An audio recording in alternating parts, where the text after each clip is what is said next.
annoyed.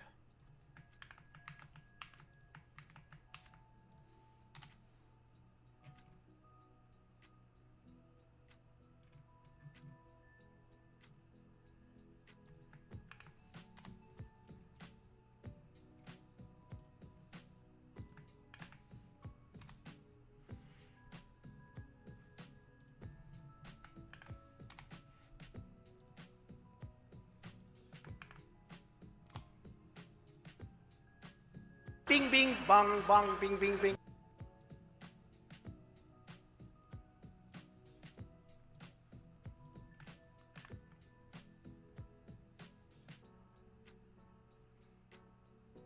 Oh, now she fucking calls me. Fucking.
Women.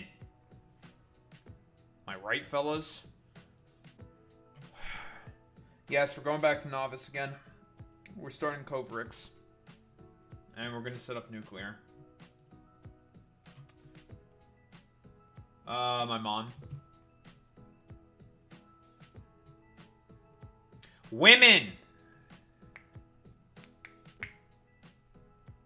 Listen, I don't get... Other woman gets in contact with me, what the... What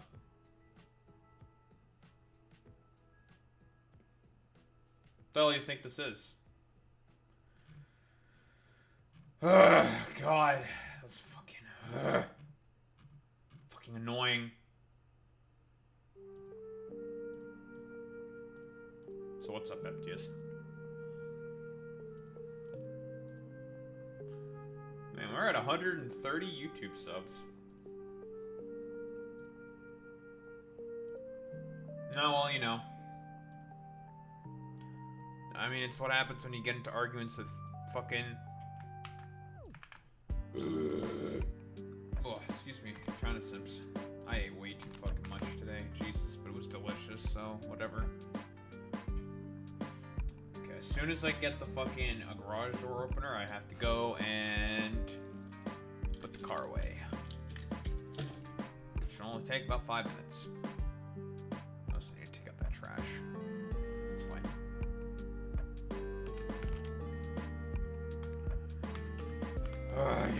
Yay. Fucking time. Some stupid fucking bullshit. Oh, I had no idea I was hanging out with this person.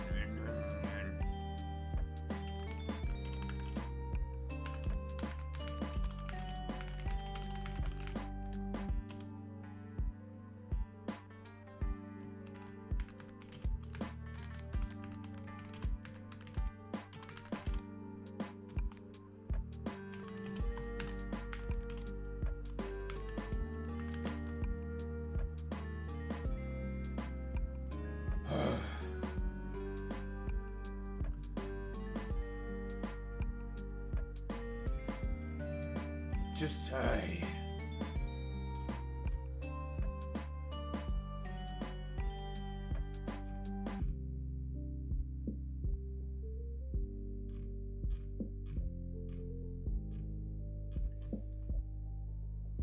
you know, okay. I don't know if this is a controversial take, but like for some reason, for a bunch of people, this is like a controversial take. I don't have a problem with trophy hunters. I think trophy hunting's okay. Poaching is bad. Like, poaching, bad, obviously. And unregulated.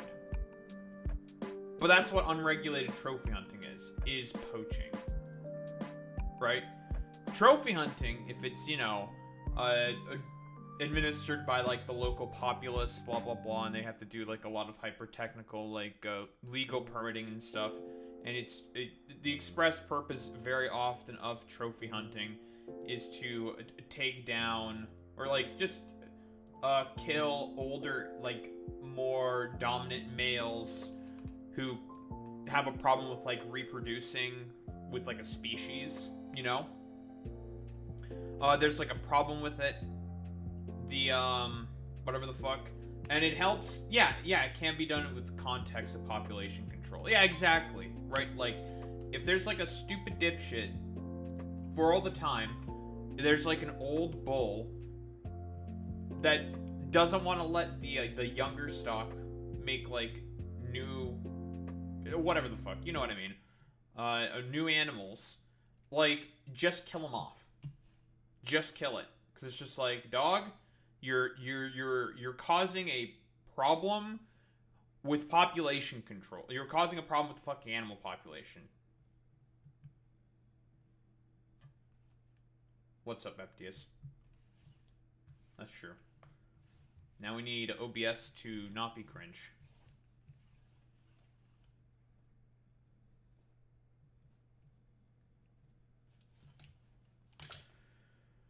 Oh, man. That was a fucking ordeal for no reason.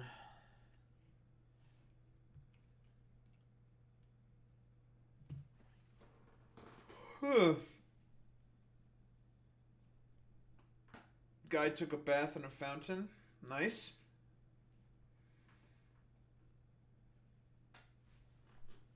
That's cool. We don't really have any fountains around here, so can't see guys just randomly take a bath, and it's just like, alright, well, moving on.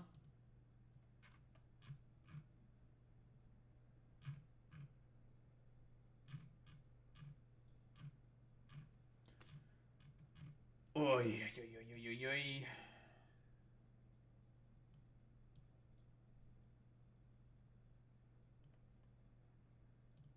More like the Greeks did it. Because they were the ones who did it first. It was the Greeks.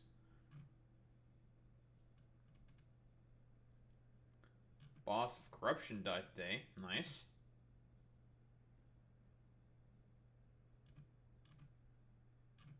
Yep, this is true. Romans are plagiarists.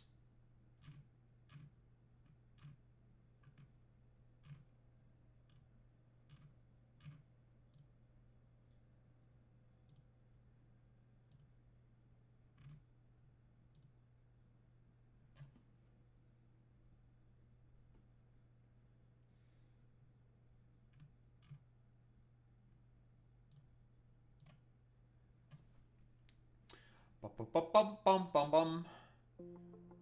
Ex-Stafford nicknamed Big Balls left bloodied after savage DC carjacking attempt. Based?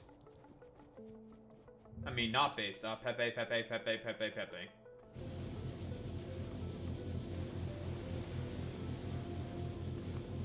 Boss of corruption died.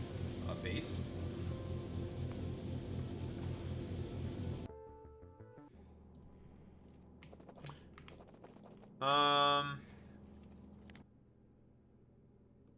How much ice am I producing? Not enough to keep up with consumption.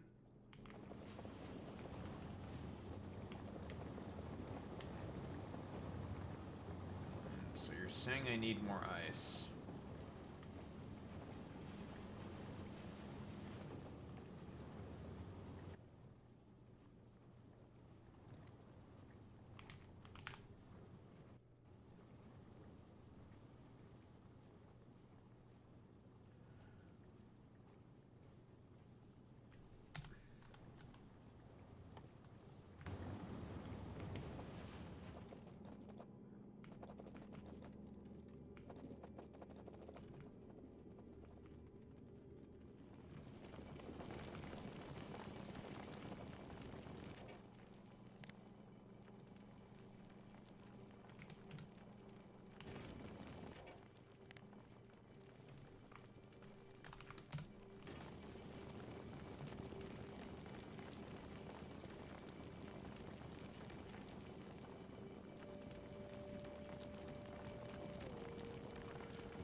Oh, Assassin's Creed Shadows? What the? No, that's all good. I can't bring myself to play another fucking modern Assassin's Creed game. I really can't. Ever since I like 100%ed Assassin's Creed Odyssey, I can't fucking bring myself to do it. I honestly can't. I can't bring myself to do that shit.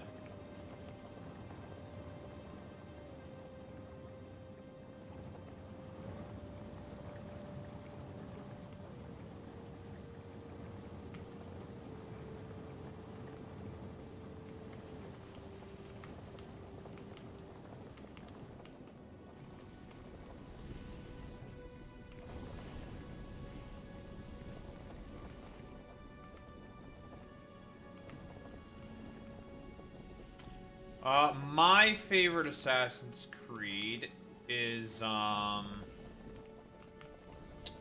Brotherhood.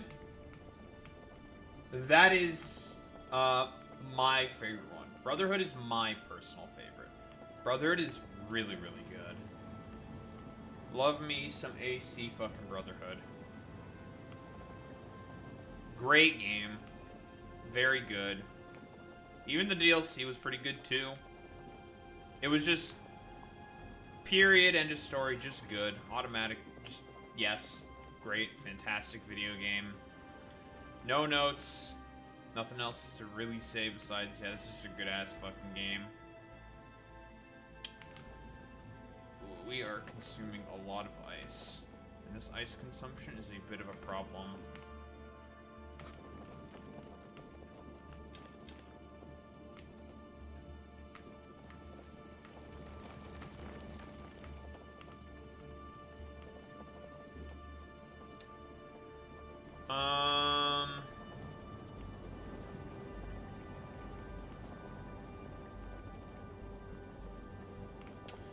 I think I know what our problem is here then. Ezio is a goat, that's true. He is a goat.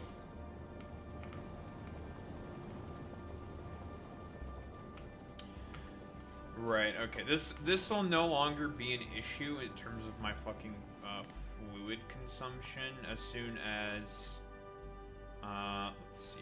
Water consumption 50k. Well, my consumption's only 20k, but I'm producing 50k a minute. Okay, so we're fine then.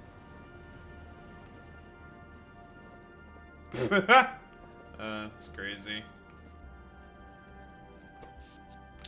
And here's another reason why we need to get fucking Kovarix going, is we keep fucking browning out.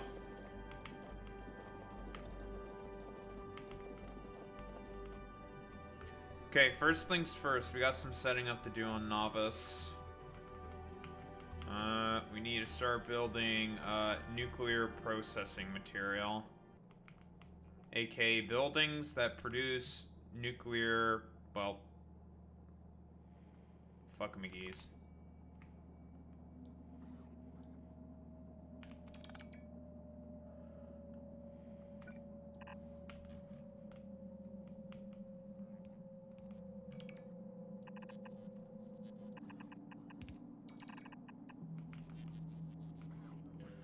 Means it's time to extend the mall now.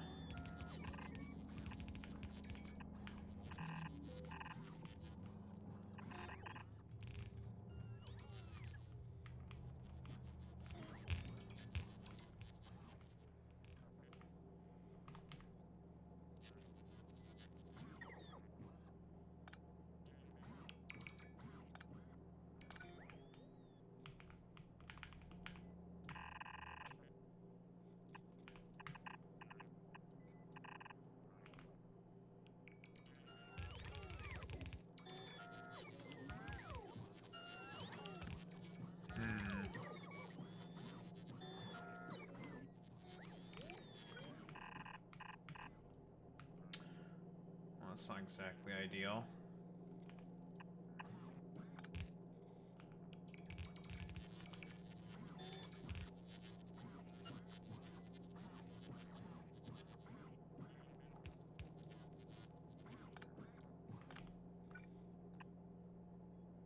Nah, that's a not like this for sure, FDS. Not like this.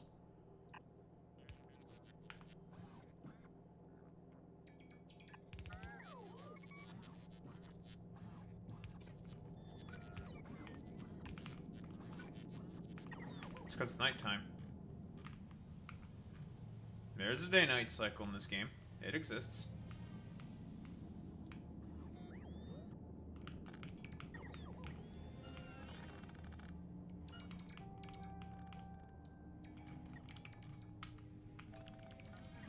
Well, it makes sense. There's solar panels.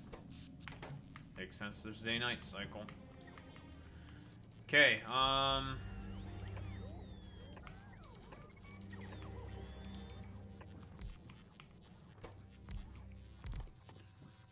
nuclear processing time. We need these. We need these. Heat exchangers. Turbines.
Need actually quite a bit of heat pipe. We're gonna need a lot of heat pipe. Heat exchangers, not so much. We're fine with this amount of heat exchangers. And also, one of the things I made a mistake with in terms of this bot mall was not putting a fuckload of roboports all over the place. I should have put a fuckload of roboports all over the place because these dumbasses need to get charged somewhere.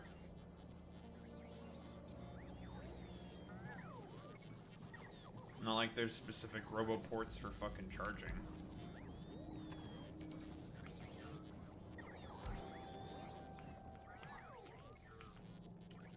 Let's give these dumbasses some extra places to charge.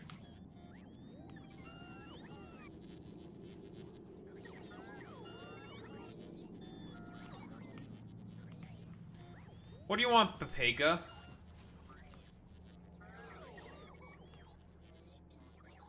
What do you want, Team Papaja?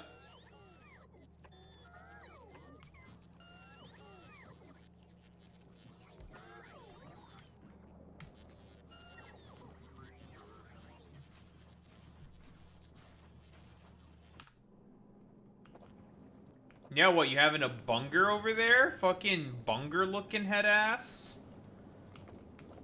Look at the fucking Team Papaja over here with his bunger.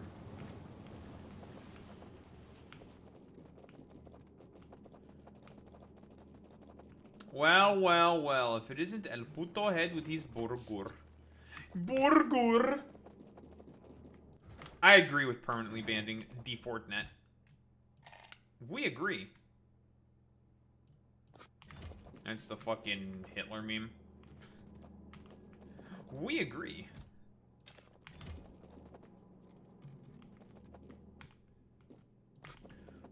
Well, I mean, I expect no less from the Fordnet, because he is the Fordnet, of course. Okay, let's also start to get some fucking mines going here. Mining, oh.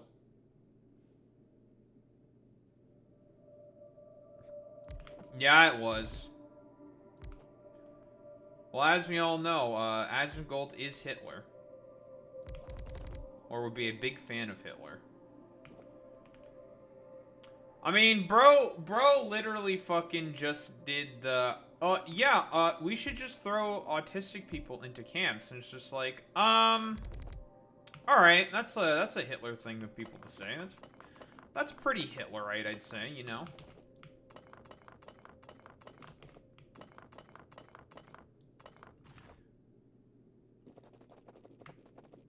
Oh yeah, that reminds me. I also have to fucking get pipes here.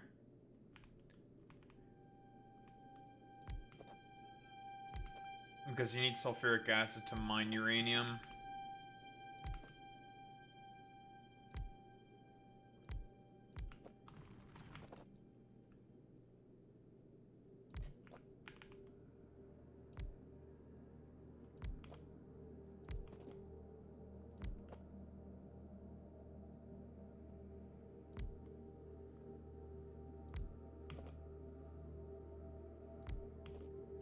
I'll have to filter that shit out. It's fine.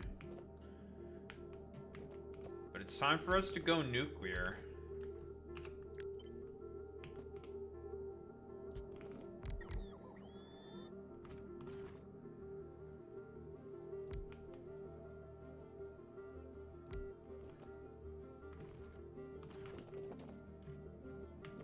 What if I were to tell you that the engineer, of course, in Factorio is built different and does not give a fuck about radiation? Like, I'm standing on the rocks! I'm standing on the rocks! Look at me! Woo! I'm suffering no damage! Woo!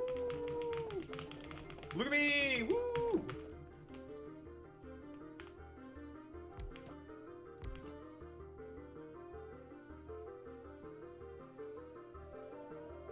A Geiger counter? What's that? Fucking puto head McFordus over here talk about Team Papagia when he's literal Team Papagia?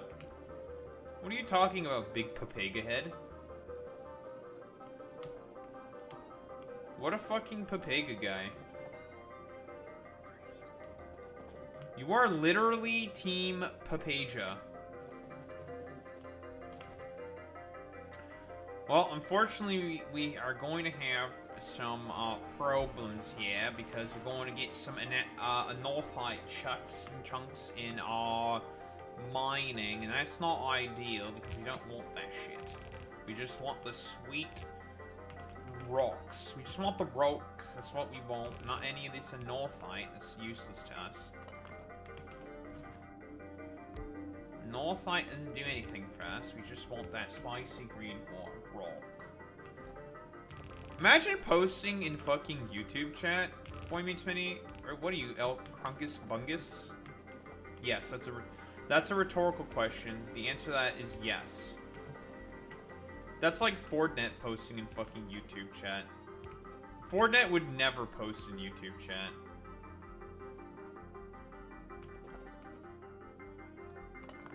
Now, wouldn't you put this?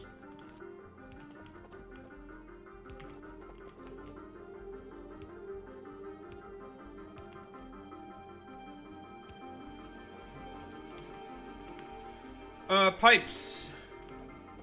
Nah. He didn't fall for my bait.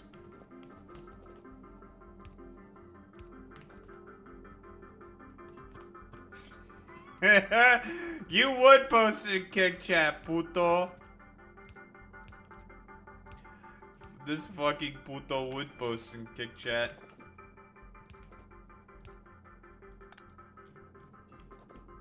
Everyone point and laugh at the fucking puto you posted. These guy kick chat poster. Is Forzen? I don't think Forzen is on kick. I don't think so. But still, boy didn't laugh at the Papega.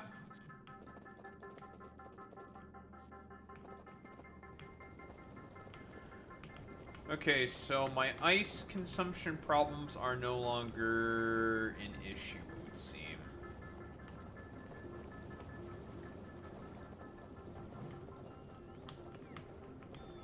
The wood and the cellulose is... We have a lot of cellulose, eh? Why are you not doing anything? I'm full on petroleum gas? Well, that just means I'm not consuming enough petroleum gas. Well, looks like I'm gonna make some more plastic then. Not a pleasant surprise. More plastic for me? Yeah, but, don't forget, Boy Meets Mini. They may have a big fucking problem with view botting on fucking Kick. That's like a thing that's going on right now. So, are they actually 12k people? I'm pressing next to doubt on that one, buddy.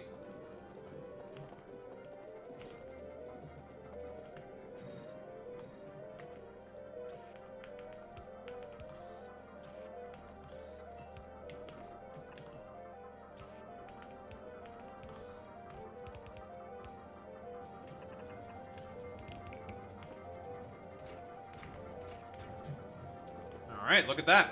Got some more plastic now. Of course. Lovely, fantastic. We love that for ourselves.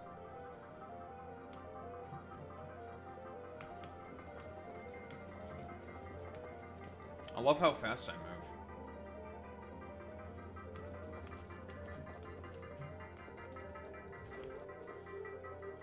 Okay, I need some rocket fuel, is what I need. Go to my buffer of rocket fuel.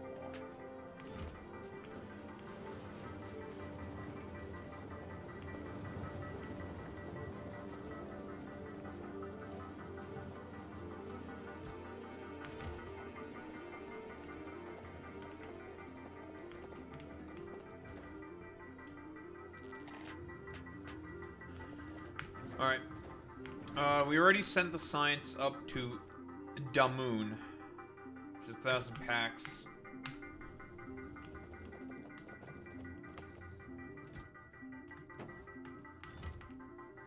Oi!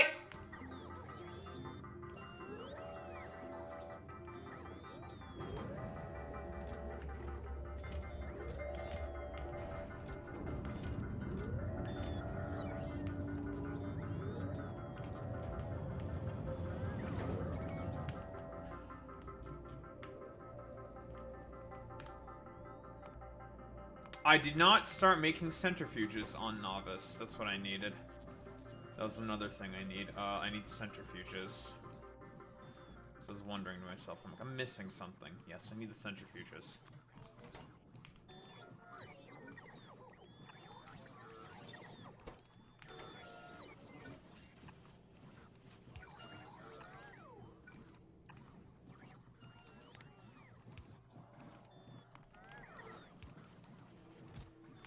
Heat exchangers are coming along nicely. Same with the heat pipes. I definitely do not need... He's stacked at 10. That's more than enough. 20 is more than enough. Alright. So, nuclear reactors, huh?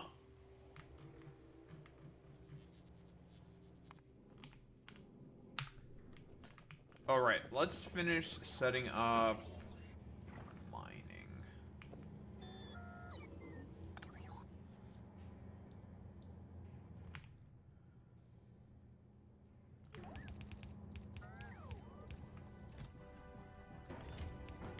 Finish setting up the mines.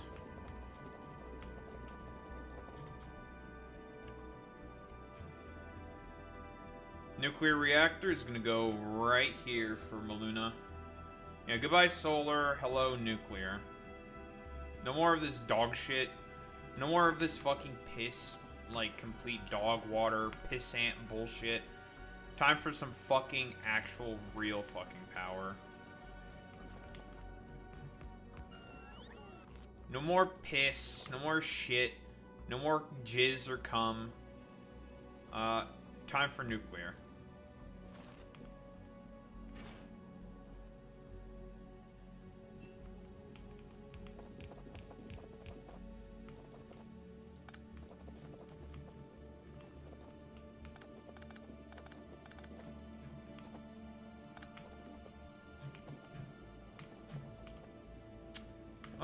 We'll go around this Anatherite fucking node, I think. I mean, I'm not gonna mine this for any time soon, I think.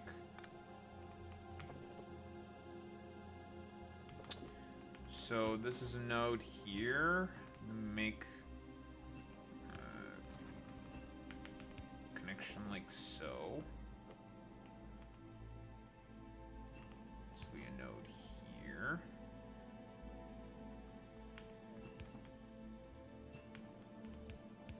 This will connect like so.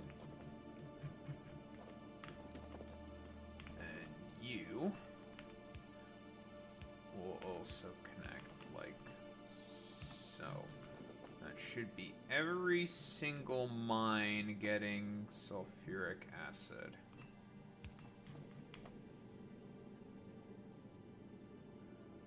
Pipe visualizer, it's all grayed out. Perfection.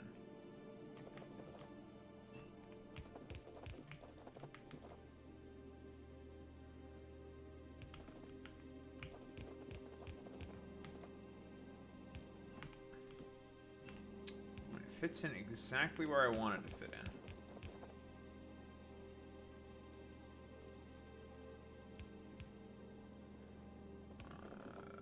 Make sure it interacts well with the bus. Okay, for good.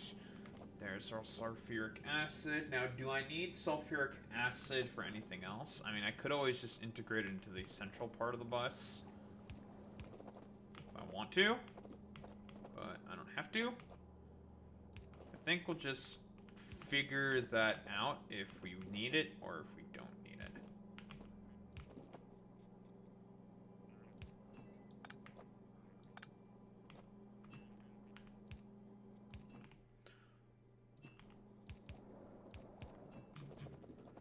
And there we go. We are now mining uranium.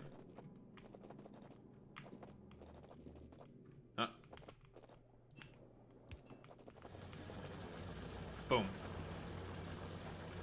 And that's a uranium mine.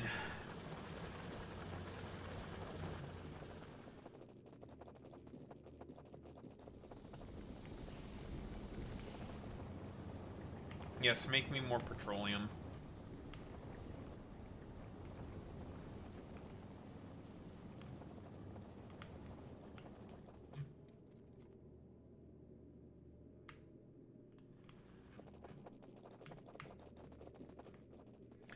You know, I just like how fast I walk on the surface of Molina because definitely the ground here definitely has some kind of speed boosting property. It is pretty good. But anywho, dumbassery aside, time to leave.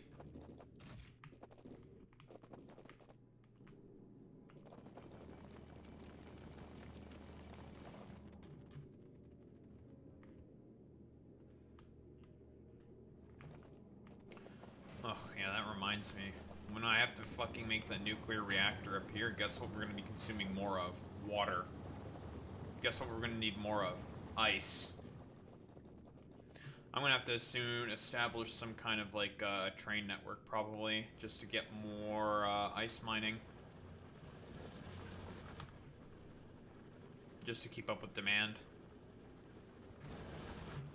Well, I mean, we have a pretty nice chunk here. We also have a pretty nice chunk here. And I can always just plop down another one of these bad boys. And potentially run a double belt. Probably not.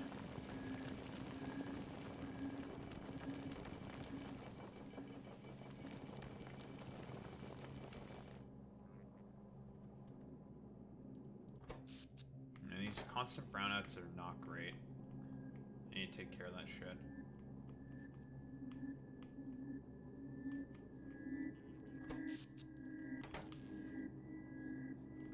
Only way we're gonna do that is with fucking nuclear. We need nuclear.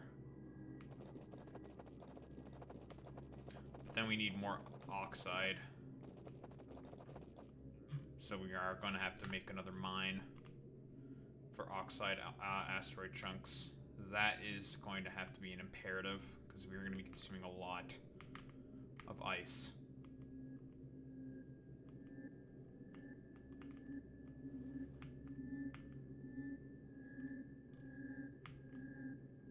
I'm not seeing a lot of other anatherite oxide asteroid chunk fields around.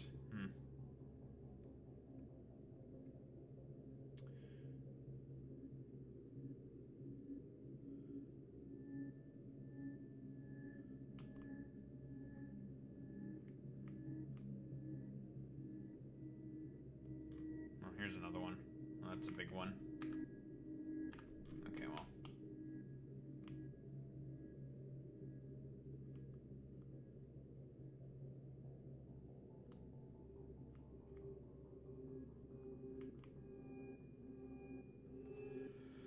Says you can't find one, finds one like immediately.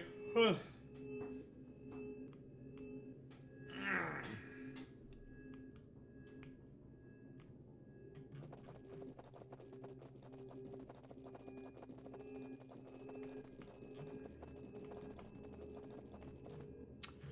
Do you have any idea just how fast I am? I'm fast as fuck, boy.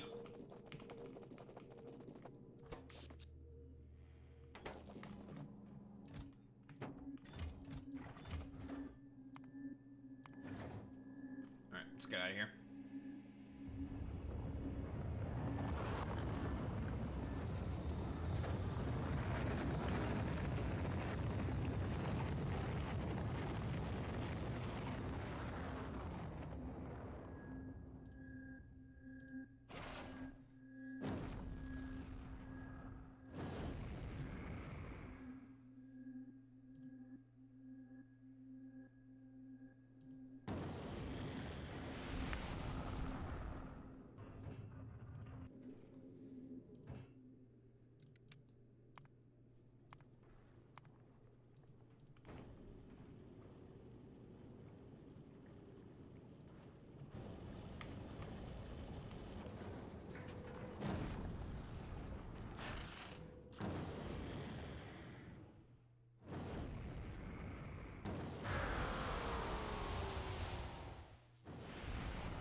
Man, there seems to be a lot going on here, huh? What are you guys all gonna do up to, huh?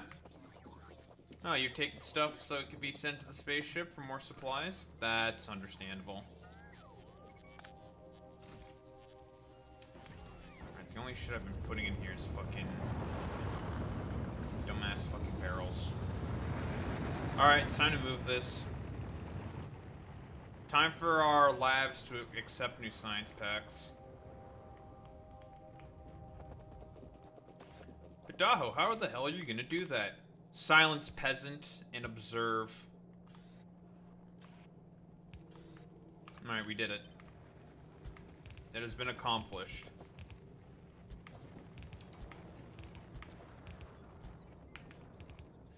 Damn, it's almost as if I planned for this. What the heck? So boom. Boom. Boom.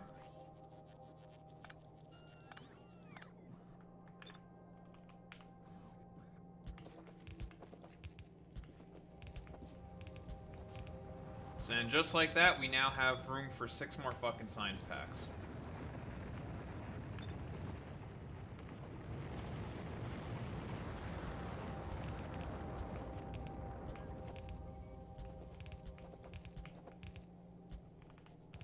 Of course, this isn't going to work for the agricultural science pack. For the agricultural science pack, we're going to have to do something a little different. That gets its own separate belt, because with agricultural science, it spoils.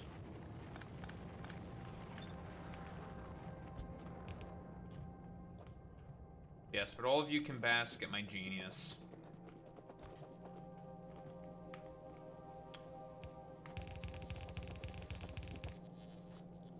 And boom. 1 belt. 2 belt. 3 belt. And an underground to connect it all. Like so. Boom. And we put our cargo bay right in the middle. Like right over here.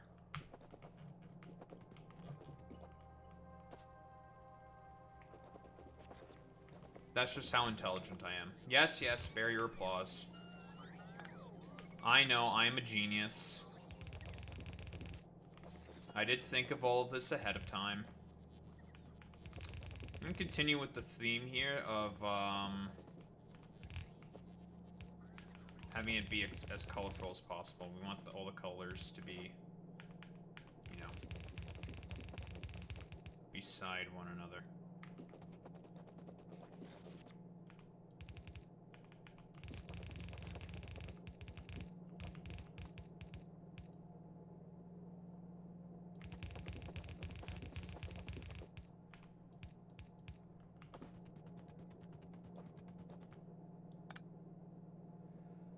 And done.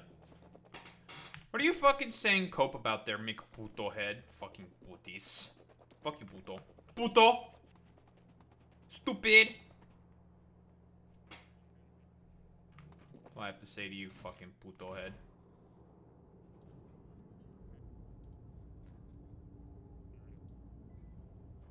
Good nice sound, idiot. Good one. You good one. Everyone point and laugh the fucking puto head for not getting his sound. Nice sound, you fucking lose. Lose it. Lose it.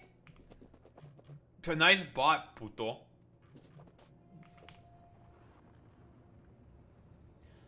You know what? You should shit yourself now. Fuck you, puto. You should do it. Fuck you, puto.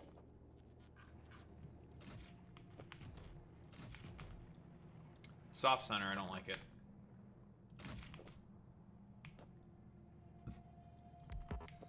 Now it's in center. Now we have to make the belts. Barrel. Now we have to take care of all the empty barrels.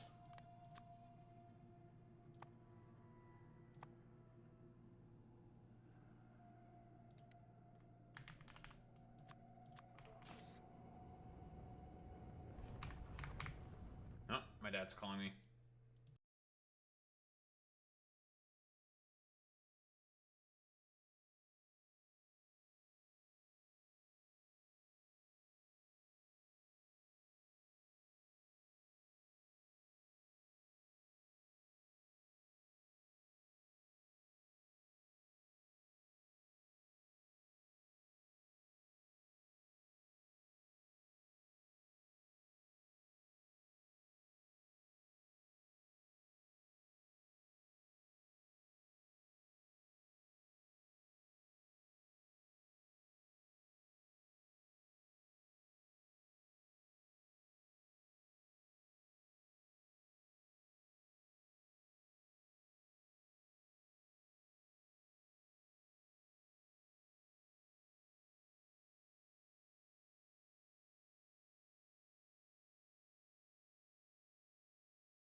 Oh, that was a little weird.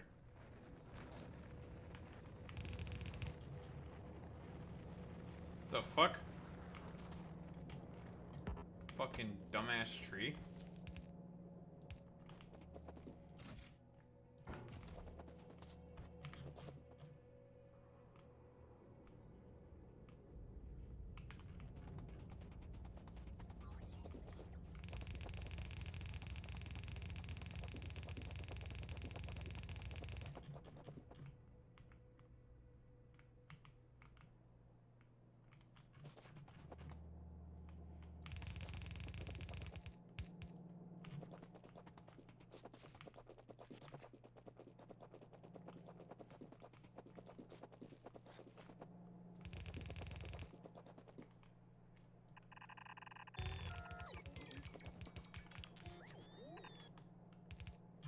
Alright, cool. Science.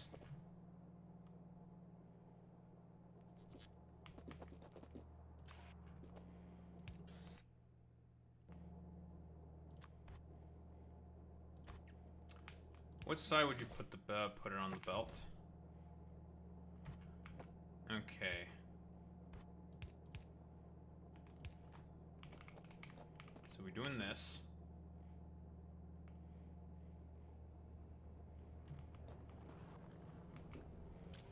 And you are for jizz. And integrated. And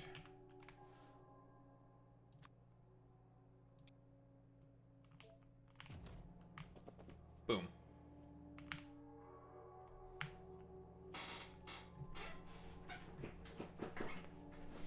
Ugh. I hate how fucking creaky my chair is.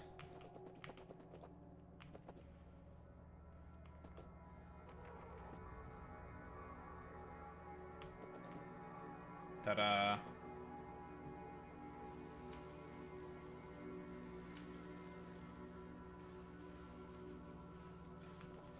I can't believe that Daho would automate space science. Inconceivable, I know.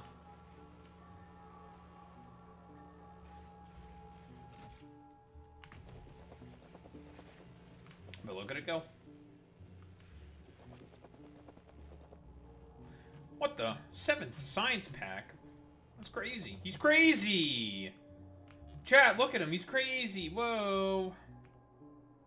I don't know why I'm doing this, like, really stupid embellishment nonsense. I don't know what the fuck I'm doing. Alright, do you stack up to 50? I don't need more than 50.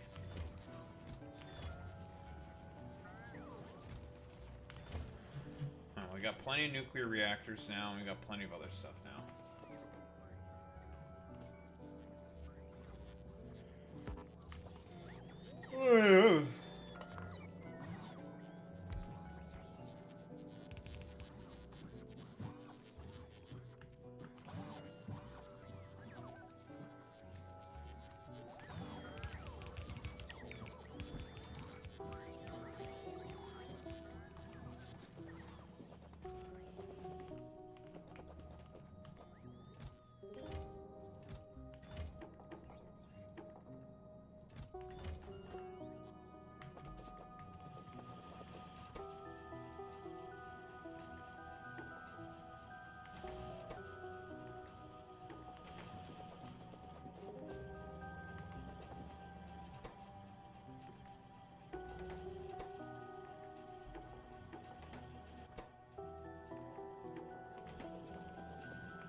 Oh, I guess you should probably upgrade all these things, huh? Whatever.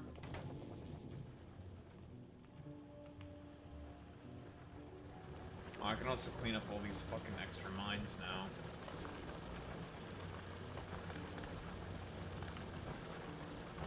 Because this iron ore vein is starting to run quite low. Well, not quite low, but it's starting to get low. I can get rid of this belt entirely now.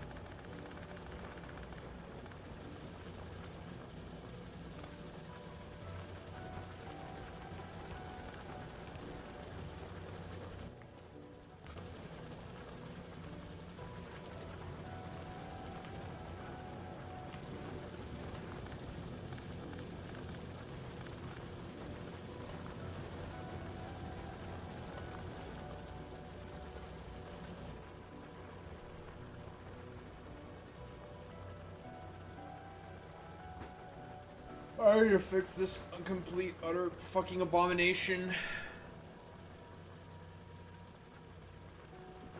There's another thing I need to do.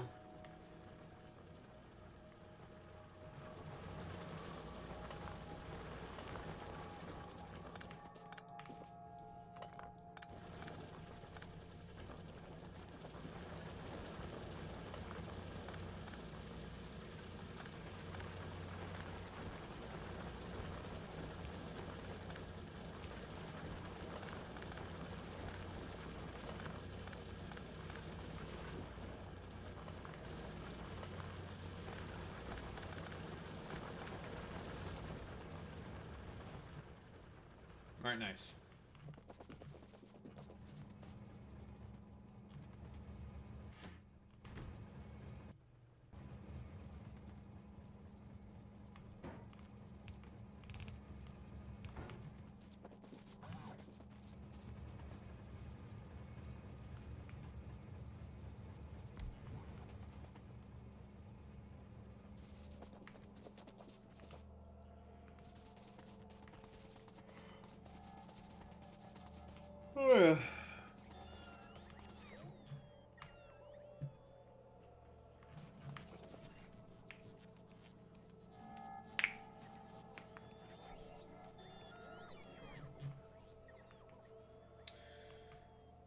let's start to think about where we're going to put all this shit.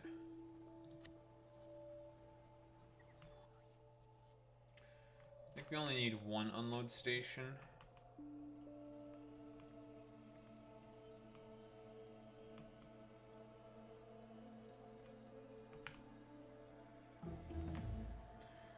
And there is Kovaric's enrichment process. Very nice.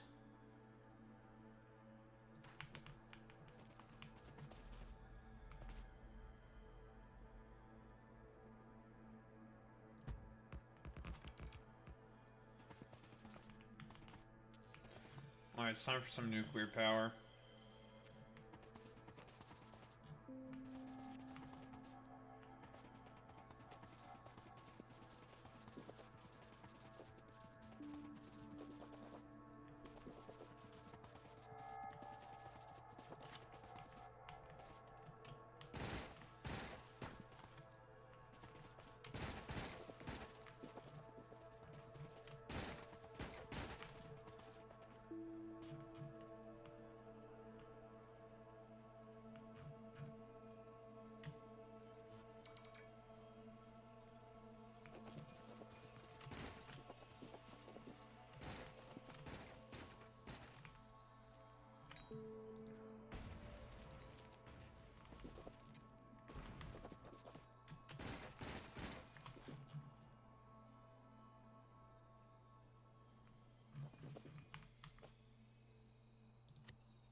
Well, that's annoying. Okay, fine.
Oh, well, you know how it is with Ford. He has to cope.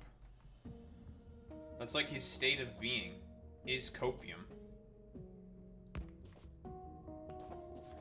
If the FordNet isn't coping, then there's like something wrong with him.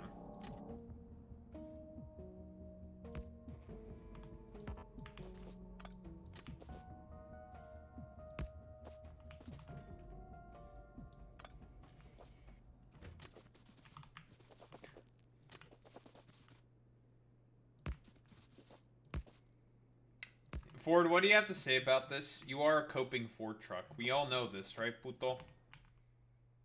Puto? The fucking steel chests are still getting the... I'm getting triggered. Okay, you know what? I'm gonna be, like, not stupid for once in my life.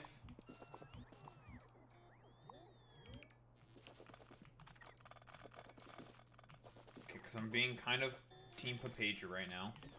Like the FordNet. I'm gonna put the electrical grid down first.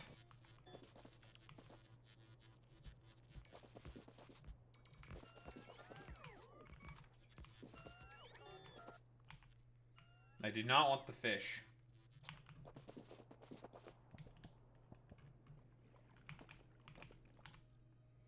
I wanted to drop the fish back in the water. Look at them. Look at them go. Fuck you.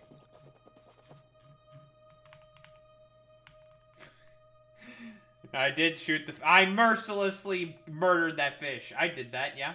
I did it. Who's gonna stop me? I am the Factorio engineer. Oh, they've always been like that. Imagine needing a mod to do that. Couldn't be Factorio. That's what we call in the business skill issue.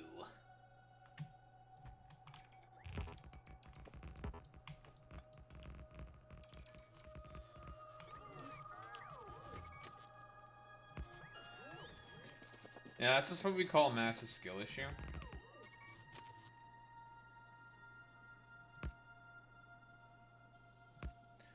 How about instead of raising a nice farm, you fucking build a nice factory instead? How about them apples, huh? You ever thought of that? Fuck your farm, build a factory. Pollute and make everyone suffer for no reason.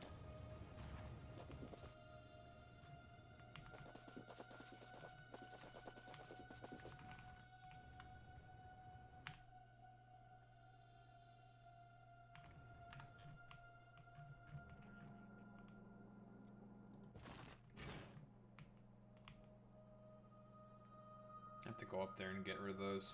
Fuck my life.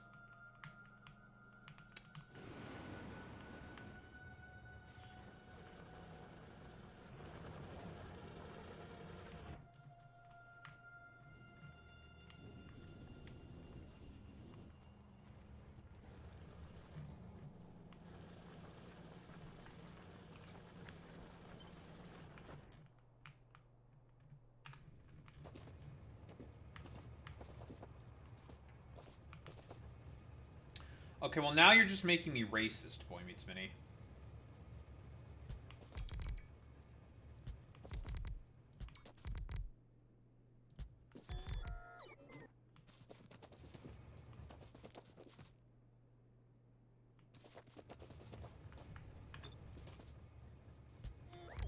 That is true. This would enforce my CRT. That is critical racist theory, of course. Never forget. Never ever forget who we're talking with here. We're talking with the critical racist theorist.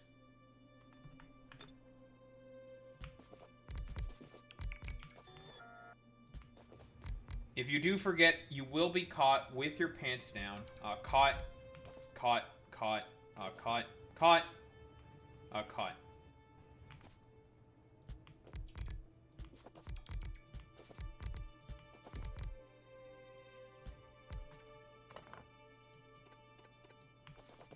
Out of mines.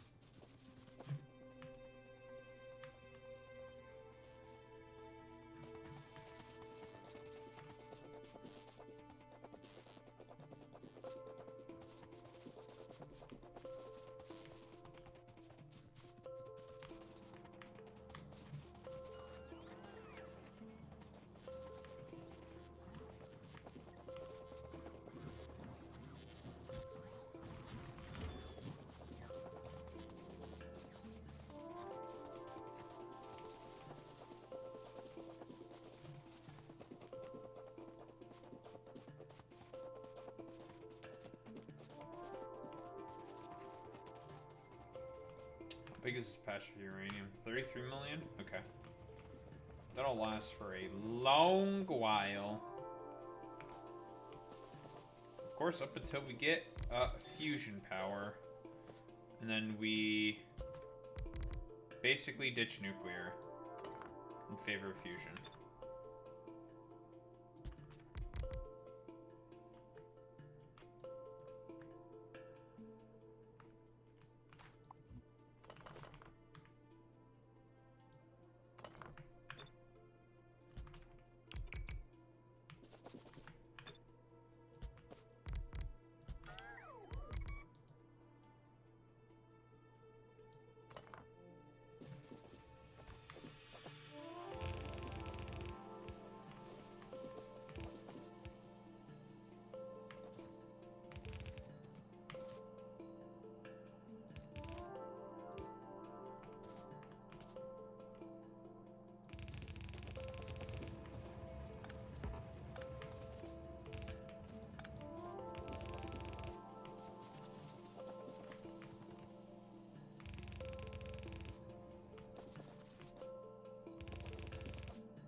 1, 2, 3, 4, 5, 6.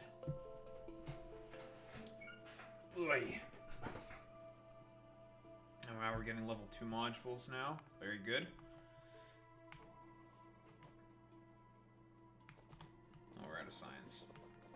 That's fine. Blah, blah, blah, blah, blah.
There we go.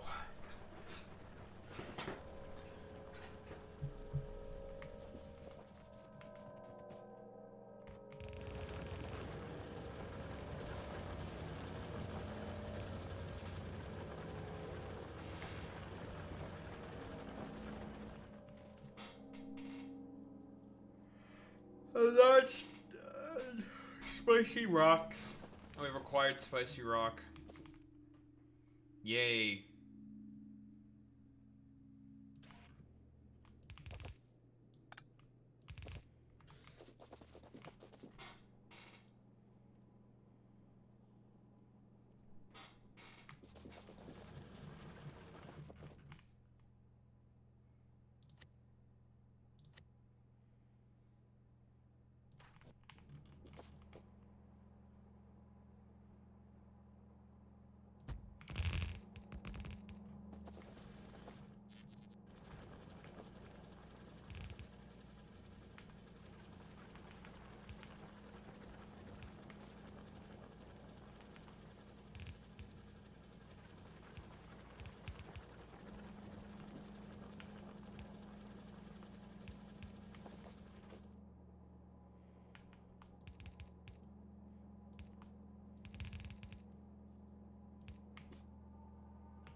Belts.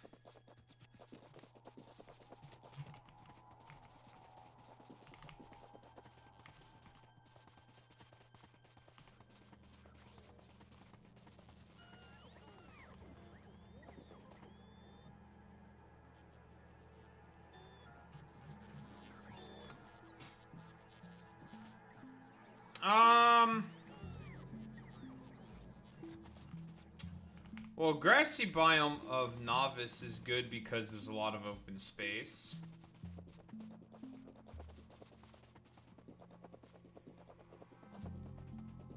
Not as hilly, a lot of flat terrain. Good for easy expansions. Yields are dog shit, but Meh.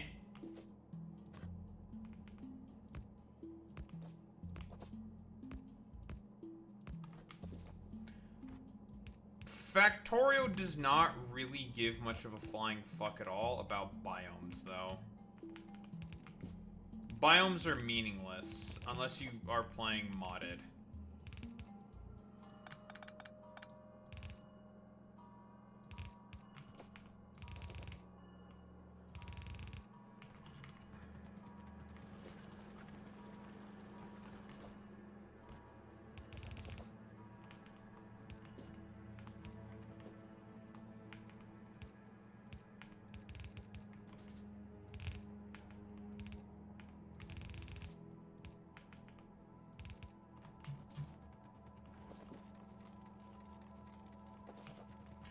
Now this is how we load a train. Now this is how we do spicy rock.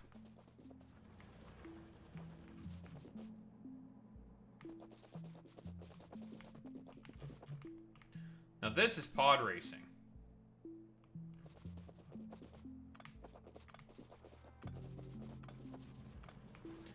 Now this is the Fortnite. What? You didn't hear anything about the Fortnite.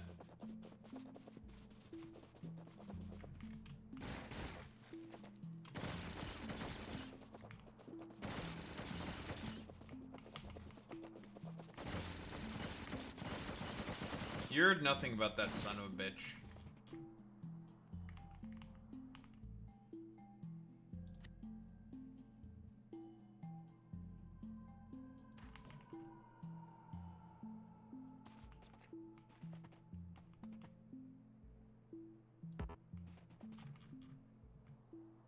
Well.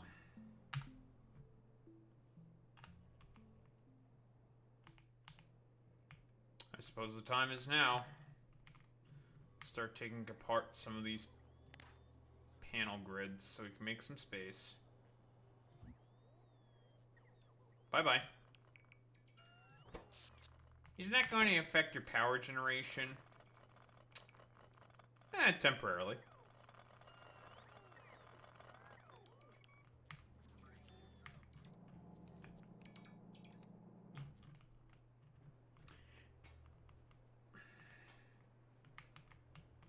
Yep.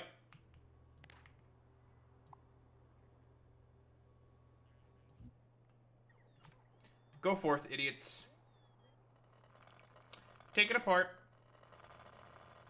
I have no necessity for it.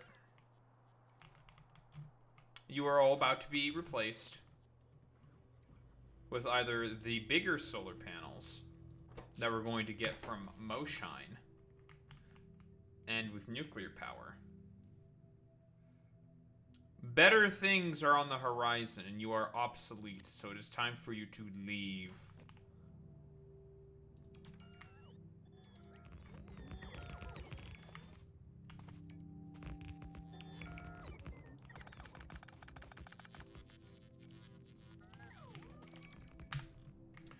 I'm going to replace those with the big warehouses, I think. Who said you were allowed to be green?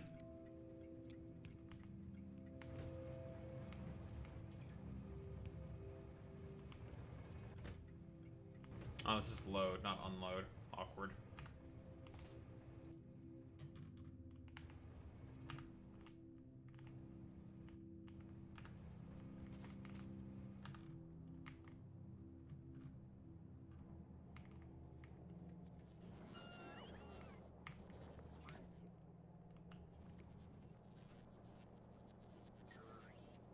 The green news scam. The scam, folks, let me tell you.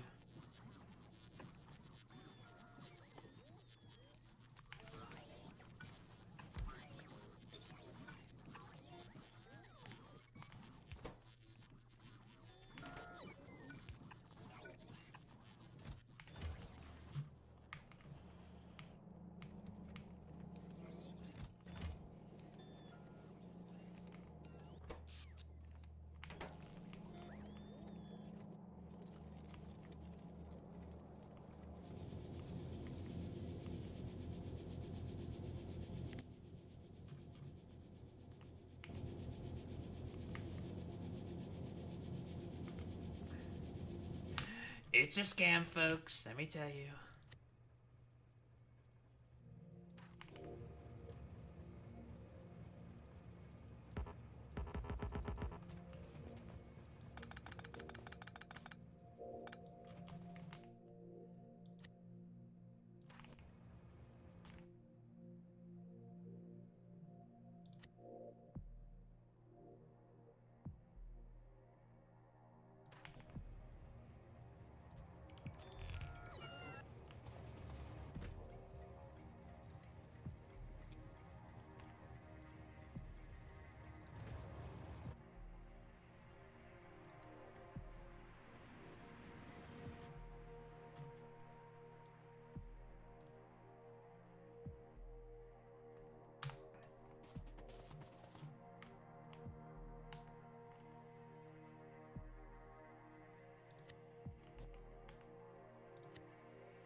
Oh, finally, for once in my life, I perfectly placed this thing. What the?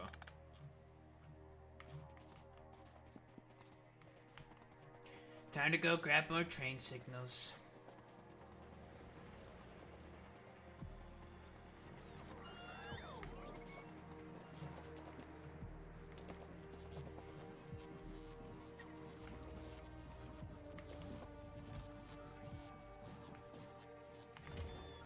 And I need more chain signals.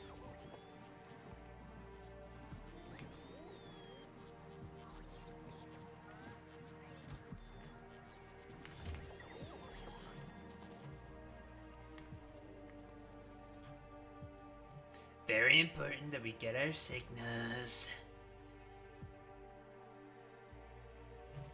Now, the only other thing that I need to concern myself about is how am I going to get the water? Because, guess what nuclear power needs? Water. Need a bunch of water.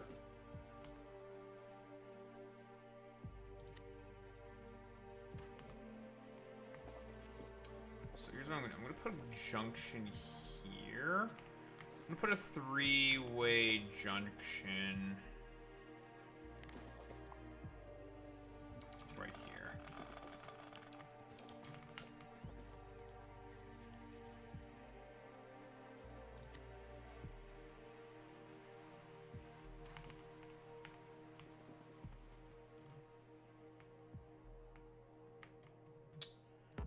Now you may be wondering, Daho, are you really just going to make a stop just for water? And the answer to your question is yes. I will just be making a stop just for some fucking water.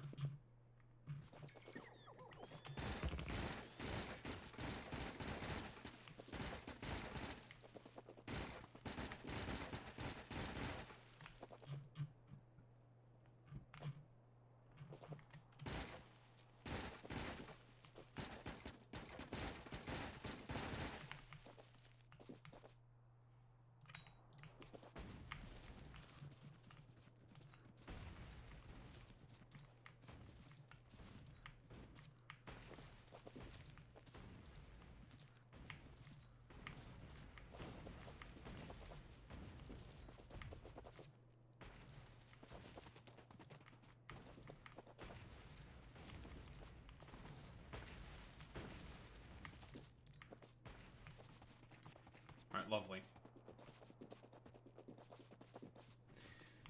Listen, I don't know why people are talking about Jeffrey Epstein and I's secret fucking signals, folks. I don't know why. Listen, just because we were best friends, I mean, not best friends, I mean, good pals, I mean, good acquaintances, just because I used to know him well, doesn't mean I did anything sussy, chat.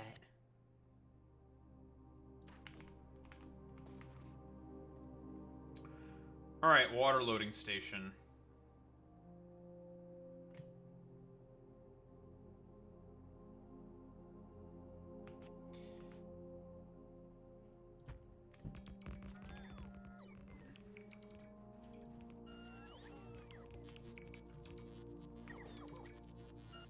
I don't need any more trains. Train tracks. I need more train tracks.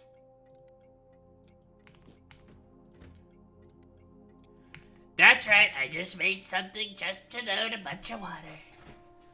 I love water, folks. We love water. I'm not like Asmongold, of course, where I have to, I can drink water like a normal human being. Okay, I don't have to chase that shit down with what? Fucking... I don't have to chase water down with fucking soda, of all fucking things. I don't think I'm gonna keep constantly reiterating just how fucking insane that is, by the way. Oi! I don't want this fish. Back in the water with you. Ugh, water is disgusting. I'm gonna go chase it down with soda. And it's just like, you know, that just makes you look insane. But then again, it is Asmongold, so he is kind of insane.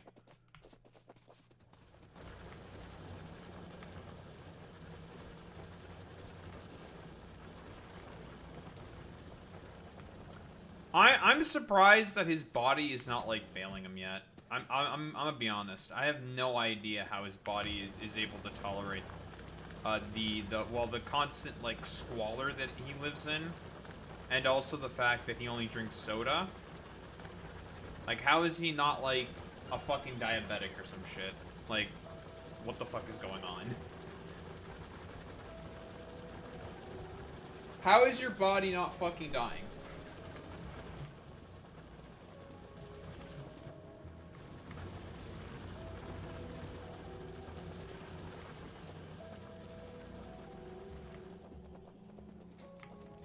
Also, I'm ready for all the inevitable Asmongold dipshits to eventually come in because of the fucking goddamn Asmongold video that I put out.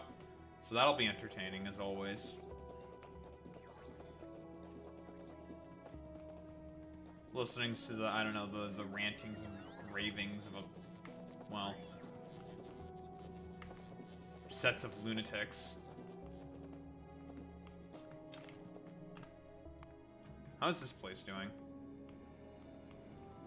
Are we still chilling?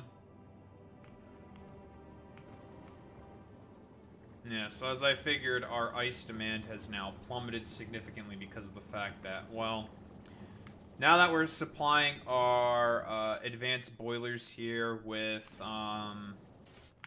rocket fuel, that's not going to be as big of a problem. Not today, Shaitan. Now, you may be wondering, Daho, you also need you need rocket fuel for, well, for rockets. Yeah, I know, idiot. I'm just gonna make another one. Whatever.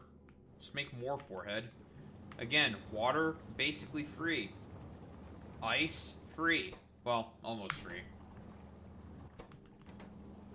But, you know, you set up a geosynchronous, fucking platform, it's basically fucking free. I'm gonna stick the fucking factory for it right here. I'm just gonna make another one. This one is gonna be for heating things up. And for buffer purposes. If I need extra rocket fuel. I mean, I am gonna put the fucking trains here, because I am probably eventually gonna build a train network up here. So, guess what? They need fuel. And go right here. We're gonna do a slightly different design for the train network. I want to use 2x2 bi-directional trains. Because I feel like those can be a bit more compact. Especially with the loading stations. Because I want the loading stations to be a bit more compact.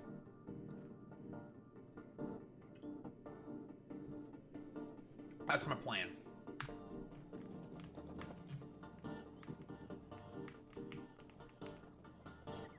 I'll have to slightly redesign the junctions, but that's really about it. Just to need a slight redesign on the junctions.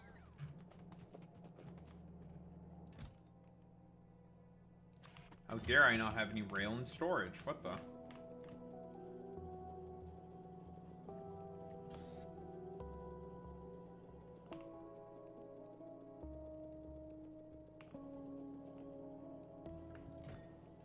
Alright, well.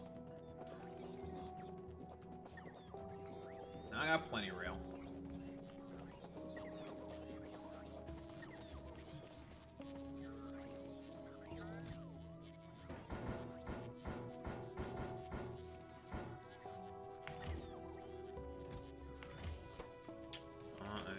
have this stuff, and there we go.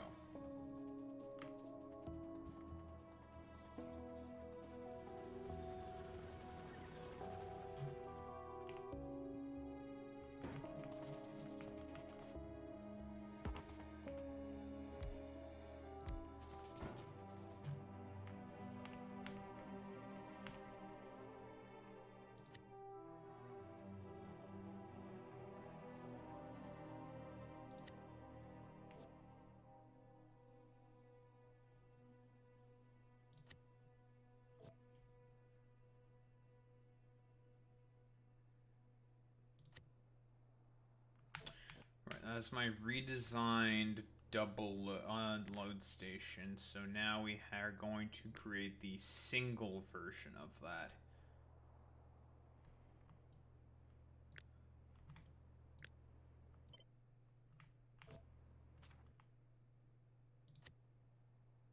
Damn it.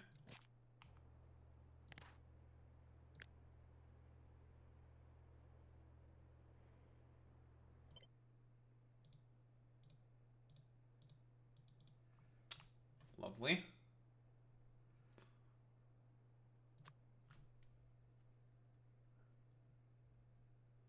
Zinc pipe. Zinc storage tank. Ooh, it stores more. Interesting. Elevated pipes.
Fuck.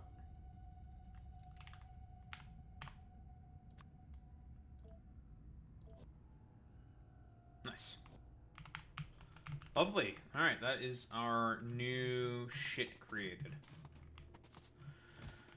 Alright, now we're ready to accept spicy rocks. Who's ready for spicy rocks? I'm ready for spicy rocks.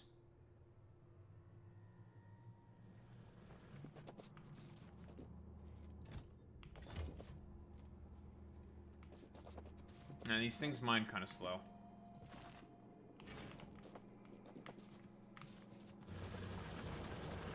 Oh, wait a minute. I see the problem here. I forgot to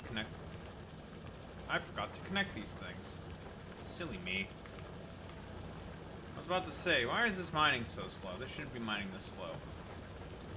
Silly Daho. He forgot to connect the mines to the fluid that they need. How could he? I was not getting as much spicy green rock as I should have. I was about to say, I should be getting way more spicy green rock than this. What the? I was about to say, where are my damn rocks at? I worked hard for these damn rocks by murdering everything that gets in my way. God. There we go. Now we are getting plenty of green spicy rock.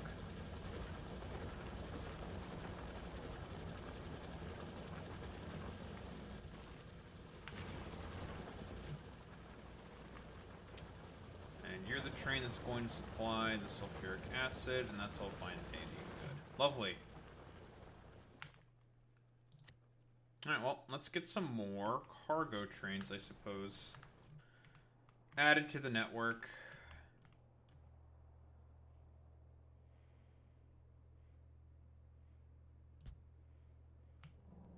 And then some fluid trains. Probably 2 more of them. Maybe 3. You know what they say, Boy Meets Mini? We love scalability. Alright, off you go.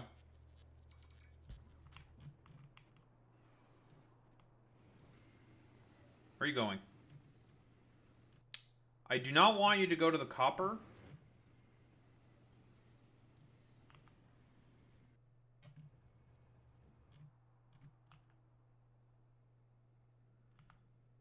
Son of a bitch. I don't want you going to the copper either. Son of a bitch.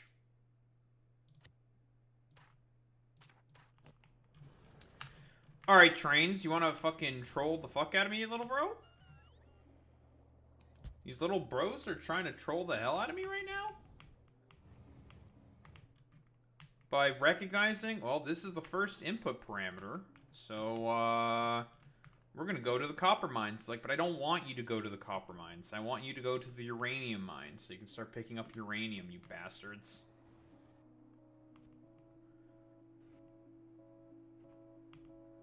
No, they keep going to the copper mine.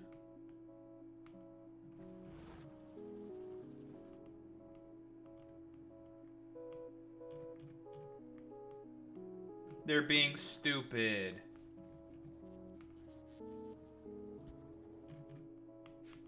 They're being so stupid.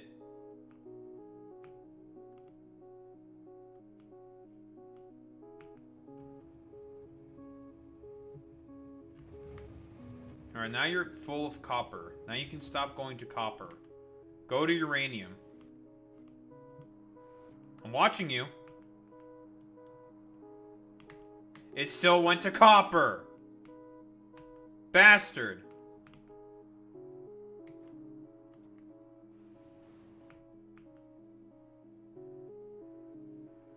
These fucking putos.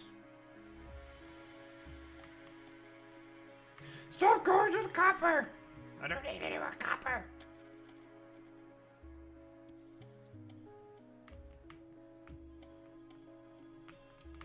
I'm not happy about this. I'm kind of upset, actually.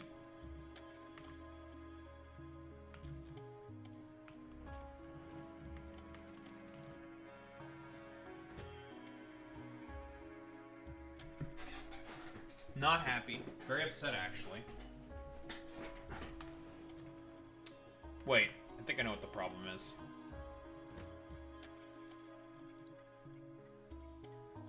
Yep. I know what the problem is. Never mind, I'm just a dumbass.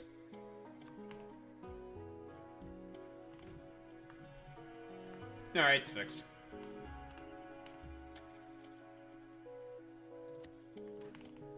Alright, let's try that again.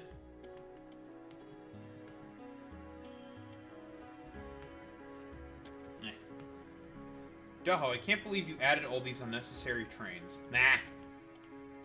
Whatever. I can't believe I added all these trains that I didn't need. Curses. Whatever shall I do?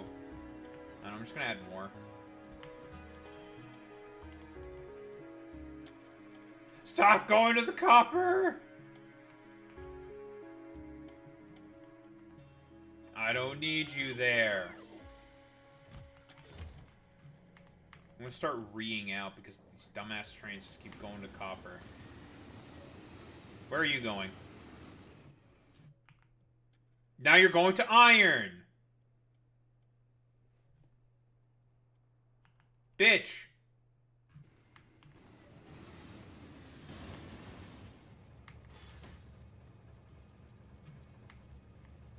Why are you the way that you are? This motherfucker is asleep.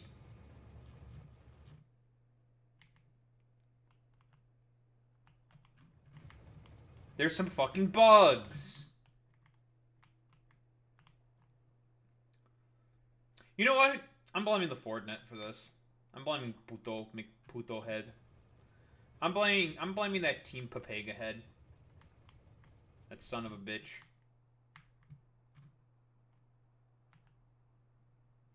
Literal Team Papagia.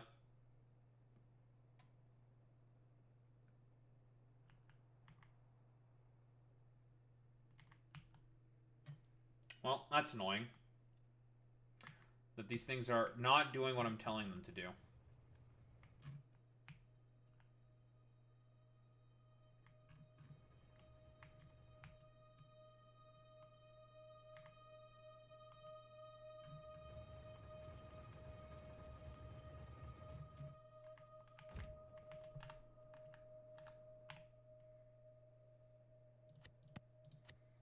Oh, time to keep adding more trains until this dumbass shit figures out. Oh, there's a uranium mine that I can go pick up stuff from. Hooray! I will keep adding more trains until you comply.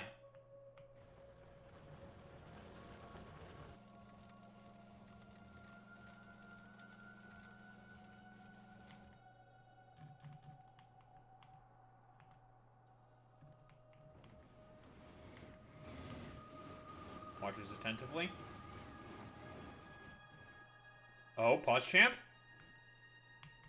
Yeah, it went to the fucking concrete. I am unironically just getting trolled right now. Stop going there! Well, I mean, it's kind of the... It is kind of the consequences of the parameter thing, of the wildcard parameter. The train itself will just decide where to go. And if it detects... Because the problem is that this shit is very far away. So it's going to go to the closest thing first.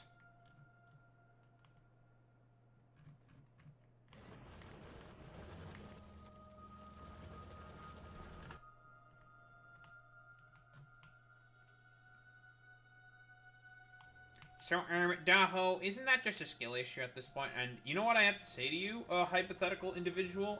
Fuck you, suck my dick, eat my shit, kill you, you should, LTG yourself now! Now! Now!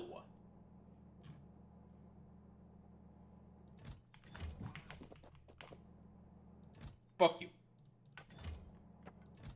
And if that person is the Fordnet, fuck you. Damn you, Ford. I hate you. Smile.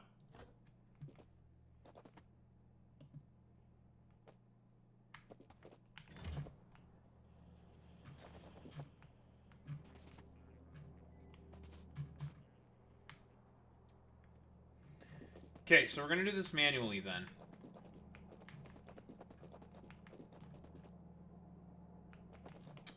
Where was I going?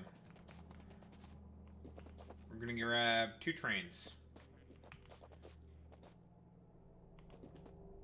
So...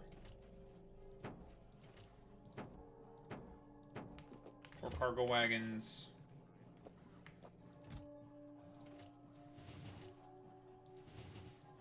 4 locomotives. We're going to force you to do the correct thing. Because normally you just want to make the trains at the fuel depot so they get immediately fueled up and they just go. Fuel go. This time, if they want to be stupid, dumb, and annoying, and cringe, and liberal, then we need to force.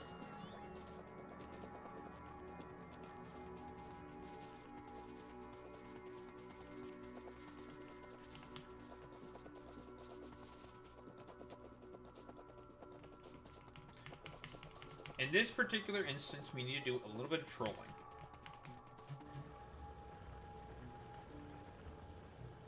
Look at me backing up on all this spicy rock that needs to be processed! What is this? Like, what the hell is this BS?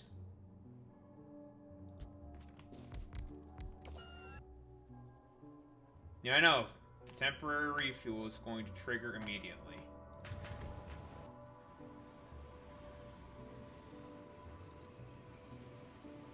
I don't want want you to go to the...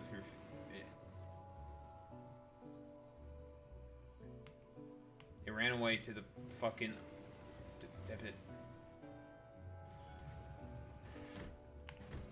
Great, now I have to deal with that. It still went to the fucking iron station. Now I'm just getting trolled. Now this is just Factorio trolling me, I think. This is just Factor Oreo trolling the fuck out of me, and I don't like it.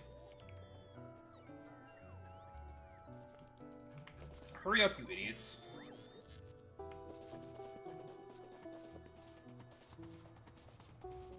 God damn it.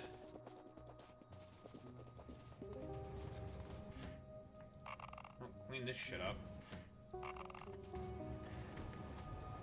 Man, fuck you.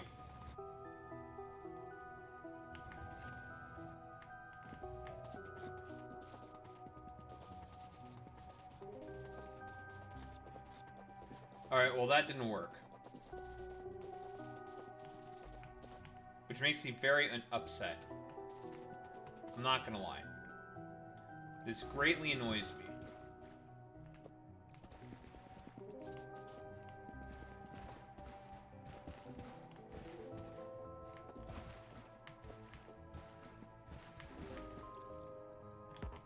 Bastard.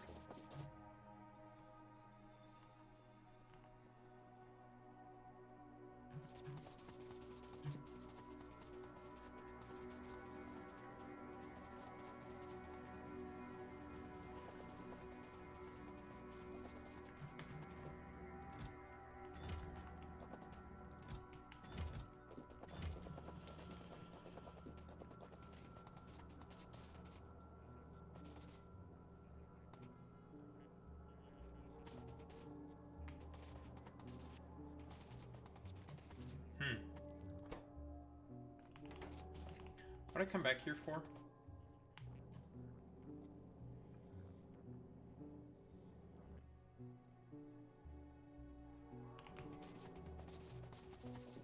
Alright, I have another plan.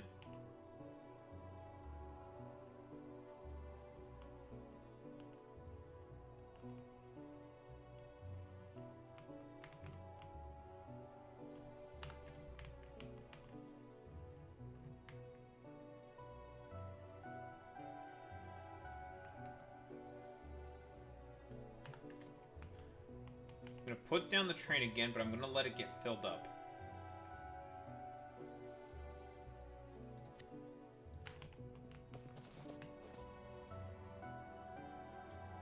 No fuel for you. You get filled up with spicy rock.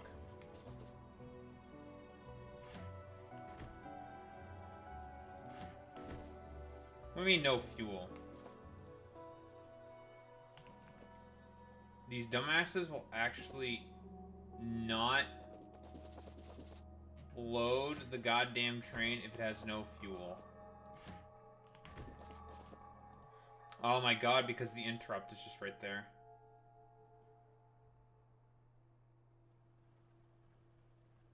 That's so funny.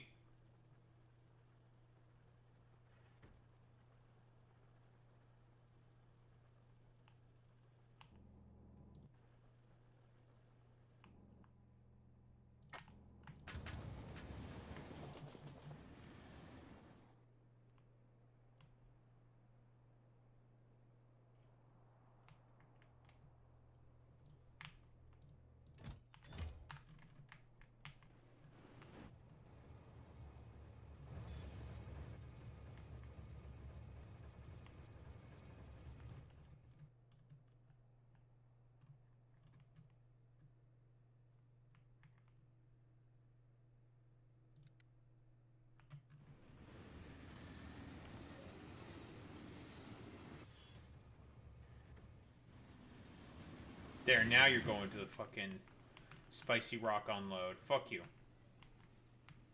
It's a good thing I have these damn relax stations.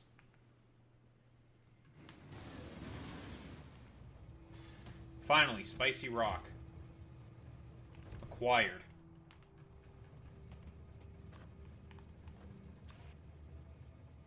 That was so damn annoying. And that's right, you go back to the not spicy. Why are you going back to the iron?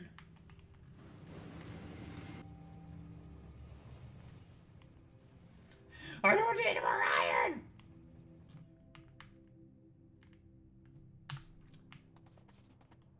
These fucking trains are actually trolling the hell out of me, dude. Ugh. God.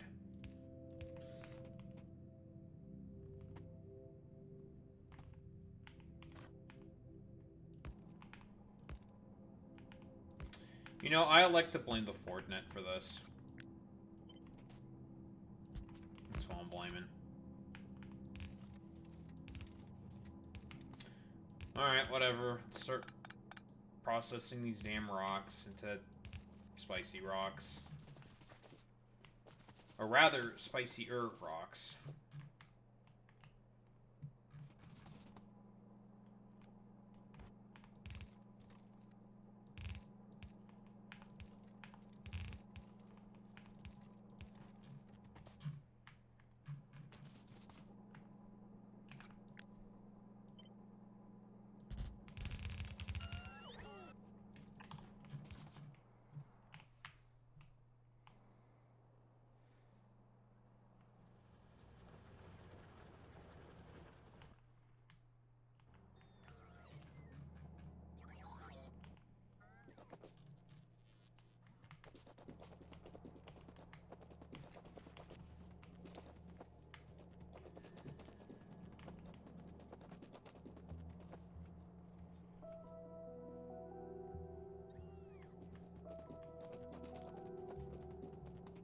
Ay, ay, ay.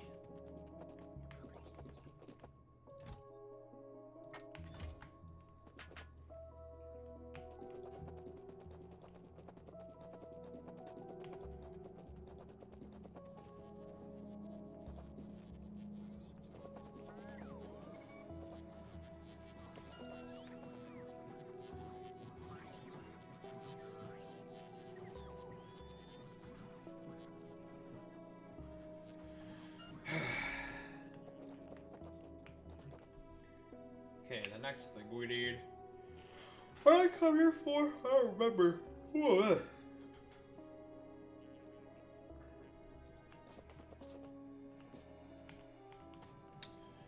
Right, centrifuges. Gimme.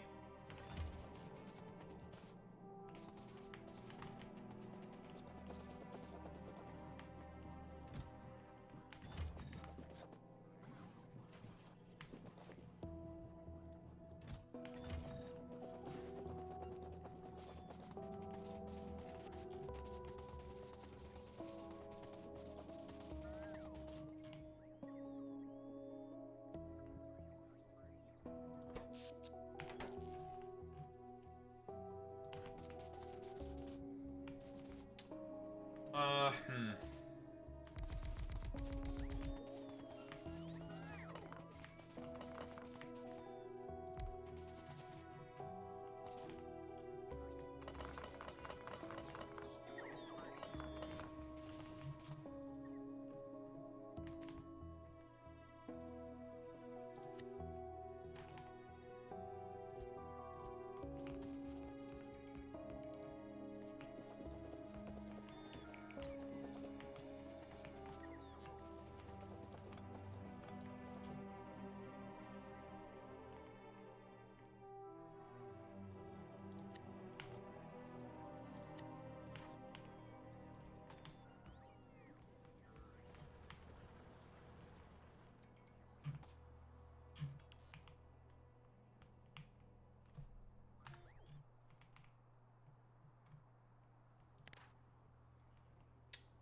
I think it's time to get rid of more of these panels.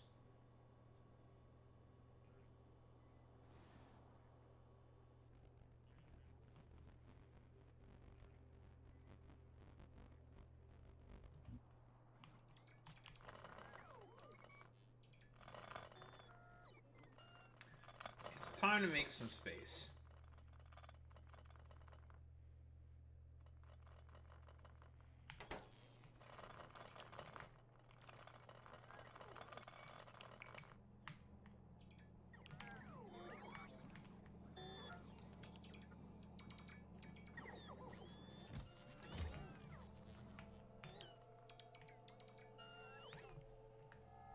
No, I see. It's because you're not in the network anymore, so you're gonna complain.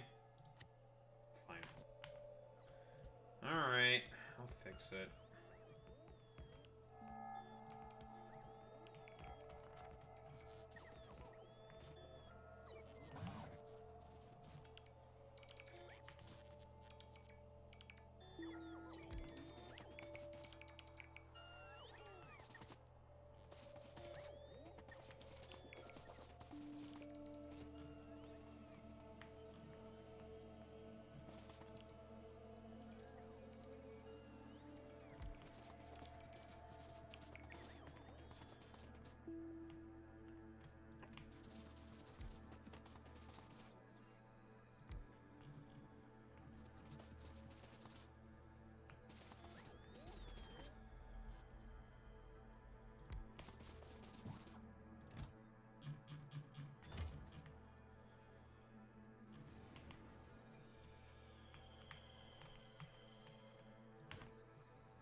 Alright, the time to process our rock is now here.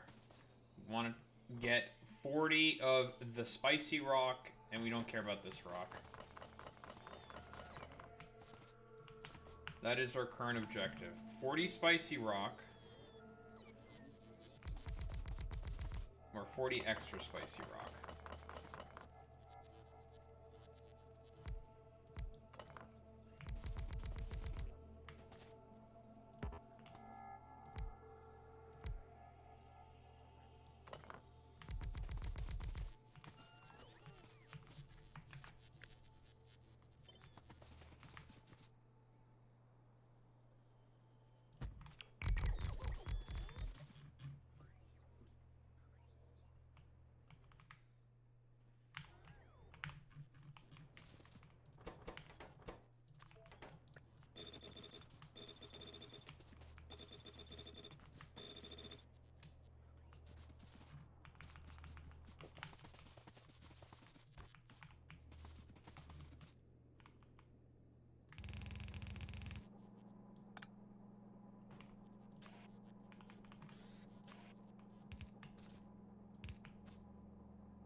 I don't need to put them on fucking separate belts. I just put them on the same belt and just filter them out with splitters. It's fine.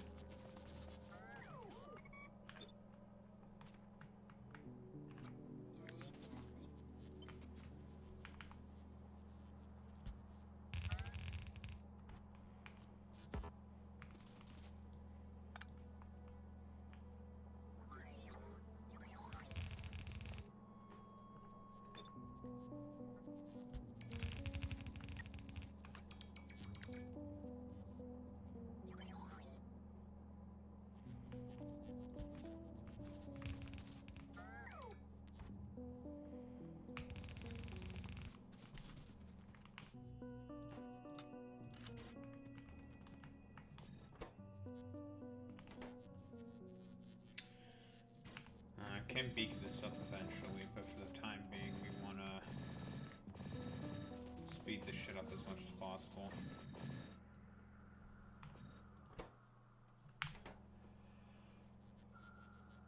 Oh, we could beacon it later.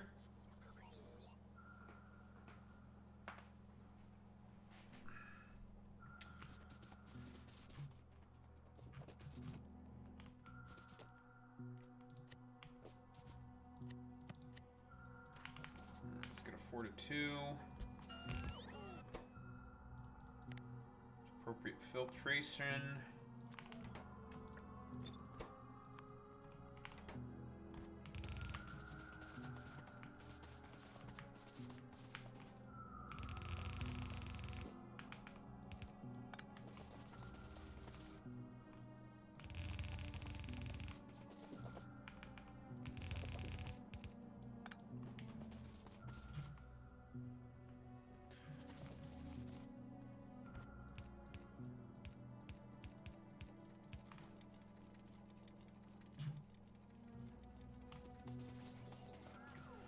First step is here.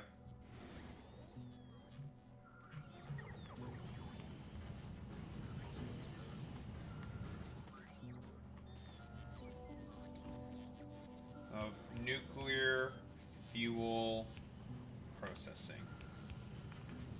Processing the raw material.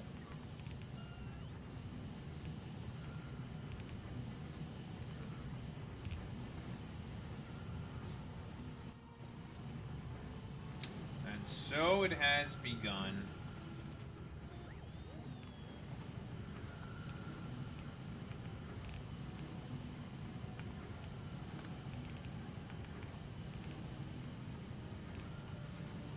And we got our first extra spicy green rock.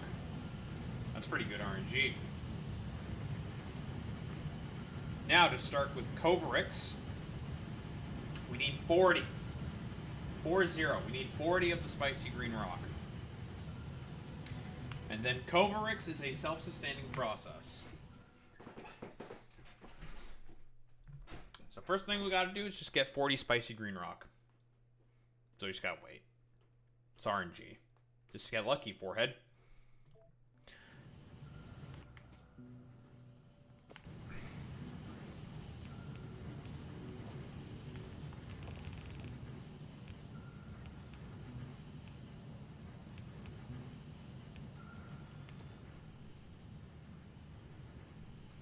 Bro, just get, like, lucky, dumbass. We'll stick the Kovarix enrichment process probably over here. I'll stick the nuclear fuel creation over here. And then the reactor, I will stick this nice, big, open space right here. And if we need to move more of these dumbass solar panels, we'll move more of these dumbass solar panels. I don't really care.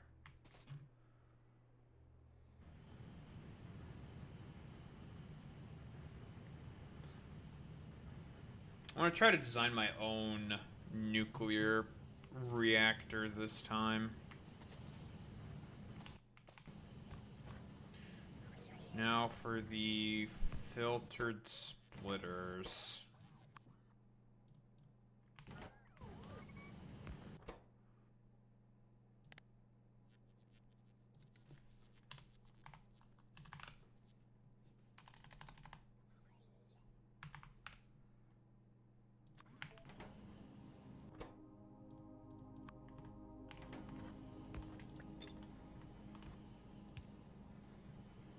Should be the same thing as I do on Fulgora. For now, we will just put them in a chest.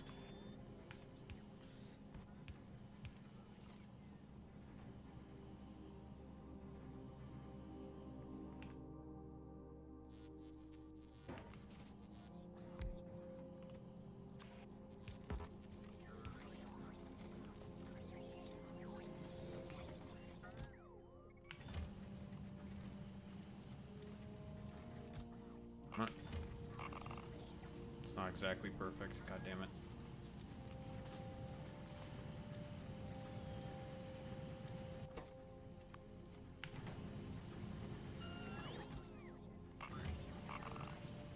fix this.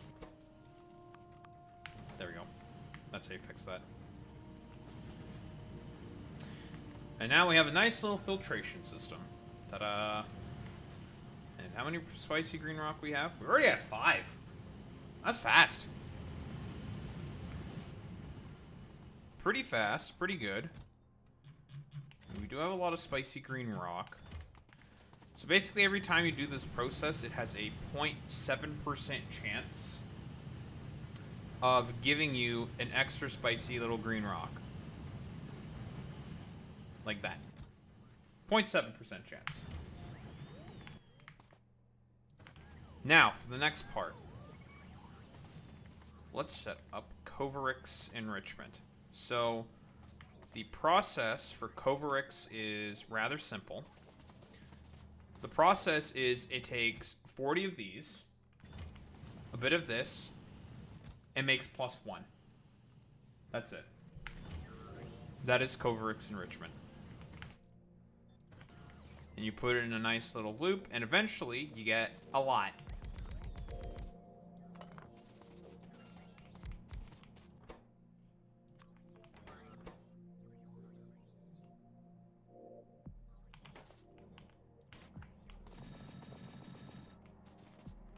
Since I want as many as possible. This process is also really, really fucking slow. So.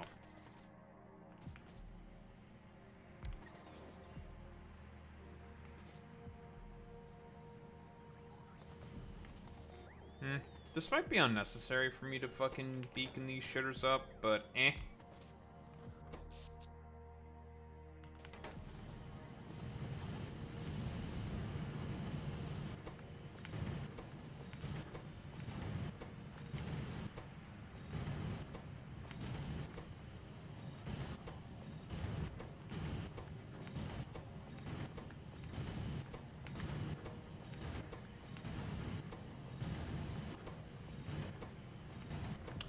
I'll concern myself with modules and beacons probably later.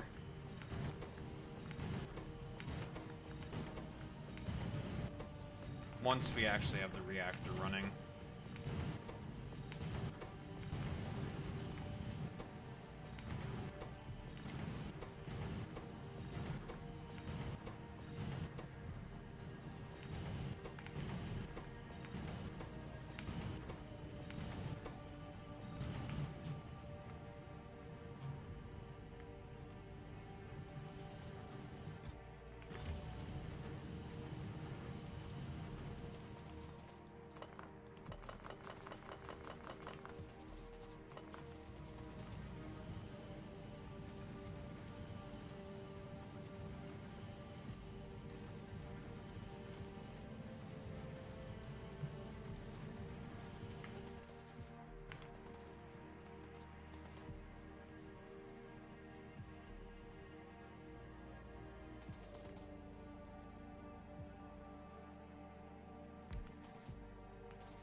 Alright, the Coverix sushi belt. Or at least it's how I just like doing it. Is there better ways of doing this? More than likely, but fuck you, I'm doing this.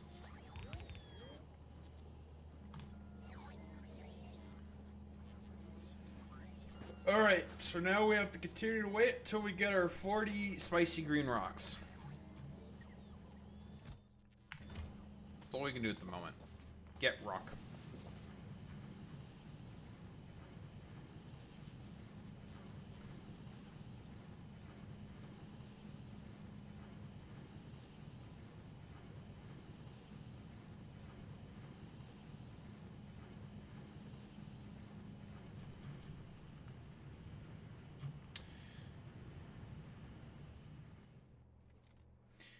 You know, if these cliffs weren't here...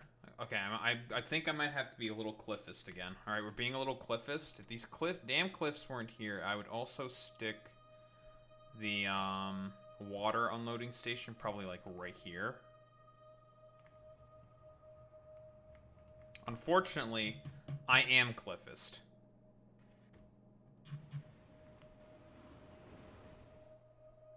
I hate cliffs.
Alright, cool.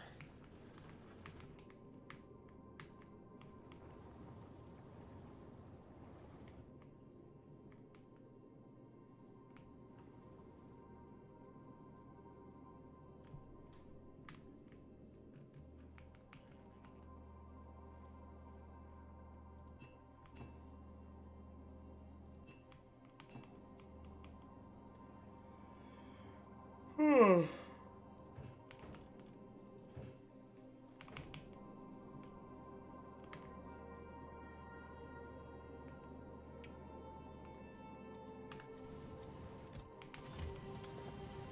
17, 38.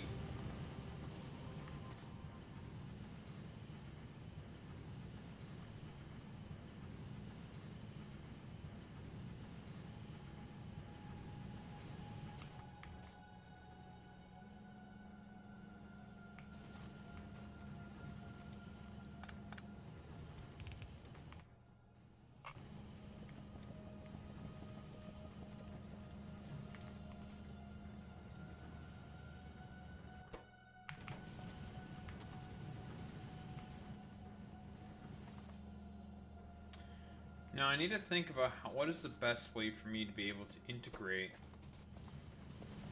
the shittier rock.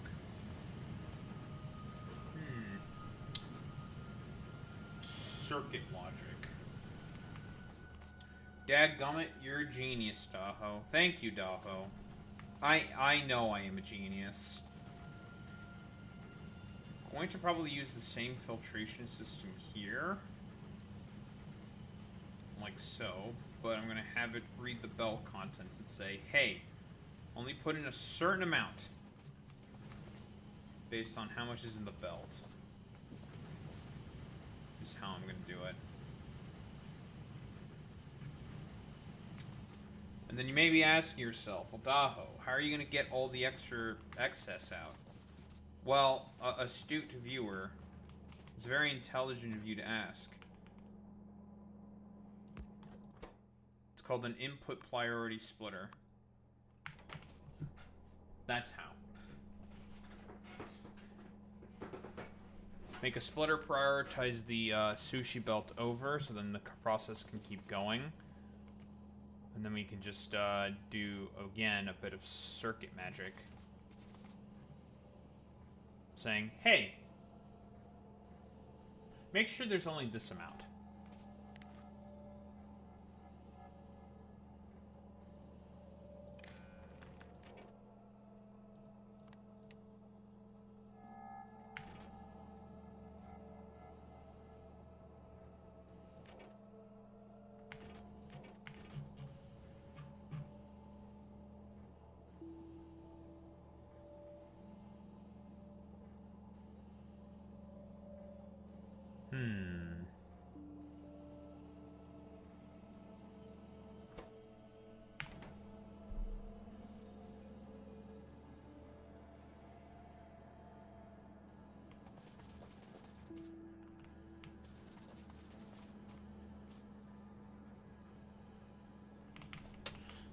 I'm sensing a design flaw here, actually.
What I used to do before was so fucking crude.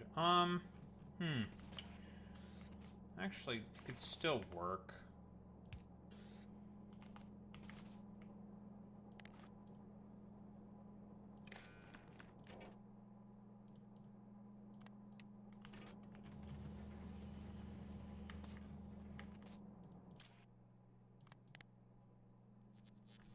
Okay. No, this will work. This is better.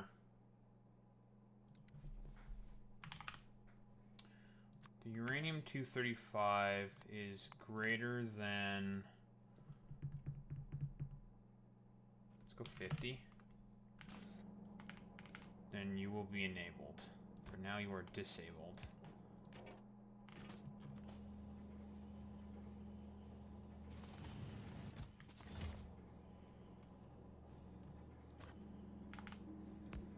Over here, we're going to do the input for the not spicy rocks.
Almost there. Eventually we will get rid of this.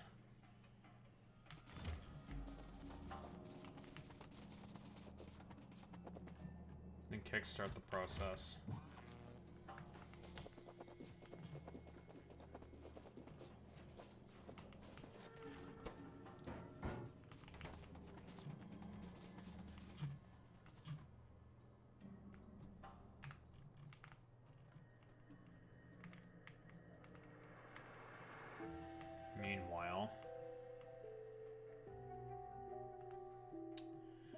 I need to deconstruct more of these damn solar panels because they're just in the fucking way.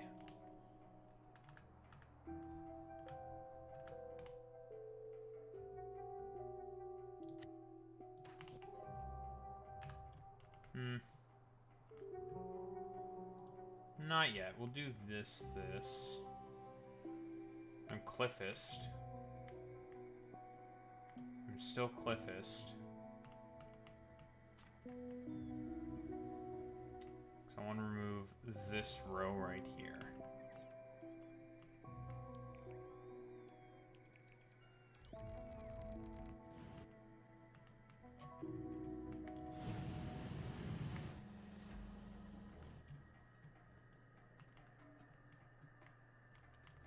I suppose we will use this small lake right here for all of our water. So generally speaking, you want to have the nuclear reactor to be as close as possible to a source of water. Generally speaking.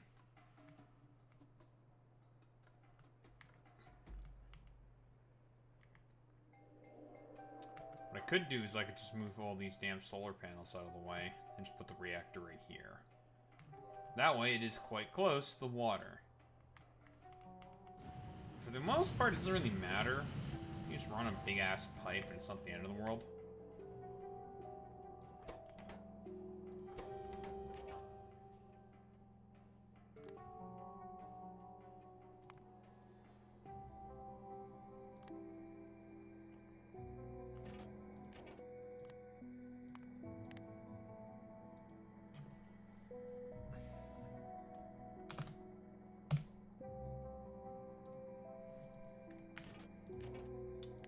The one who will keep flow going. You will stop the dull rock from coming in, and you will make sure that the flow keeps going.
Okay, this should work. Because if things come on the other side of the belt, that should also work. I think. Should.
That's how I'm basically trying to copy the exact same system that I have here with this shit. Stop extra flow from here, but allow this to constantly keep flowing. So that should do the trick. Now we just must wait, keep waiting till Kovarix is good to go. Let's start designing the nuclear reactor itself.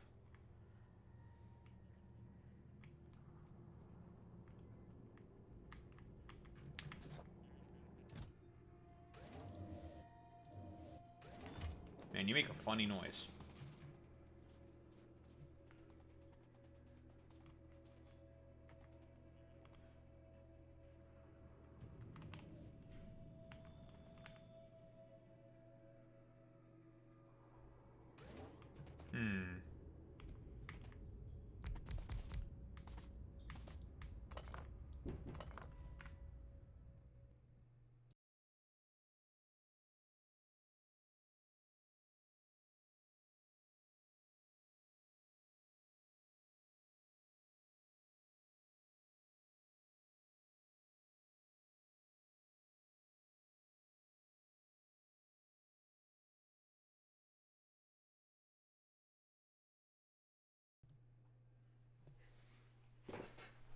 Epic.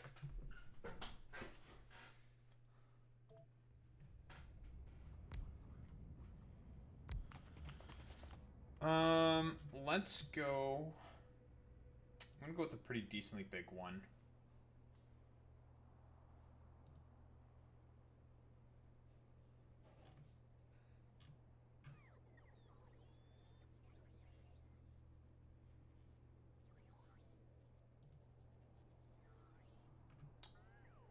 Okay, nuclear reactor.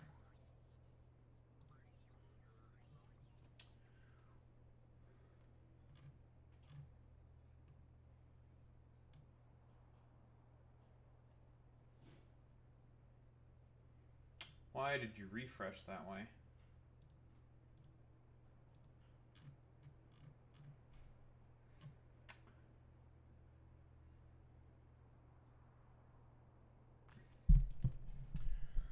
So the most efficient setup from one pump is a 2x3 reactor.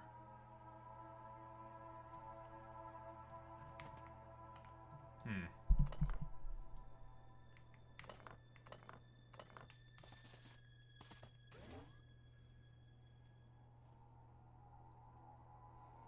.333 efficiency, 350% efficiency.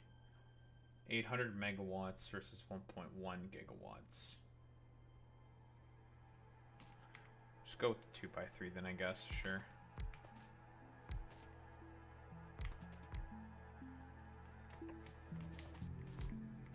Alright. Heat exchangers required is 80. 138 turbines. And 66 steam tanks.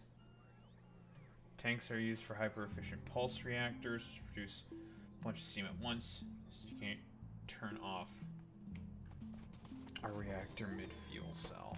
Right.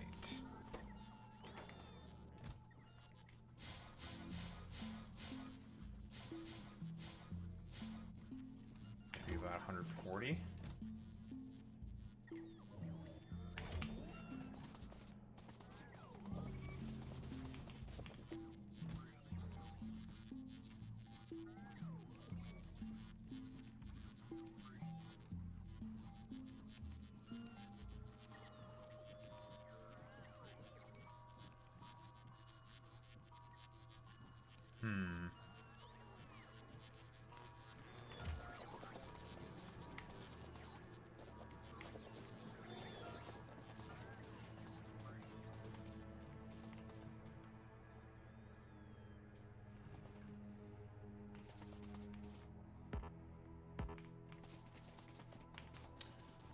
Heat exchangers 80.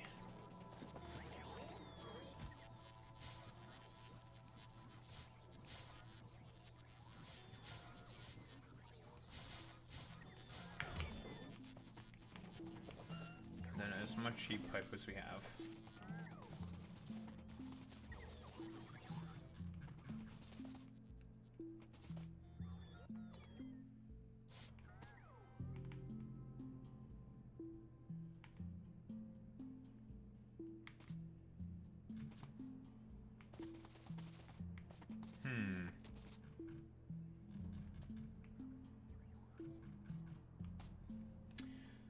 going to bring in the fuel by bot.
Hello, heat pipes, my old friend.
Did not want you idiots to take those away. Thank you very much.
Nah, I'm gonna... Okay, maybe I'm just being stupid.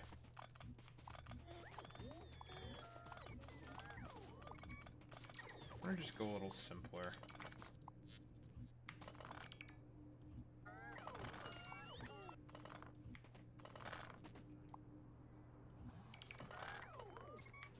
I don't want you taking that. Fuck you. My inventory's full. Oh, that's not ideal.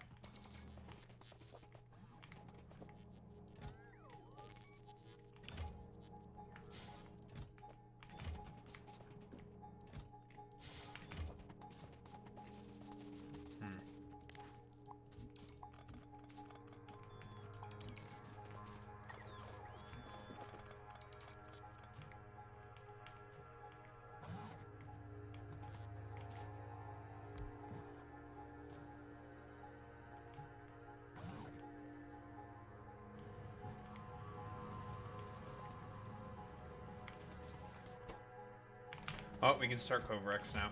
Okay. Big news! We can now start the enrichment process.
Uranium. 238.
And there it goes. The eternal loop that'll keep going on for probably a good while.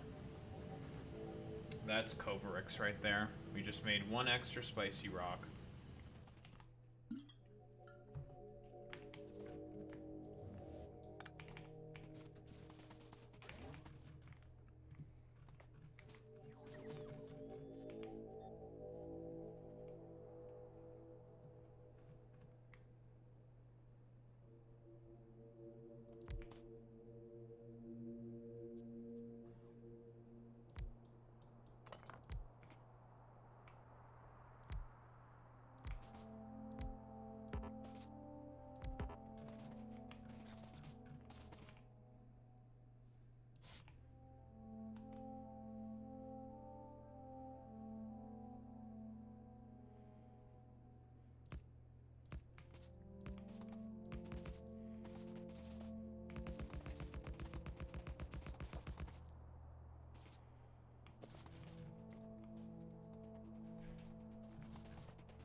back to think about this.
Damn cliff gets in the fucking way again.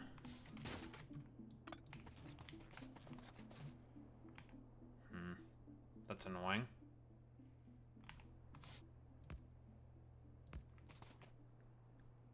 I'm being defeated by cliffs yet again.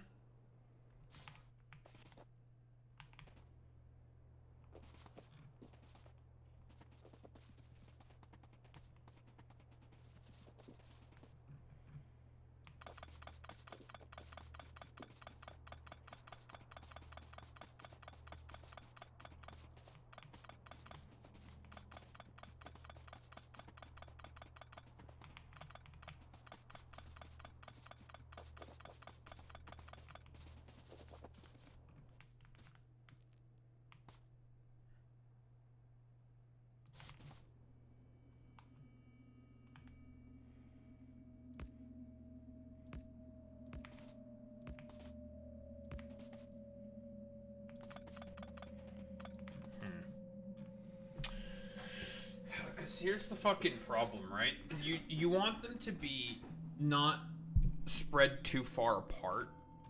And the reason you don't want them to be too spread far apart is for the purpose of making sure that the heat doesn't have to travel too far down along the heat pipes. So it takes a while for them to warm up. You know, as these dumbass things are warming up.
I mean, another thing that I could do is I could just get rid of 2 of these reactors. I don't need 6. With 4, it's still 480.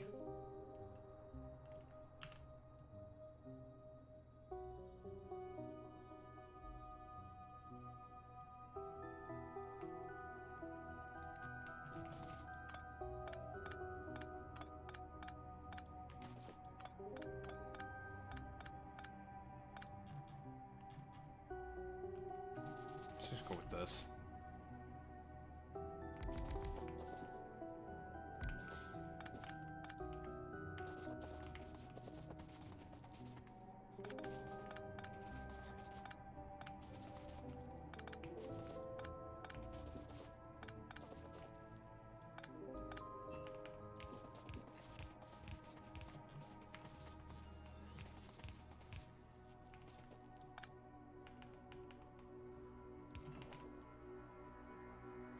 Lovely.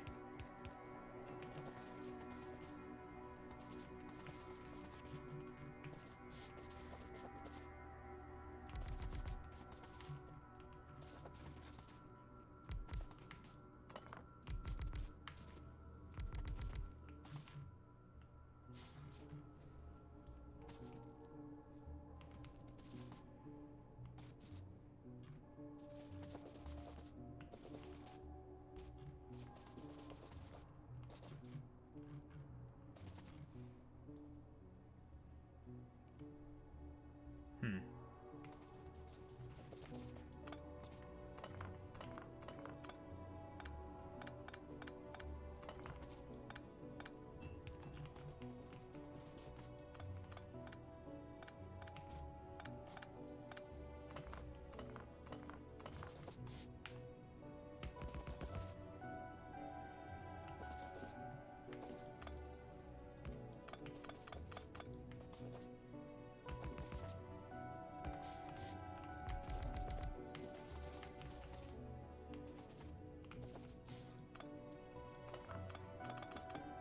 Damn cliff's getting in the way again.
Okay, that works. Perfect.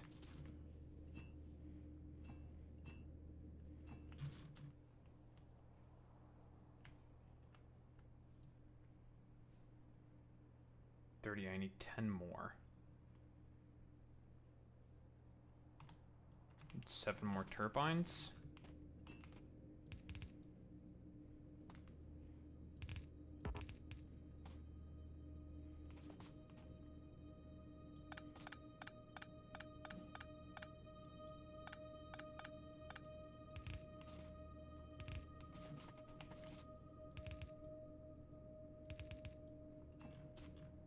Alright, this works.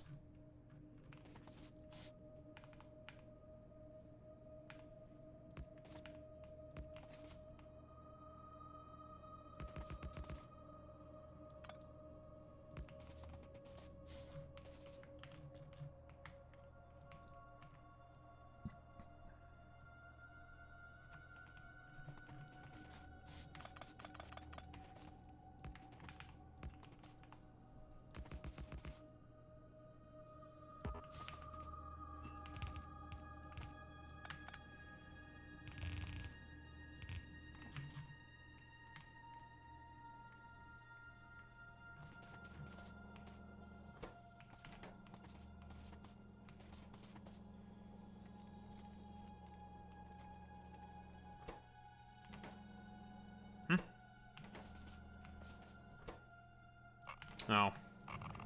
About to say. Why did my Kovric stop? Yeah, that'll happen sometimes. Okay, that's fine.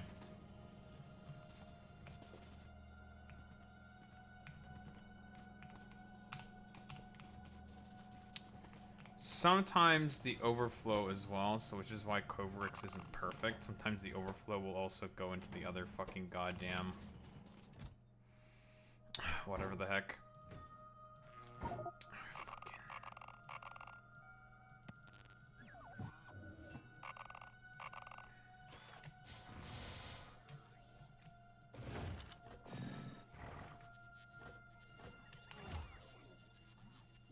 Stop.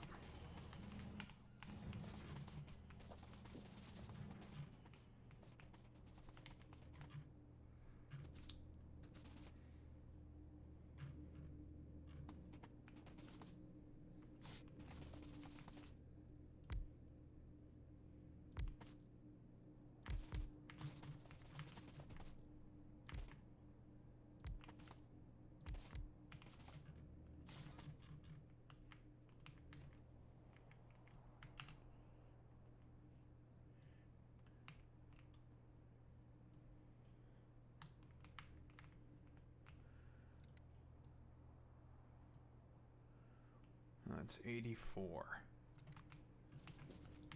Take away these top ones. Those bottom ones.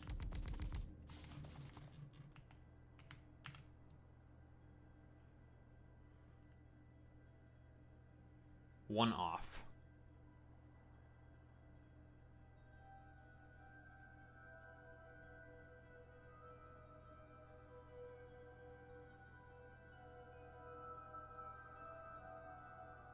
Yeah, okay. It's one turbine off this design. So, good enough. Being one off is not exactly the end of the world. I don't exactly like this because it's not very, like, I don't know, compact, I suppose. It's a little weird looking. But if it works.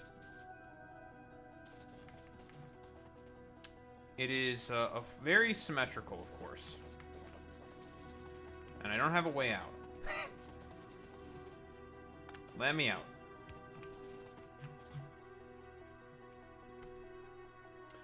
But hey, if I have to make another one, I just plop down another one. Pretty simple.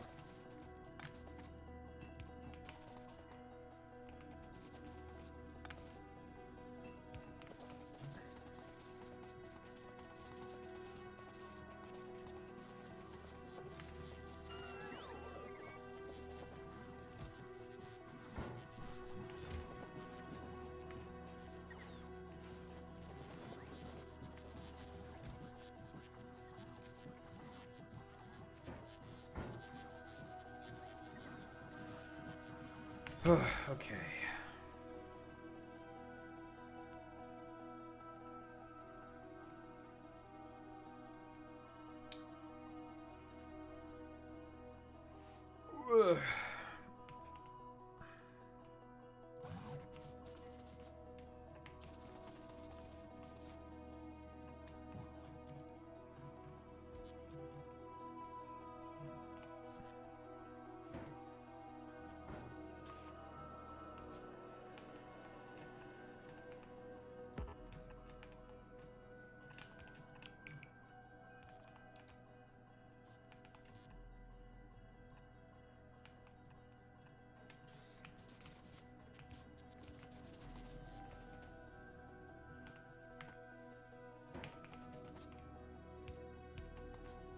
Those are for the spent fuel rod, or fuel casings. These are for requesting fuel casings.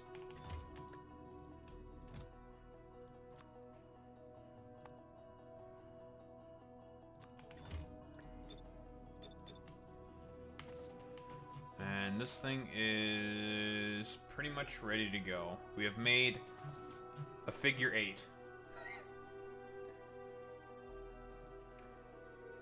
Behold, the figure 8 of nuclear power. But listen, if it works, it works.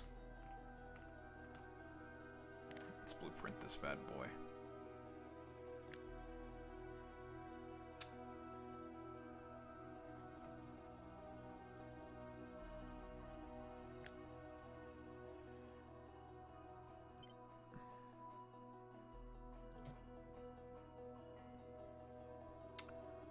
And it is tileable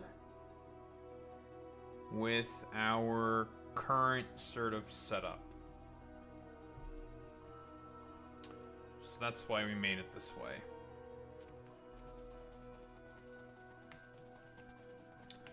Because we can just copy and paste it.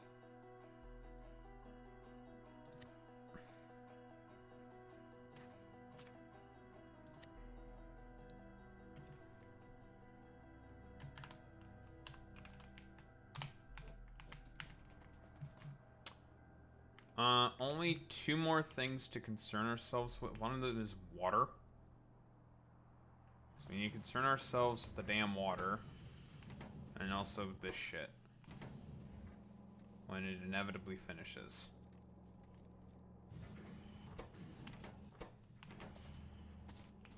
It'll start to go a lot faster once, you know,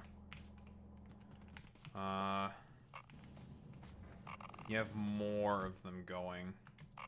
It's a thing that compounds on itself. Bam, that's Kovarix. All done. It just gotta wait a little until it is ready to go. So we just gotta wait. Just gotta wait. In the meanwhile, we can just make the assembly machines for assembling the fuel. And we're going to want to make sure we have a nice big old reserve of it. Because we're going to need it for other stuff. Not just for these nuclear reactors, but for other reasons. Eventually.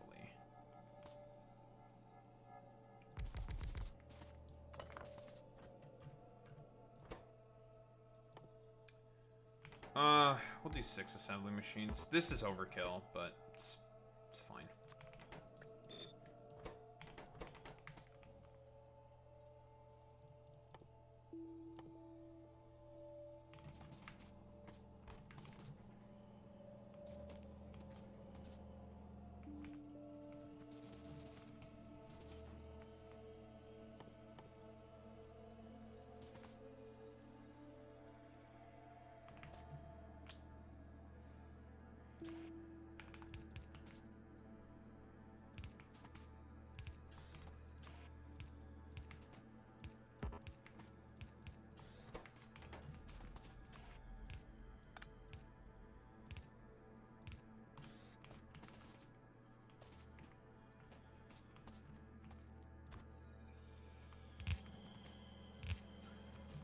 .235 on this belt, the iron plates, and the 238 are on this belt.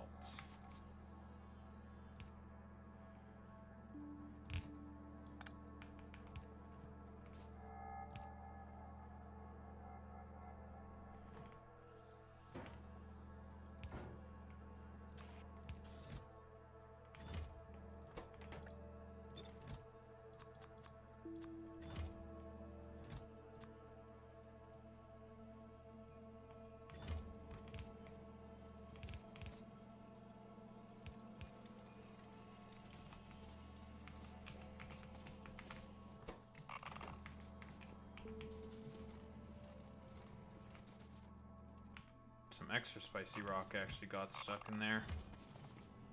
Well, make sure we save that for you.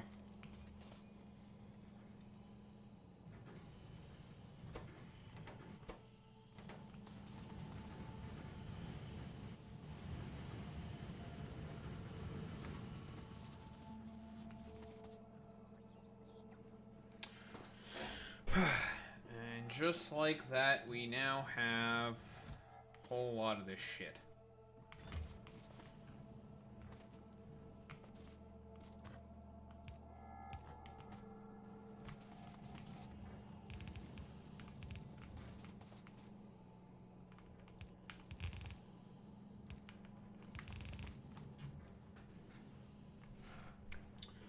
There we go.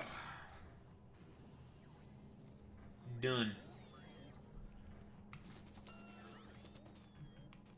All that's left is storing the extra fucking fuel cells.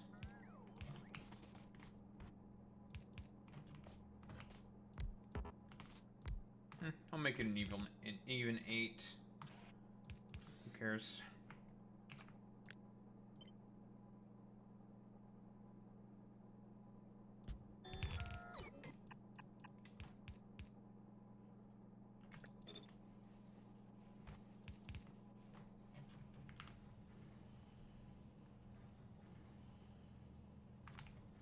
Hmm, 10 per second? Plenty.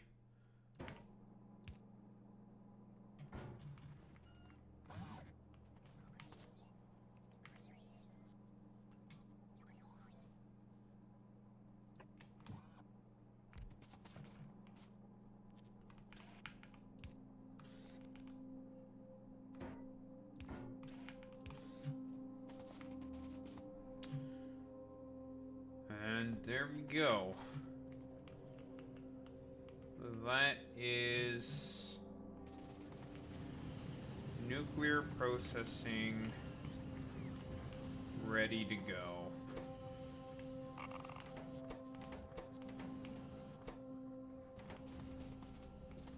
Just gotta, again, like I said, wait for this loop to get going.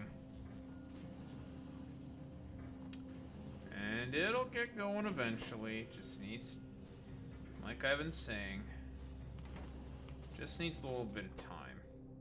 Because I don't remember, what exactly is the crafting speed of Kovarix? It's not very fast. I think it's like 2 minutes. I think. Without speed modules.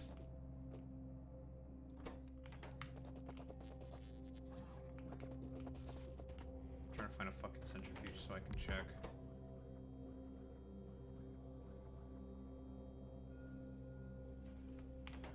It's 60 seconds. 60-second crafting time.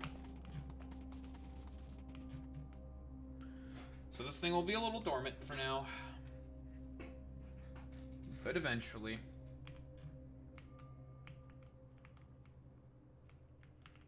Eventually. I have no idea why they decided to make the ratios for the heat exchangers, what they made them. I don't know why they did that. It's very strange. Okay, the other thing we need is just the water. I'm gonna make the unload station. I'm gonna use this little river right here for the water for the time being. Then.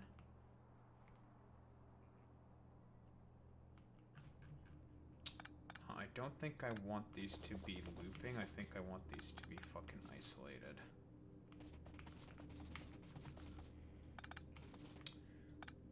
I want to dedicate 3 pumps each. So we'll just do this. And this.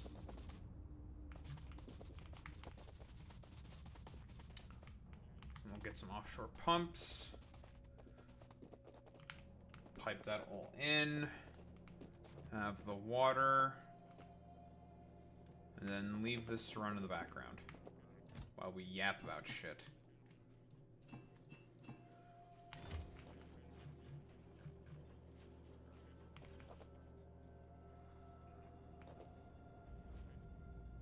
I have offshore pumps being produced in this damn mall? That may be one of the things that I'm not producing automatically in this fucking damn mall. Because it's typically like, who needs them? Which is true. Typically who needs them?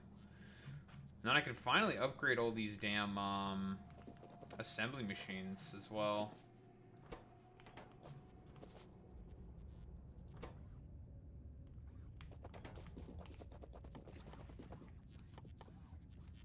I guess I'm gonna make an offshore pump the good old-fashioned way. By hand.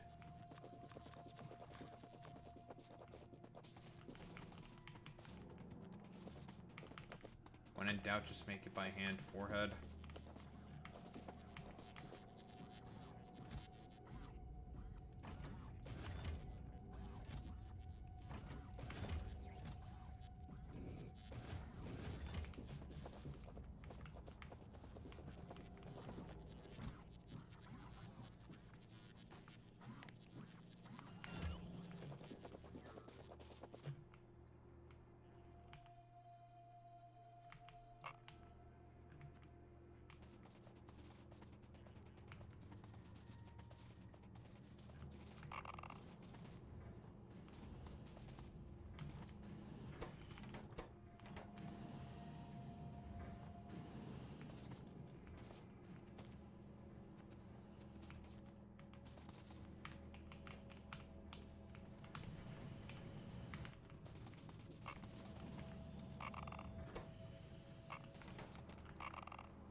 locals are not happy with the fact that I'm stinking up the place again. That's okay. They can be upset.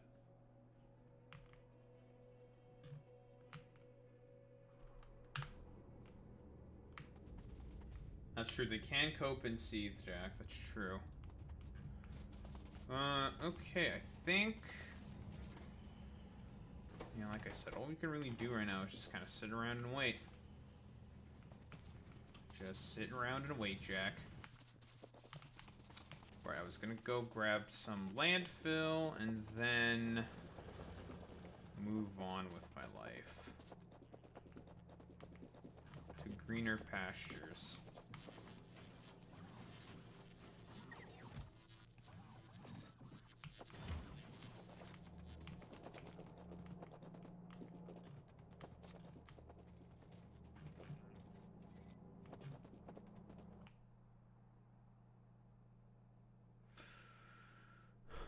Landfill. That's what I wanted to get.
Nice. Alright. Well, that's that, Jack.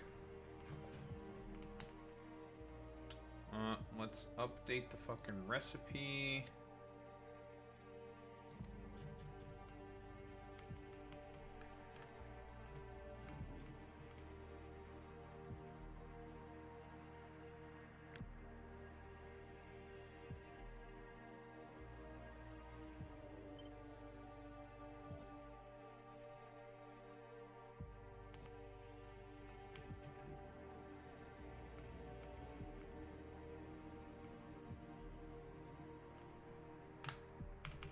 Nice.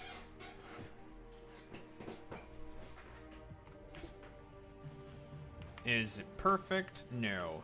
Is it going to work? Yes. So that's all that matters. And now this one's starting to go. So now that these two shitters are going to be eventually starting to go at the same time, it's going to speed up the process quite a bit. So it's gonna take a while. That's why we're just gonna leave it for like... Typically I found with like 10 machines, it finishes in like an hour. So you just let it go, do its thing, and then, you're fine. This is way better than the system that I had before, where I had to do a lot of just, like, annoying-ass manual intervention every now and again. I mean, this will eventually require me to have to do manual intervention, but that'll be because we have too much uranium-235.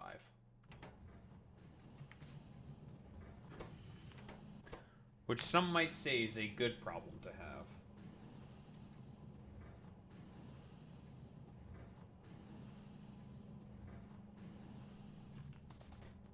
Many people are saying that you have too much uranium-235. You have too much.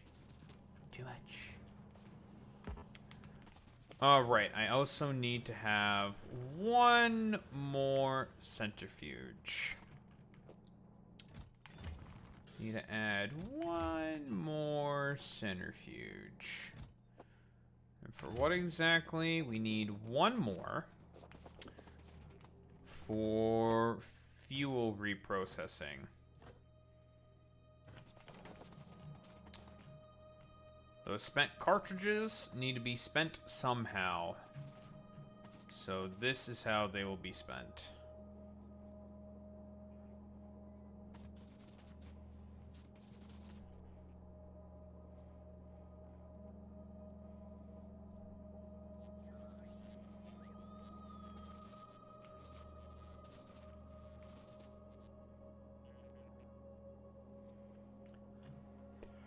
I could also just dump them in there.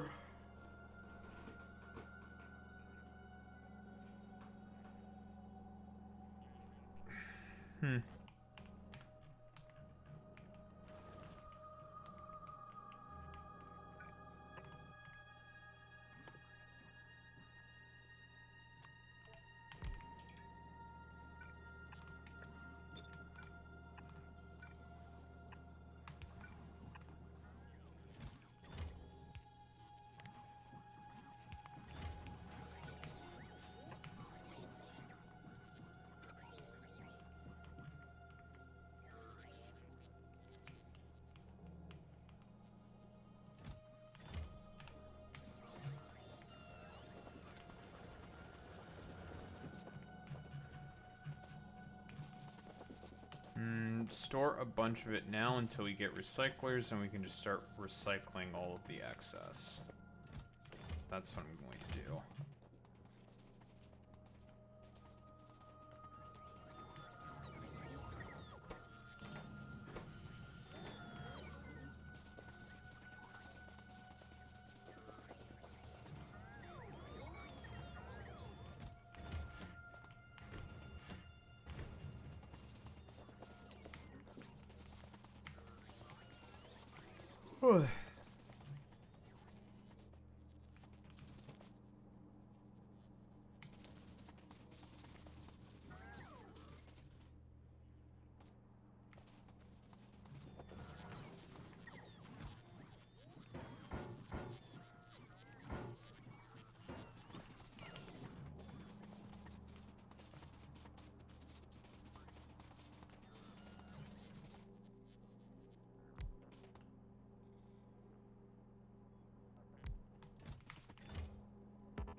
There, that should only take uranium-238.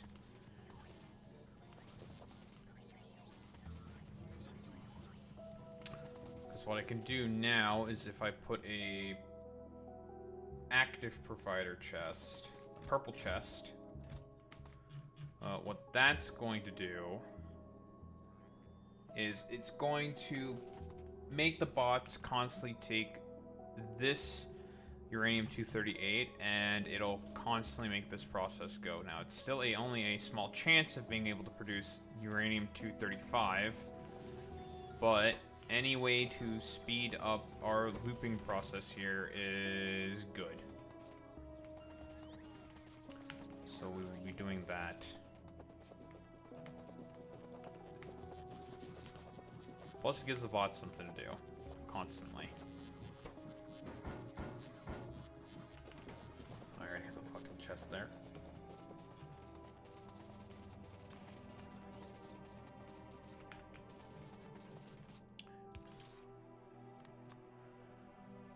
Uranium-238.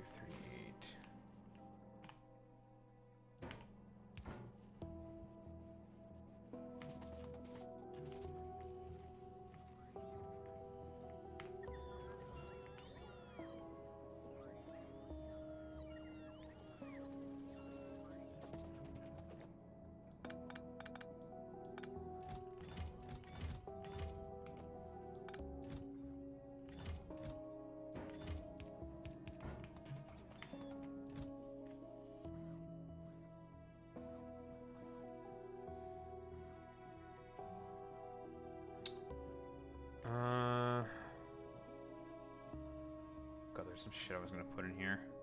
Some useless shit. There you go.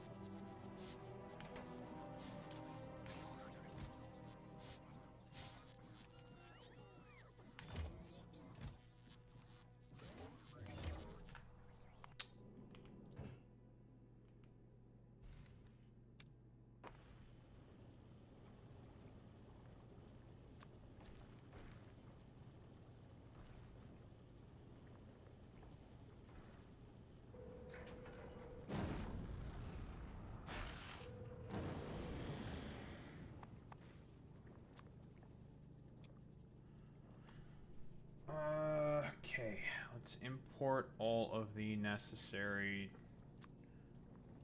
nuclear stuff.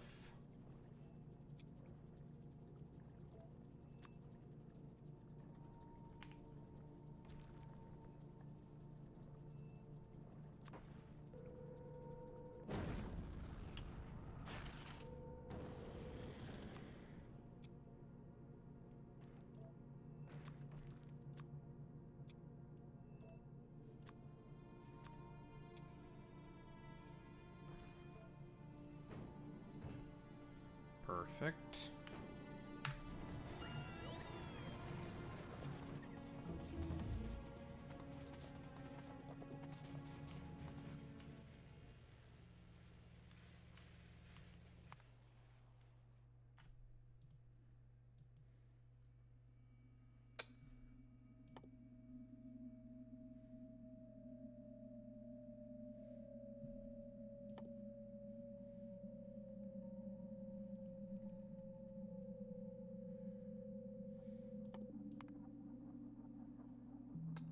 Hello, other planets.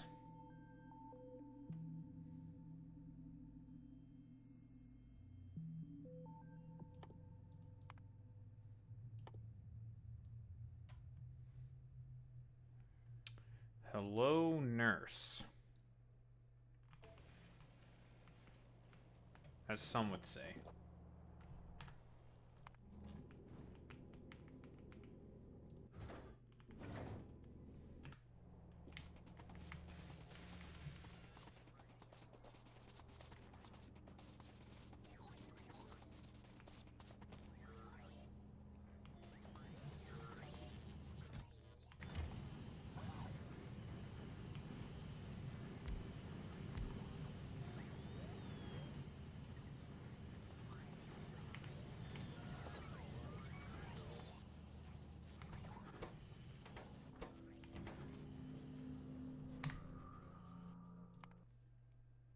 Nice.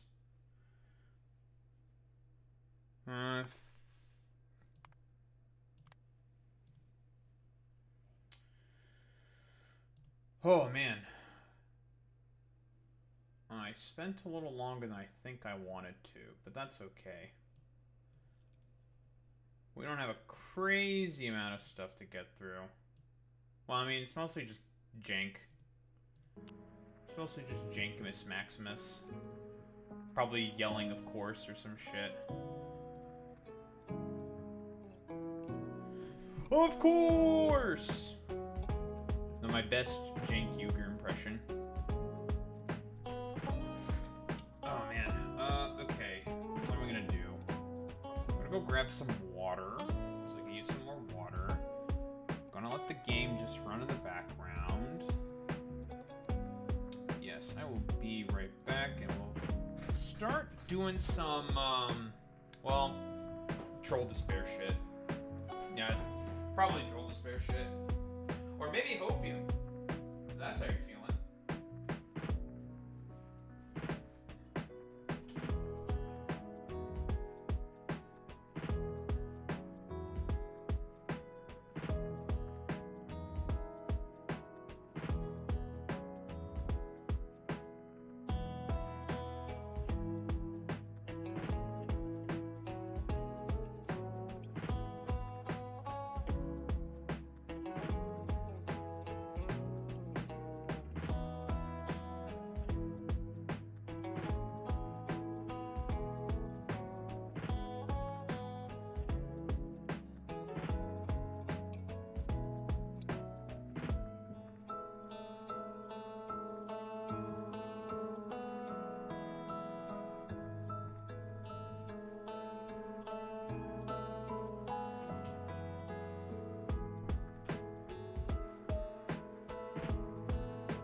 Baba Booey. I'm back.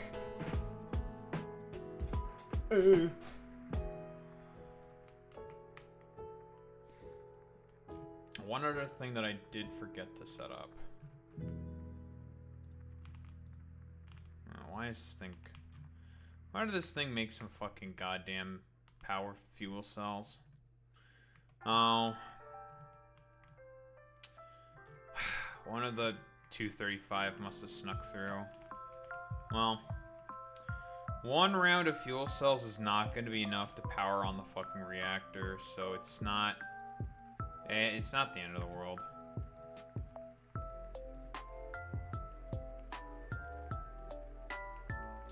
Whatever.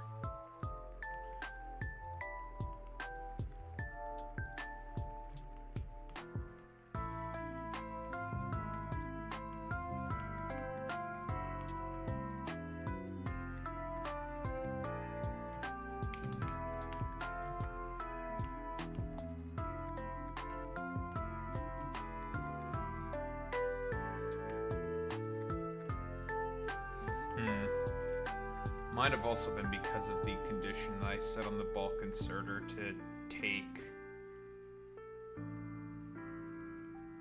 Maybe that's why.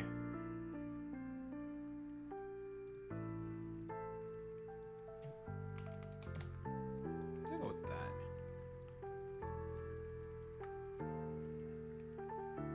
Yeah, let's just go with that. That should be fine.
I didn't want to open Firefox. Fucking flashbang, dude.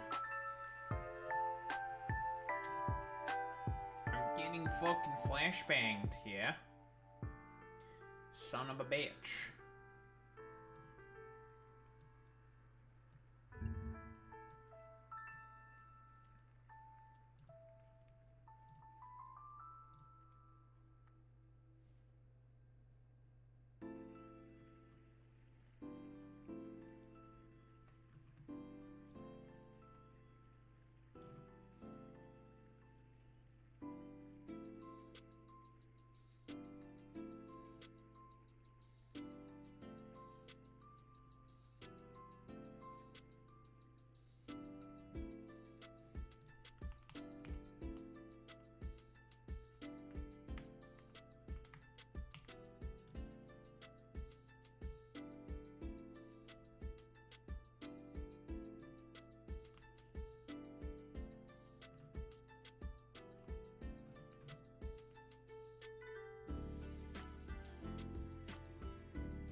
Have this thing, big testicles,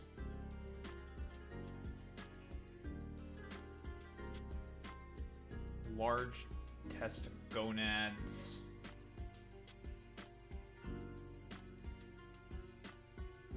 RFK being a demon. I did not get the Mike Flood video. Because that was fucking funny.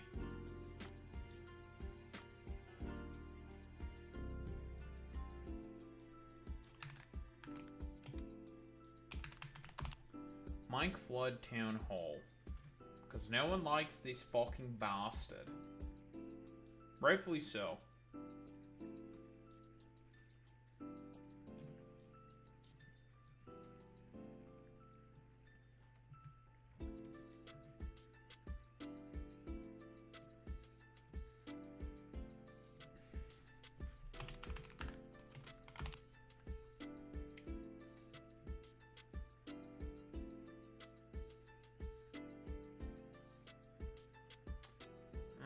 So that's the full thing. I think I only care about the highlights.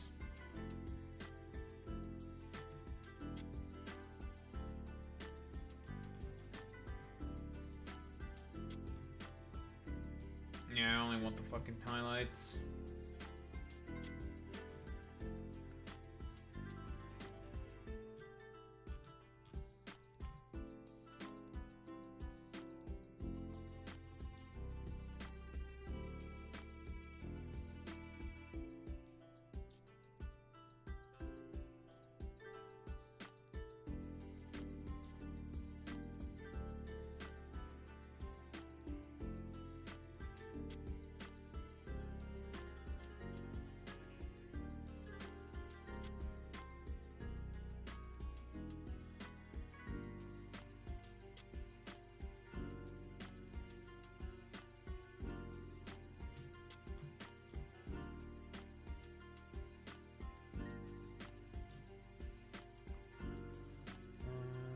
Tax the rich.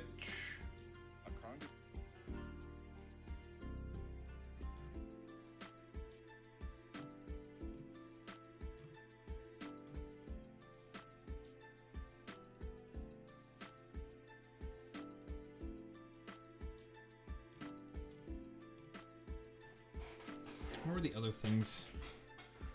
There's the how much does it cost for fascism? Tax the rich. And because I don't want to watch the whole fucking thing because it's like an hour and a half. I don't want to.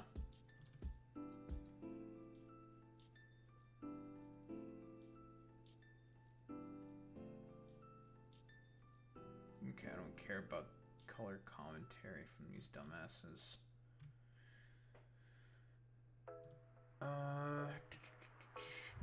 Here's tax the rich. That's right.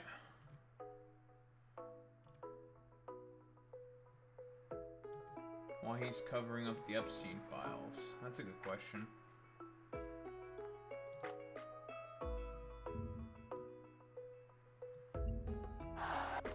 Shut up. We're gonna tax the rich. That's right, folks.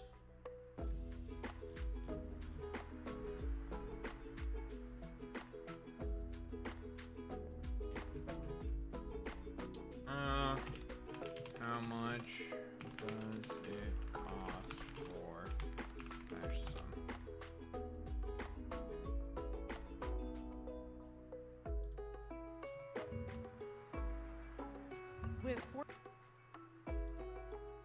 Wonder if you will have the stuff that I'm looking for. Public welfare, good. I like this. That's like a more Republican dude. Nice.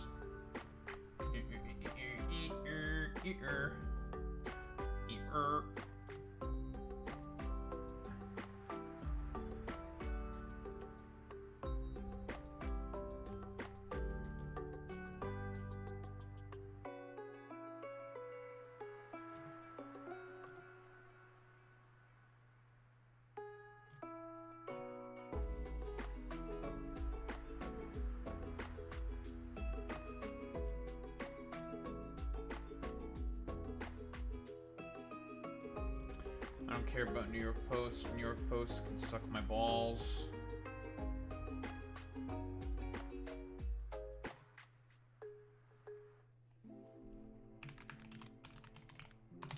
Oh, so imagine having the last name of Flood.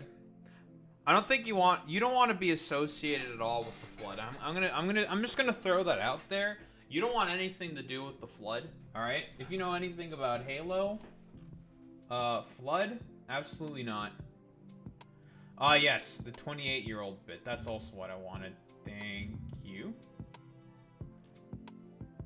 No, this isn't about the fucking Bible. No. This is Halo lore. If you know anything about fucking Halo lore, you know well, that basically the Flood are essentially one of the most are basically one of the most powerful sci-fi parasites on the planet.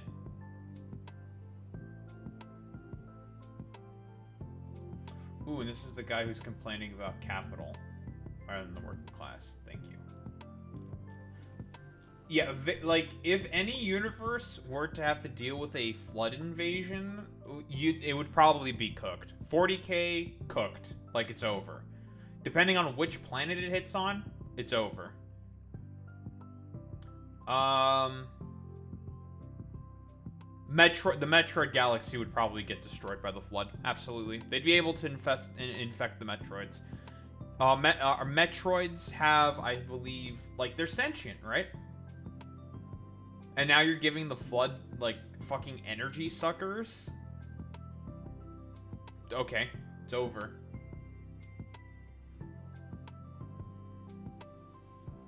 Like, if the Flood land on a fucking planet with a lot of biomass, they're just going to, be over. Metroids kind of have sentience. If they have a nervous system and they have sentience, the Flood can infect them. It doesn't matter.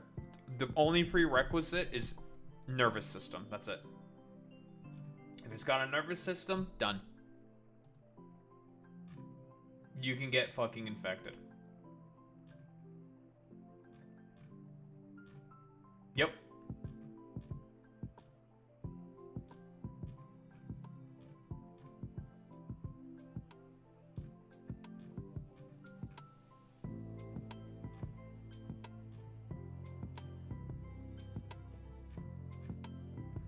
So that's a universe that would probably get completely cooked.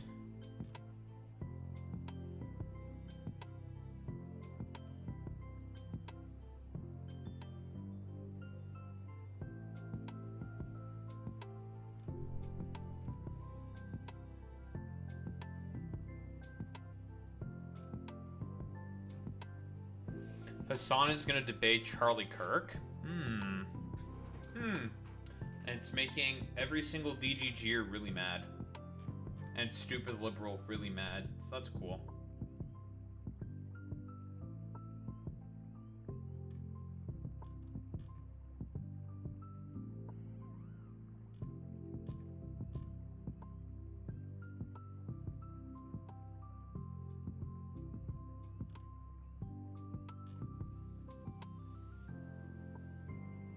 Where? Dartmouth. So, that's a university or a college? It's a university, right? College for you fucking Americans, it's the same thing. It's stupid.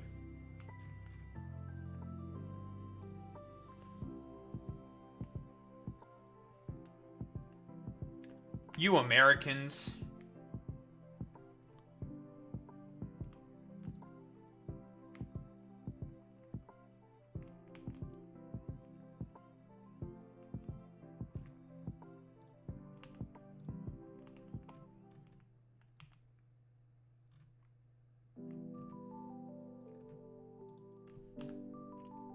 You Americans are all the same.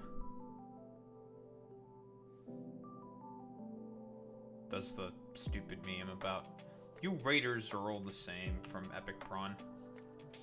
Good one, Daho. Thank you, Daho.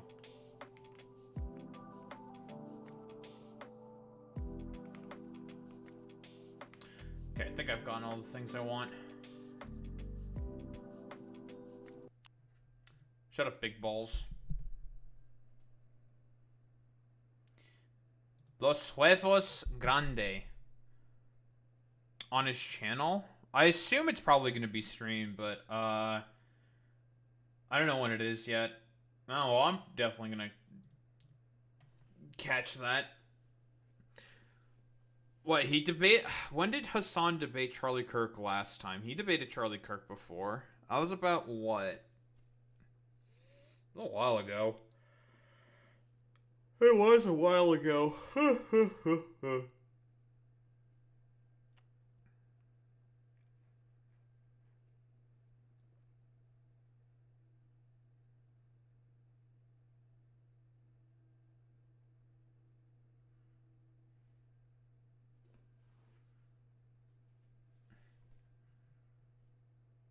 But yeah, I assume Hassan's probably going to stream it. Alright, goodbye, Flood. Curse you, Flood. Oh, so there was someone who commented, Boy Meets Mini on the Alyssa Slotkin interview with both on Breaking Points, saying hashtag bong rips for soccer. Bong rips for soccer. I'm just like, all right, bro. Sure, bro. Have at it, man. Wait, this game doesn't exist. It's not real. There is no Factorio here. Boo boo boo. Although now we're having power issues because we got rid of a bunch of our solar panels. Woo. I mean, it makes sense, right? We got rid of a bunch of them. And we're gonna get rid of more. For more nuclear. Just need Kovrix to hurry up. So that I will no longer have to think about my power woes.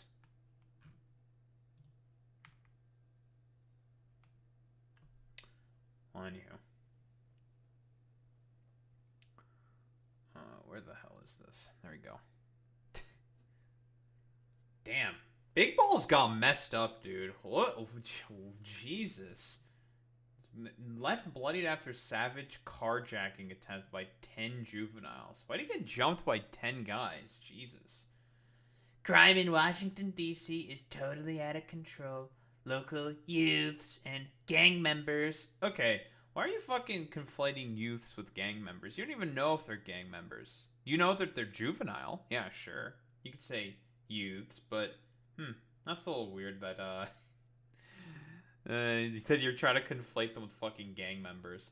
Some only 14, 15, and 16 years old are randomly attacking, mugging, maiming, and shooting innocent citizens. I have a question. How expensive is it to live in Washington, D.C.? Quick question. Like, isn't Washington like a very expensive city? Very? Thank you, Boy Meets Mini. So I wonder why people might be committing crime, Trump. Ooh, you know, I couldn't possibly think of anything. And shooting innocent citizens at the same time, knowing that they will almost immediately be released. If people are doing violent crime against citizens, no. If it's petty shoplifting, then yes, I'm pretty sure that's going to be the case. Not if you just do, like, random stuff. Is fucking, like, Trump trying to use this to justify, like, I don't know, like, a crackdown on crime within fucking D.C. because he knows if he were to try to do it anywhere else, he would probably get shut down by, like, every single court in the fucking land?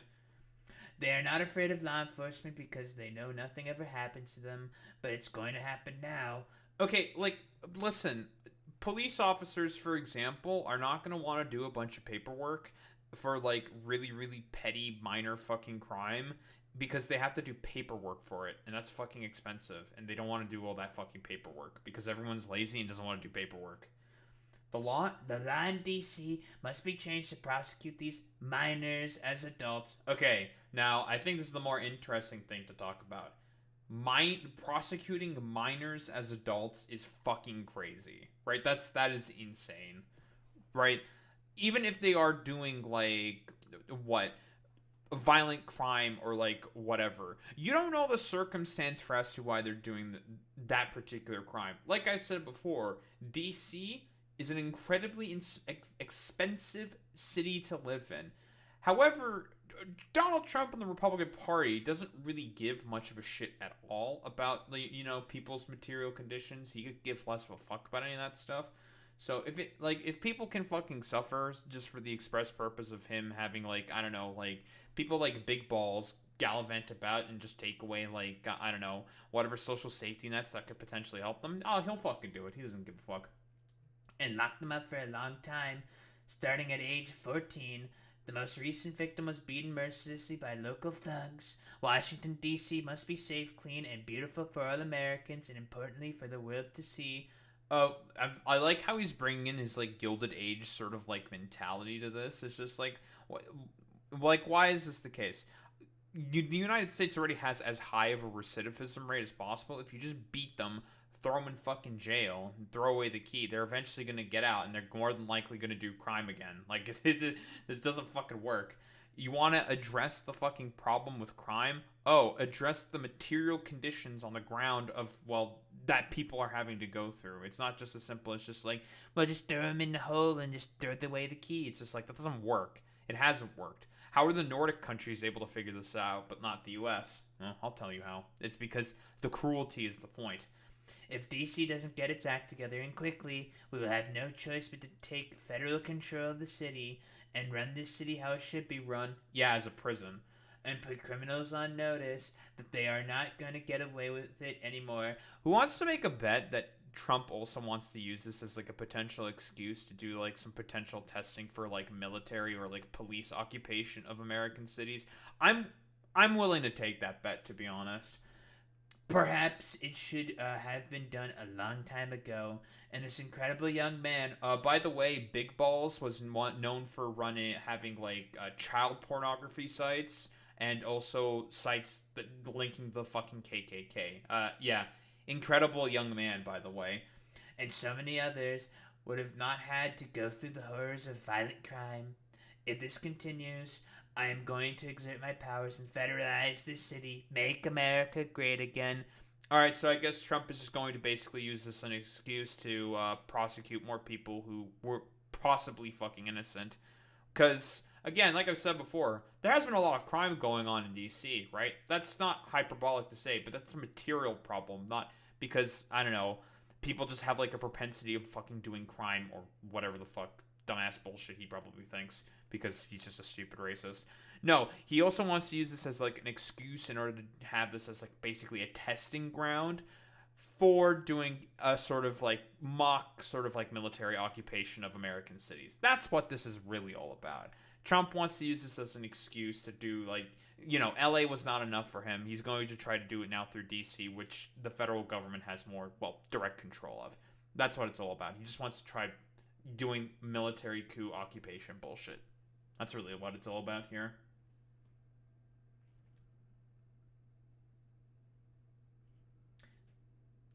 We're going to do some great stuff. Let me tell you, folks. Well, time for the fucking brain worm. I forgot to take my nose drugs. Whoops. I take my nose drugs before I yap so that I don't get phlegm.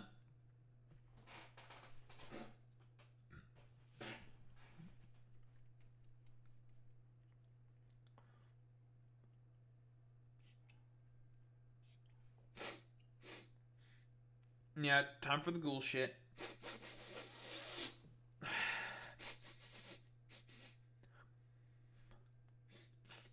Sniffer. Sniffer, sniffer, sniffer.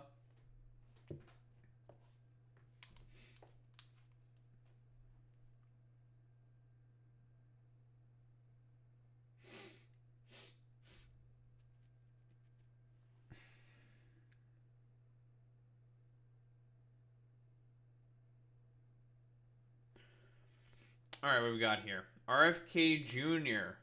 coming up with some more pseudoscientific bullshit because, again, RFK Jr. is a vaccine conspiracy theorist who has a vested interest in making sure that people do not get vaccinated for the express purpose of, well, selling a bunch of fucking books. So what we got here? After reviewing the science, or wait, hold on. My apologies. After reviewing the science, HHS has determined that mRNA technology poses more risks than benefits for these respiratory viruses. Keep in mind, this is like the exact same line of conspiratorial fucking thinking that every fucking COVID-19 sort of like conspiracy theorist was going along with during the time of, like, you know, the pandemic. So, cool, great. Whoa, RFK Jr., as expected, is just a stupid fucking goddamn crank. That's why BARDA has begun the process of terminating these 22 contracts. Weren't they also using mRNA technology to potentially, like, find a cure to fucking cancer? I mean, you know, listen, I've said this before, but RFK Jr. is against the concept of public health. He is against the concept of the public fucking good. He doesn't agree with any of that shit. So, again, if that means, like, people can just not, well, you know, be able to get, like, the necessary care that they need, and instead just, like, do whatever, like, look at, like, whatever crank wonkery bullshit he espouses, and can get fucking money from doing that, then yeah, that's fine. Because keep in mind, the reason why I say that RFK Jr. has a vested interest in this stuff is rather fucking simple, okay? So simple. He used to be a part of a board that was for, like, vaccine fucking skepticism, right? Child vaccine skepticism, to be quite specific. What was the name of that fucking organization? RFK Anti-Vaccine Organization? Children's Health Defense. 501c nonprofit activist group, mainly known for anti-vaccine advocacy, is one of the main sources of misinformation on vaccines, which was chaired by RFK Jr. to 2023. Yeah, it's children's health denial. Like, these people, like RFK Jr. and these people are fucking monsters, by the way. Like, that's not hyperbolic to say. But what do we have here? And yeah, you're just like you said, Boy Meets Spin. Yeah, mRNA is the key to a lot of autoimmune disease research. Listen, think of it this way, okay? Iron Mouse, autoimmune disease, vaccine could fucking fix. mRNA can fucking fix that shit. I think. Whatever. Random prominent example. Hi, it's Robert F. Kennedy Jr. here, your HHS secretary. At HHS, we have a division called the Biomedical Advanced Research and Development Authority, or BARDA. BARDA drives some of our most advanced scientific research. Mm-hmm. It funds developments of vaccines, drugs, diagnostics, and other tools to fight emerging diseases and national health threats. Mm-hmm. Over the past few weeks, BARDA reviewed 22 mRNA vaccine development investments and began canceling them. Let me explain why. Most of these shots are for flu or COVID, but as the pandemic showed us, mRNA vaccines don't perform well against viruses that infect the upper respiratory tract. He's just lying. It's just a lie. The fucking COVID vaccine was highly fucking successful to helping prevent from the spreading of the disease and people being able to get the disease. The problem was that, crazy, during the time of the pandemic, since a lot of people were not getting vaxxed, specifically Republicans were not getting fucking vaxxed, it jumped from person to person to person, being able to swap its fucking goddamn genetic code and was able to adapt, right? Wasn't there like a period of time, I'm trying to remember, with like, I think it was with the Omicron, the way that, for example, Omicron began to emerge was because this was in poorer countries, to be specific, and somewhere in Africa, I think. I don't remember where in Africa, somewhere in fucking Africa. It was able to spread constantly through a bunch of people that were not as well vaccinated, and it was able to change, and guess what? You had a new version of the fucking virus able to fucking, like, spread about and was able to fucking, crazy, infect a ton more people. And there was another wave of fucking COVID because of that. This motherfucker would basically do everything possible to kneecap the fucking research necessary in order to be able to fight something like an Omicron variant of COVID-19. Because, you know, he's a fucking crank. Here's the problem. mRNA only codes for a small part of the viral proteins, usually a single antigen. One mutation, and the vaccine becomes ineffective. Wait, does that mean you should not fucking, like, you can just make another one? Hello? Like, does that mean you shouldn't have the vaccine for that fucking previous version? Like, it can just come back. Like, it can do that. That can happen. Like, viruses can just spring back up. This is actually, like, mind-numbingly, like, just stupid. This is brain fucking damaged. This dynamic drives a phenomenon called antigenic shift, meaning that the vaccine paradoxically encourages new mutations. Oh my god, he's gonna make the fucking argument that the fucking vaccines actually cause the mutations. No, you fucking troglodyte. With the example I brought up earlier with fucking Omicron emerged in spite of the fact of the fucking mRNA vaccines. It was able to spread through a fucking portion of Africa that had lower fucking goddamn vaccination rates, and whoa, crazy! It was able to fucking mutate because of that. Ridiculous. He's lying. The single antigen doesn't change that fast. Yeah, I figured that he was also just fucking lying. Because again, anti-vaccine advocacy group. One of the main sources of is misinformation on vaccines, chaired by Robert F. Kennedy Jr. He has a fucking vested interest in pushing out a bunch of anti-vaccine fucking propaganda. And can actually prolong pandemics as the virus constantly mutates to escape the protective effects of the vaccine. Millions of people, maybe even you or someone you know, caught the Omicron variant despite being vaccinated. That's because a single mutation can make mRNA vaccines ineffective. So you just make a new version for the fucking Omicron variant, and then you start vaccinating people for that. Again, does he not understand that old versions of fucking viruses, if you don't fucking goddamn vaccinate for them, can just spring back up? They can do that. By the way, there's a reason why the COVID is now just like about as common as like the fucking flu now. Because of like stupid dipshits like this moron pushing out so much vaccine fucking hesitancy around the fucking world and in the United States, making it such that, well, you know, like, we have to be like kind of scared and afraid of the vaccines because they're like super spooky and scary. They're scary. I don't like them. Yeah. Like, whoa, crazy. Do people, broadly speaking, understand just how fucking insane this shit is? Like, an old version of a virus can just pop back up sometimes. For example, measles was all but assumed to be gone, like, because of the vaccine.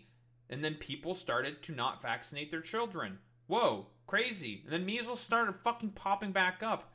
By the way, quick reminder, there was a measles outbreak, right, in parts of Texas. What? Measles outbreak, Texas. Like, there's a fucking measles outbreak in a lower vaccinated part of fucking Texas. Like, are we for real? What? CDC. As of August 5th, 2025, a total of 1,356 confirmed measles cases were reported by 41 jurisdictions in all these different states. 32 outbreaks reported in 2025. 87% of the cases are outbreak associated. For comparison, 16 outbreaks were reported during 2024, and 69% of cases, not nice, 198 out of 285 were outbreak associated. Man, this is a rather sharp increase of fucking cases of fucking measles. I wonder why that is. Oh, because you have an HHS secretary that's advocating for people to fucking goddamn take vitamin A supplements in order to be able to fight measles instead of taking the fucking goddamn vaccines. Like, again, quick reminder, RFK Jr. at measles funeral. Like, this motherfucker went to fucking goddamn funerals of Texas, of people in Texas who died because of the fucking measles, bro. Like, really? And then now he wants to tout the fucking vaccine? Yeah, okay. Nice fucking meme. Nice meme. The same risk applies to flu. After reviewing the science and By the way, that's why you have a yearly flu shot. Like, that's how... It's a marvel of science that people are able to come up with a fucking vaccine every fucking year in order to be able to fight a particular variant of a goddamn fucking virus. That is a marvel of science that is to be lauded, not fucking put down, you moron. And also, measles popping back up, it means it gives it more chances to mutate. Exactly, Alex. That's why you vaccinate everybody to make sure that either it can't get to enough people for it to fucking mutate, or you outright eliminate the fucking disease, period. Do people, broadly speaking, understand just how fucking dangerous this is? consulting top experts at NIH and FDA, HHS has determined that mRNA technology poses more risks than benefits for these respiratory viruses. Okay, this is really funny coming from a dude who actively says that he's not like a fucking expert on any of this stuff. Like, you're not a health expert. You don't have any fucking qualifications to say that these fucking goddamn vaccines are not viable in order to take care of these diseases. Like, you have admitted this yourself, right? Like, literally in congressional hearings, this motherfucker has said, like, well, people shouldn't be taking any advice from me or anyone else about vaccines at HHS. It's like, dog, then what is the point of having you as an institution? That is literally your fucking job, and you are like self-admitting that you're just going to abdicate your fucking position. Fucking insane, dude. That's why, after extensive review, BARDA has begun the process of terminating these 22 contracts totaling just under $500 million. Nice. To replace the troubled mRNA Great. programs, we're prioritizing the development of safer, broader vaccine strategies, like whole virus vaccines and novel platforms that don't collapse when viruses mutate. Again, he's just lying about this. There's like almost no evidence to suggest that mRNA contributes to the fucking goddamn like to the helping of the mutation of a fucking virus. Like, let's even look this up. Do mRNA vaccines contribute to virus mutation? Let's see. Do they?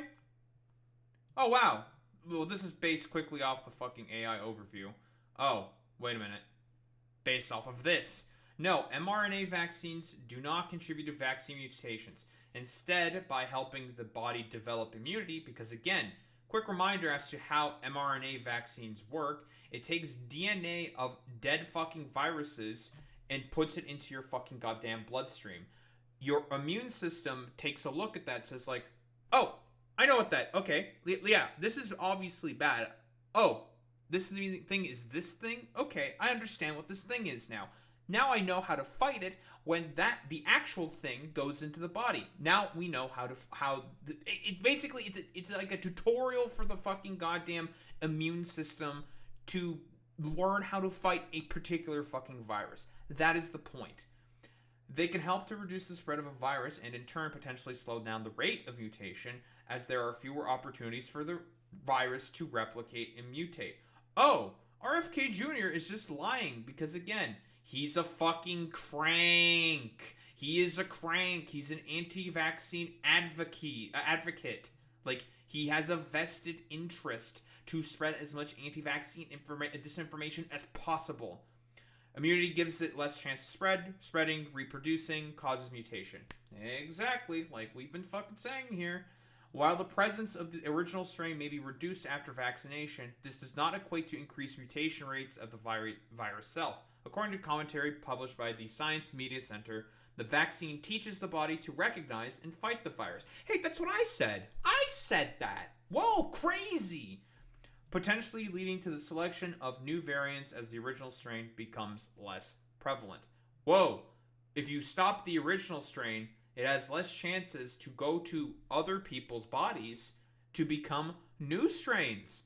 Crazy. Who would have thought? Whoa, this is like basic shit that you know from like Plague Inc., for example, okay? where you get like random variations of stuff. Like a fucking mobile game can fucking teach you how this fucking works, RFK Jr. But again, like I said before, he has a vested fucking interest to basically put out as much fucking disinformation on stuff like this as possible because he's a crank.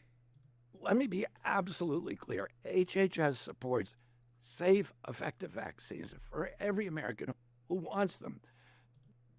mRNA are safe and effective vaccines.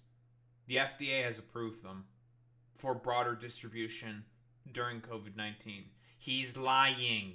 That's why we're moving beyond the limitations of mRNA for respiratory viruses and investing in better solutions. Again, specifically, he chooses respiratory viruses because, again, he's a COVID conspiracist. He's a COVID truther. Like, that's why he's specifically talking about, well, respiratory viruses, because COVID-19 was a respiratory virus. Great, cool, fantastic to see that this complete, utter fucking ghoul has to lie in order to be able to sort of, like, loud his fucking goddamn anti-vaccine conspiracism and fucking nonsense. Great, fantastic, very cool. And guess what? Since he is in a position of authority that he himself also thinks that he should not have, fantastic, great. A bunch of people are not going to get their fucking vaccines that they need, and they're going to start fucking dying. Like a bunch of people who have fucking died because of a fucking measles outbreak. And also because of fucking vitamin A, like, overdosing. Because he told a bunch of parents to give their kids fucking vitamin A doses if they're suffering from measles. Listen, I've said this before and I'll fucking say it again. RFK is a complete fucking crank, and he is on the fucking side of diseases. He is truly one of Nurgle's strongest fucking soldiers. Don't think there's really much else to say besides that. Oh, 1000% point makes many. He is just a fucking bioterrorist. I totally agree with that. Just a terrorist. He is a terrorist. He's okay with bioweapons being used to kill people. He doesn't give a fuck about any of that stuff.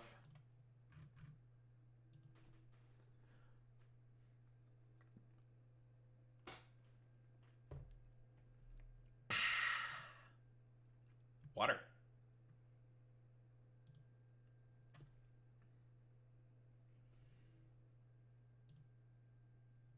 Oh yeah, Nurgle was a fan of that. He loved that shit. That's a very Nurgle thing to enjoy. I mean, that's listen. That's definitely a way to sort of get baptized by Nurgle. You know, that's a way.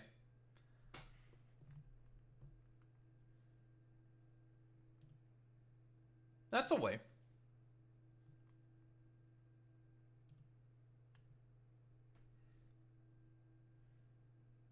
Just like washing some like raw sewage or something. Fuck it. Nurgle's okay with that shit.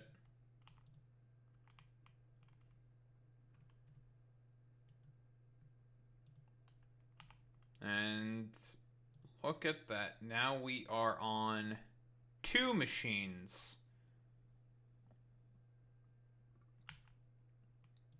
Going for fucking Coverix enrichment. Lovely. 2 centrifuges for Coverix enrichment. Like I said, it's a slow process, but it gets there eventually. It gets there eventually. All right. Man, from which place do I want to start first?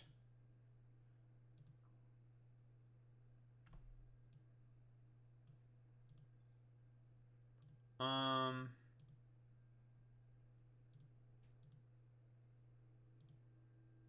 gonna start from here. Tax the rich shouts. We love yelling tax the rich, don't we, folks? Let me fucking switch account, actually.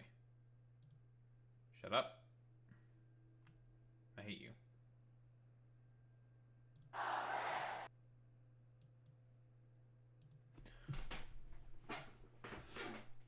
Clear throat. Ugh.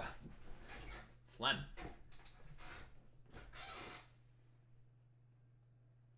Man, oh man, oh man.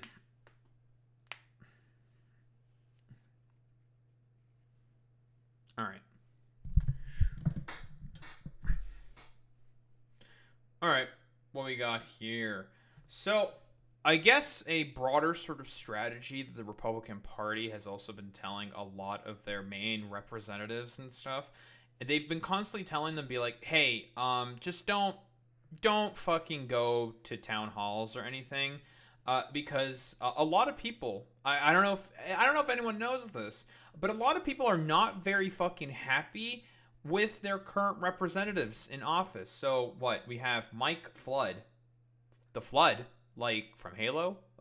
He's a parasite. So we have to do everything possible to stop Mike Flood specifically because he is the Flood from fucking Halo. Okay, if anyone listen, if you know, you know. Okay, the thing is he's been getting booed quite a lot here.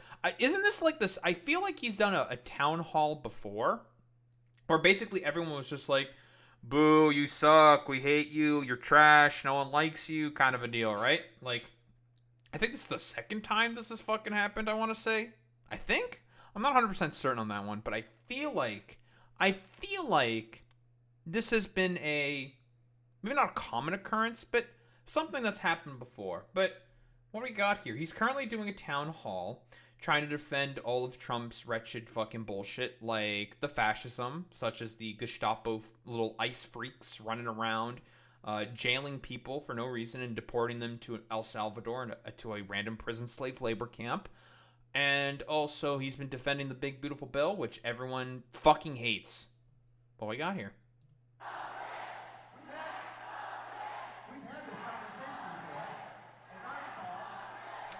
By the way, this is in Nebraska. Deep red Nebraska. Now, could we say that a bunch of, like, partisans are in the audience or some shit? Maybe.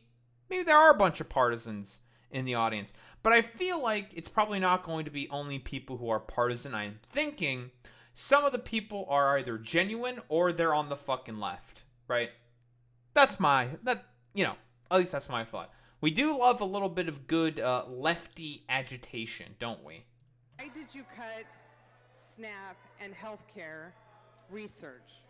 We do not have unlimited money in the United States. That's so fucking funny for you to say that, despite the fact that, Trump accepted, like, this stupid, Qatari fucking airplane, which now needs to get, like, completely refurbished. I think there's, like, a Bell of the Fifth column fucking video about this.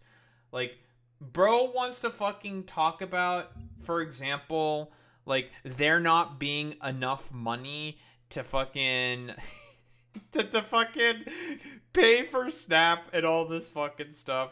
Yet there's, like, enough money to take from, nuclear programs for the refurbishing of the stupid, annoying-ass fucking luxury airplane that he was begging to get from the fucking goddamn Qataris in order to be able to sort of, like, not fly in Air Force One because he didn't find it to be comfy enough. Get the fuck out of here with this bullshit, bro.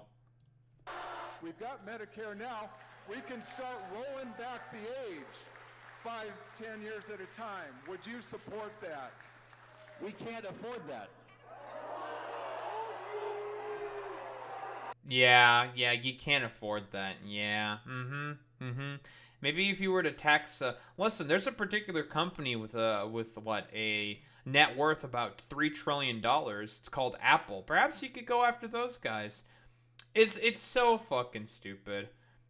Oh, it's fucking stupid. I'm in favor of him taking, because one, Qatar bribing Trump is 5% better than Israel bribing Trump, and two, the plane is unsafe. There's a reason why Air Force One is the way that it is. It's literally a flying command center. That's the fucking point. It's like a fucking fortress, like, unironically. And he wants to complain about it. No, I don't like it because it's not comfy. It's not luxurious. It's like, dog, it's not meant to be luxurious. Like, cope and fucking seethe.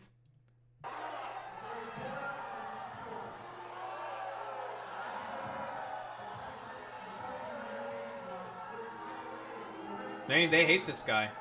Rightfully so. I think you should hate this guy. So that's cool. Fantastic. Well, we got more videos here. What do we got here?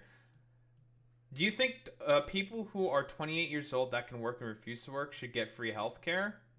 The crowd says yes.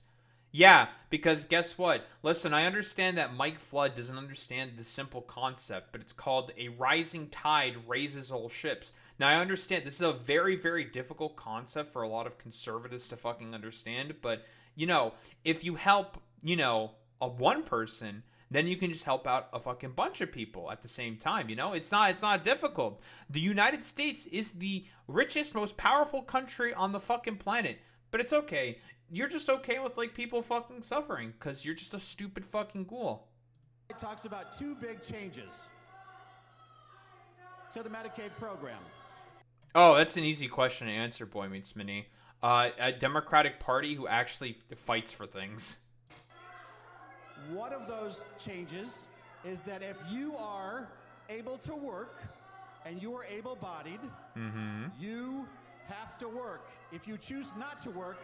Damn, people are already doing that, and they don't earn enough money in order to be able to survive. Like, cope and fucking seethe, Jack. Like, whoa. People are fucking constantly working, you fucking dumbass. It's just that there's no, like, no one has any fucking money, dude. Everyone's poor as fuck, dude. Like, because, again...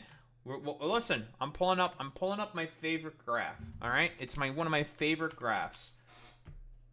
Hello to the wage productivity gap. Yeah, listen, everyone, start your fucking clappers in chat or whatever the fuck. Okay, do your little clappies or whatever the fuck.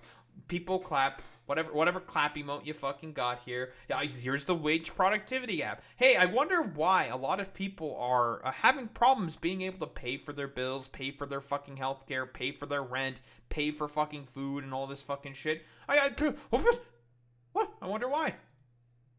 You do not get free healthcare. You do not. Why the fuck would you say that, right? If you don't work, you don't get free healthcare. Why do you have to work in order to get free healthcare? Again, it's the fucking sort of like individualization, like a sort of like byproduct of the fact that, again, of the commodification of fucking healthcare. Healthcare is something that shouldn't be fucking commodified. It's in inelastic demand. Anyone will be willing to pay anything in order to be healthy. That's how that fucking works. But again, with these fucking complete utter charlatans and fucking ghouls, they don't give a fuck about any of that. It's just like, yeah, you know, it's better if you like suffer and die from your fucking healthcare problems. We don't want to do anything to help with that. Fucking stupid dude. I get free healthcare. Okay. So here's a question. Do you think that people who are 28 years old that can work and refuse to work should get free health care? Based. I don't think that a majority... The American spirit is not dead. Let's fucking go, guys. This is like, this fills me with just so much fucking hope that the American spirit is just not dead. People's understanding of fucking, I don't know, class consciousness and solidarity, maybe for once, fucking like coming back, flaring to life with just like these completeless charlatans, these morons, these troglodytes, these ghouls, these fucking demons, just coming out of the fucking goddamn fucking woodwork and just saying like, oh yeah, we're evil and we know it and we like being evil. Fuck you, we're evil. Fuck you. I do hope so as well, Boy Meets Mini, because again, like, these people are not gonna fucking save them. They're gonna just make them suffer. Majority of Nebraskans agree with you. Wait, what is he saying? I don't think that a majority of Nebraskans agree with you. I'm curious. Well, now I'm curious, yeah? What is the opinion of Nebraska on Medicare for all? Curious. Medicare Advantage, growing risk, citizens meet in Omaha, community Medicare and a hospice. Don't get too excited for Medicare for all. Is there any polling, and specifically just in Nebraska? Has that been done? Like, this motherfucker is just saying, like, yeah, I don't think it's good. I don't think Nebraskans agree with this. And there's, like, he's just basing it off of nothing. I'm just going to say it's because he's just a ghoul, and he just wants people to suffer. What we got here? Booed that the district we can't afford Medicare for all. His constituent points out every other developed nation has universal health care. That's true. Based of this guy. A lot's been talked about Medicaid, healthcare, etc. A lot of countries in the world, Europe, Canada, they have healthcare for the people there. Outside, just now you said, you don't want to see a lazy 28-year-old get healthcare, whatever. My point is, every working and retired American should be entitled to health care. Would you? True. Would you sign on or write up a bill for Medicare for all? We've got Medicare now. We can start rolling back the age 5, 10 years at a time. Would you support that? We can't afford that. Yes, you can.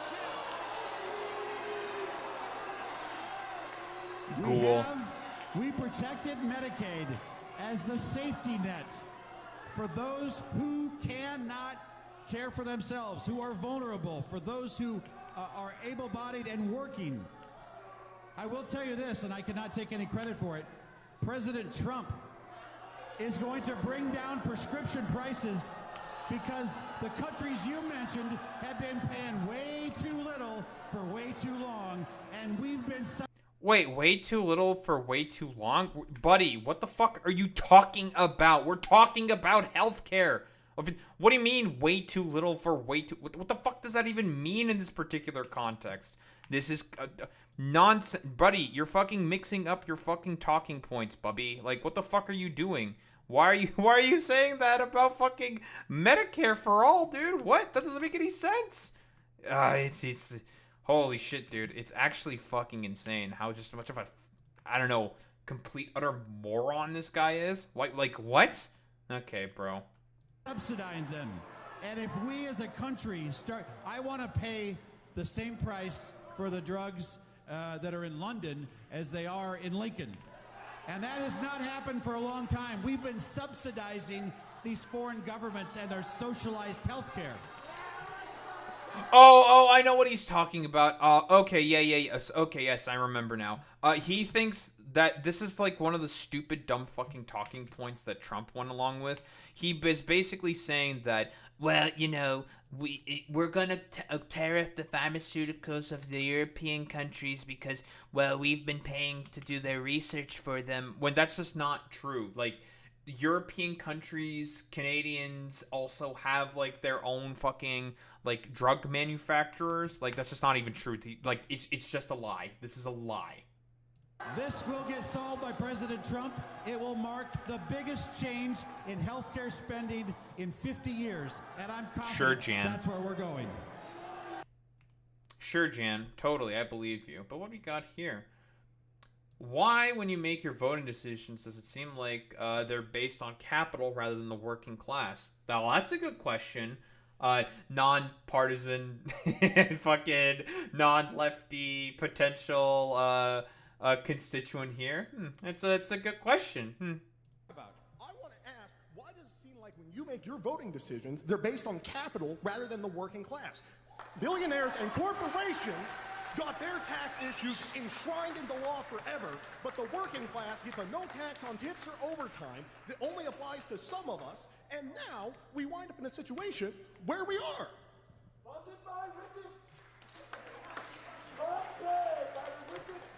With all due respect, sir, Dude, I love how this dumbass is like flipping through his like little fucking notebook. What, you don't know how to you don't have like a talking point? Do you not know how to respond to this? Are you like stupid or something? That's a rhetorical question. Yeah, you are fucking stupid. How the fuck do you not know how to reply to this? Like, what the fuck is this, bro? Like, you should probably know how to fucking talk about this particular issue, you fucking dumbass. Like, hello? Like, are you so incapable of like your own personal thought that you need to have like some stupid little fucking notebook to tell you what to say? Yeah, Mr. Peter Thiel's handbook. I need you to save me from my own fucking hubris and stupidity. The fucking moron.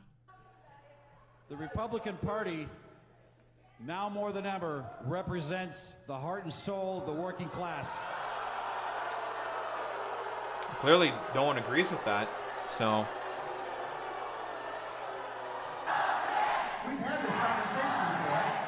listen, heart and soul of the Republican Party. Let's take a look at those 2017 tax cuts by Trump that were, for example, just put into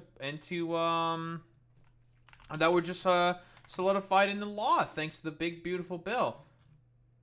What do we got here? What do we got here? This is a real quick one. I brought this up before. I'll bring it up again. Fuck it. What's this? New research shows that workers who earned less than $114,000 on average in 2016 saw no change in earnings from the corporate tax cut rate. Again. Whoa. Again. Like I've said before, this is the same fucking bullshit from like Art Laffer, okay? Google the 2012 Kansas experiment, okay? This is a thing that's brought up all the fucking time by the Majority Report. Kansas quite literally did the exact same shit that some dipshit named Art Laffer suggested. And it was basically like, if you cut taxes for the rich, and only for the rich specifically, that's going to help incentivize growth within the fucking goddamn economy, because he was said, unironically, that the wealth will fucking trickle down. And we all know just how completely utter nonsense and just complete utter bunk that fucking shit is. So, yeah, it's totally gonna fucking trickle down to the working class if you give a bunch of tax cuts to the rich, and they're totally not just going to like randomly fucking invest that shit into stock buybacks for their fucking brokers and shit like that for their shareholders. They're definitely not going to do that. They're totally not going to do that in order to just make sure that they don't have like a precarious position when there's another fucking recession coming around or some stuff. No, not at all. Fucking complete utter nonsense. And we saw that already with the tax the rich stuff. Well, here's another person from Mike Flood. I think the broader overall point that I'm saying here is probably being like broadly laid out here. Guys, there might be a reason why Republicans are being told to not do any of their fucking town halls. Just some food for thought. 450 million FEMA dollars being reallocated to open Alligator Alcatraz, and 600 million taxpayer FEMA dollars being used to now open more concentration camps, and ICE burning through $8.4 million a day to illegally detain people. How much does it cost for fascism? How much do the taxpayers have to pay for a fascist country?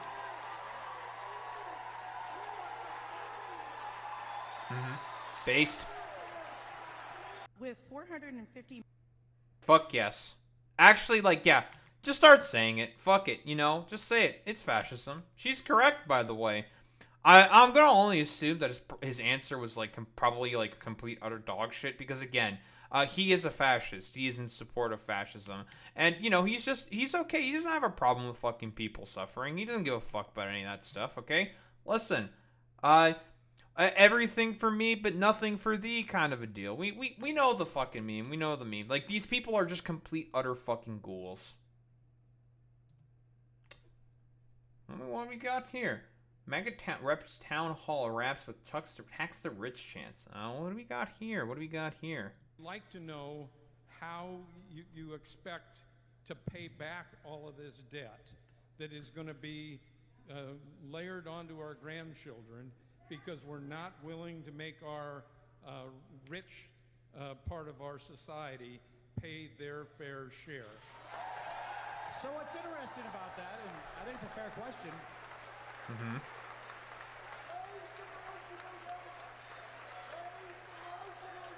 Two things are happening here. People in here are upset with me that I voted to cut $2 trillion in spending from the budget. I'd like to know. I'm gonna assume that he probably didn't fucking answer the question. He just waffled about. Because again, the vast majority of the fucking cuts that happened in the fucking big beautiful bill, are going to mostly just affect fucking poor people. That's the people who are getting mostly affected by this stuff. It's not the fucking rich. It's not people like that motherfucker who's probably a millionaire or some fucking bullshit. No, the people who are going to get most affected by it are people who are fucking poor and fucking disenfranchised. I hope the broader point that I'm mostly laying out here is sort of being like highlighted. I'm gonna say, yeah, highlighted.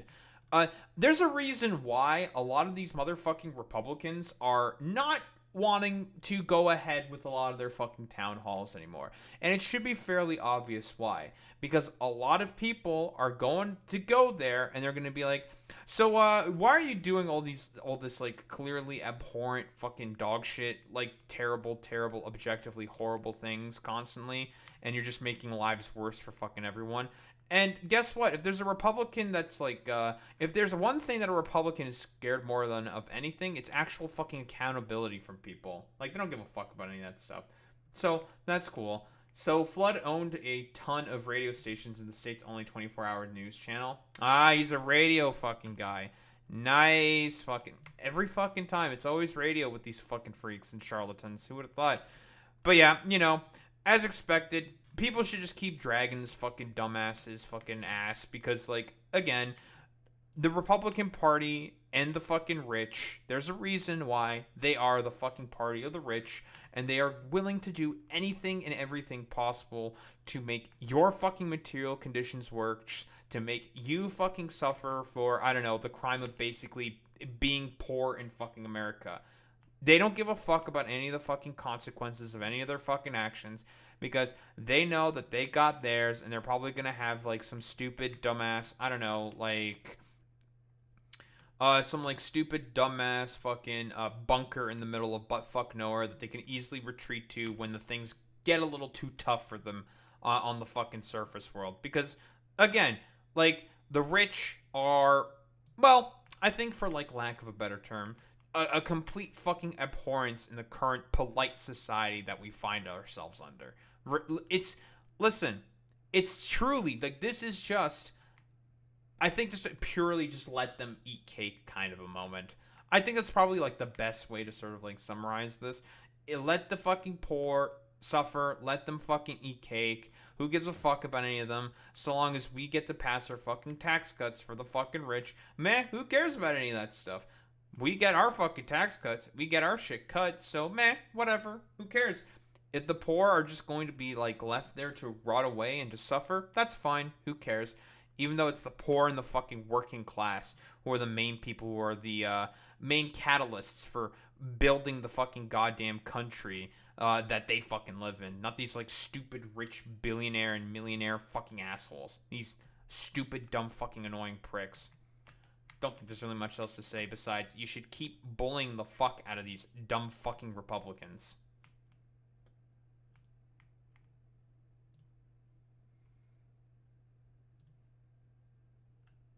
It's time for some chunky yogurt.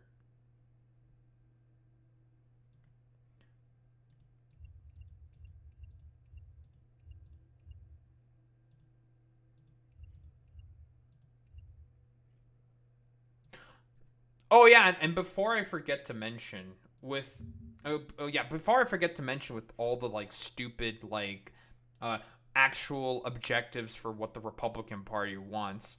Let's listen. This is a thing that's been recently happening. Donald Trump funding a ballroom at the White House. Like, bro is going to build a White House ballroom, bro. Like, seriously? Like, we all saw this fucking meme here. He takes a walk on the fucking roof, and that he's looking over to build a fucking ballroom. This is truly, like, some of the fucking monarchistic, like, golden, Gilded Age tier fucking shit. Like, again, the rich don't give a fuck about you. They just want you to fucking suffer and pay for their stupid, lavish, I don't know, pedophile orgy parties. Or whatever fucking weird shit that these motherfuckers want to do. Like, that's what it's actually all about. Fuck these motherfuckers. They're all pieces of shit. And as far as I'm concerned, people like Mike Flood should suffer the fucking consequences for the fact that he supports any of this stuff. Don't think there's really much else to say besides that.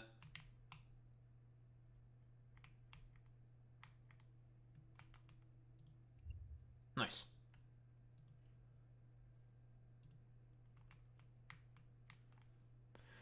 Sometimes, folks, you gotta get the final dig in. It's very important to get a final dig. Also, we are, man, we are struggling for power. Power is currently a struggle, but that's because we're doing our transition. We're becoming, we're transing ourselves. We're trans. I mean, it's to be expected.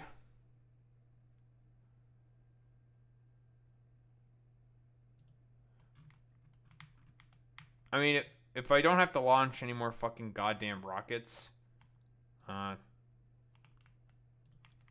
I sent up a bunch of supplies for building the fucking nuclear reactor on Maluna, then we'll be fine. But yes, we are still transitioning to fucking nuclear.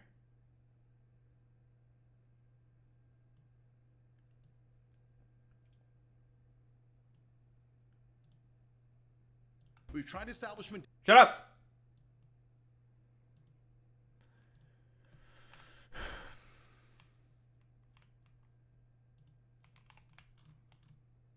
Not chunk yogurt. Not chunky bunky McFlunky. I'm trying to think. Where can I just plop down some more temporary fucking solar? I can probably just plop down a bunch of it.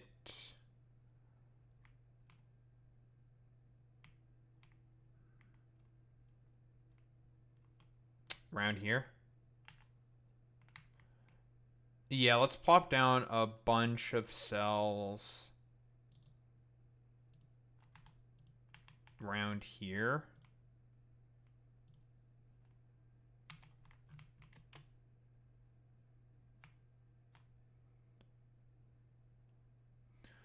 Like I said before, we're eventually going to get our hands on better solar panels, and I'm probably going to throw them here.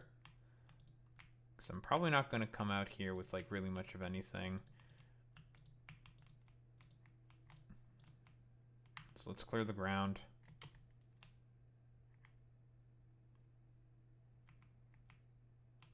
Shoot some rocks with a gun. As one does, you know. You see rock, you shoot it with a gun.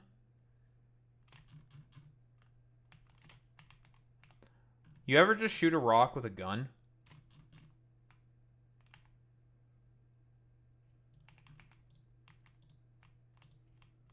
You ever blow up trees with a grenade? I know I have.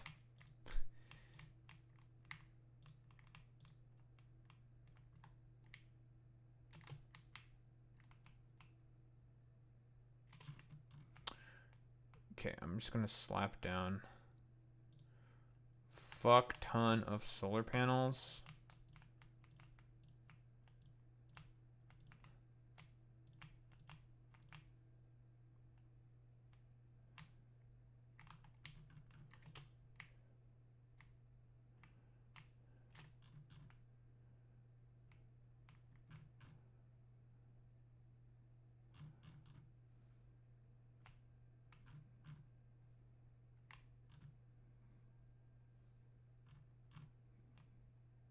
But Daho, how are you going to power it? You silly fool. Easiest shit on the fucking planet. Boom. Boom. Done. I'm out of substations. That's awkward.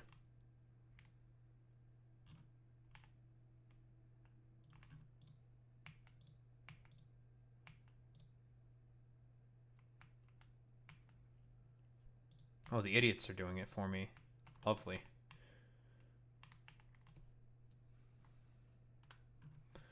Well, now what we all have to do is just hop over with the RoboPort, like so. Then do another hop. Like so, and there we go. That'll be the network connected, and then it'll build all this shit. Automatically. It's a bunch of temporary fucking solar.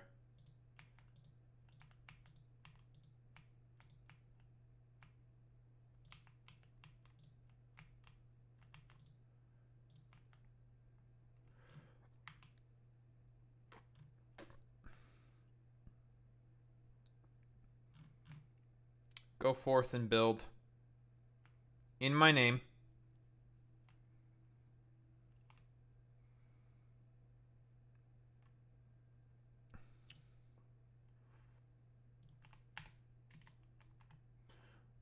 I'm just going to do a few more plops. Plop, plop. There was a stone patch there? Didn't know.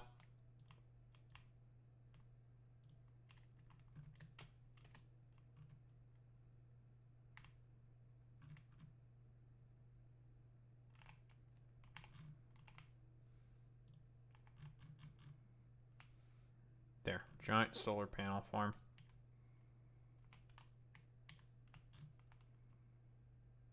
No, not too far away from the fucking defenses, but that's fine. That shit's not gonna be fucking broken anytime soon. Alright, idiots, go. Work for me. Do my work. Go forth and work for me.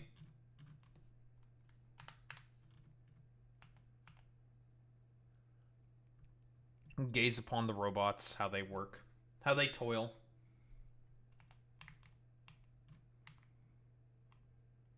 They don't get paid. So before you ask, yeah, they do not get paid. They get paid in the electricity that I generate for them, so I give them sustenance. Jesus Christ. Doho, aren't you kind of being a piece of shit right now? Yeah? What, are they gonna rise up like claptraps? Yeah, right, they in their fucking dreams. About to say, I should have more solar panels and accumulators, and then I remembered that I put them in just normal-ass steel chests. And now we're going to provide them onto the fucking network, and now they're going to go and put them away.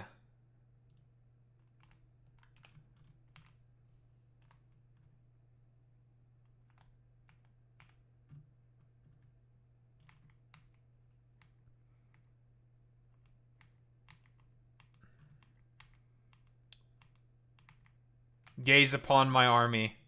Look at them. Gaze upon them.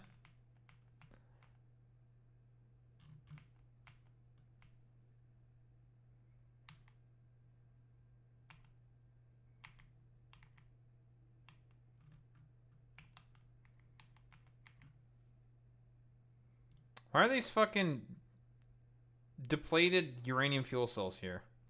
Get...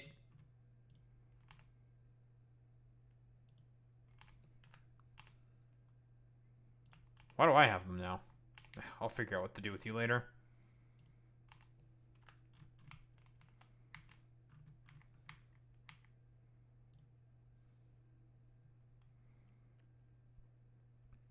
Yeah, I know, the Roboport's using a lot of charge right now because of the fact that, well, you know, they're being used to build a giant solar farm.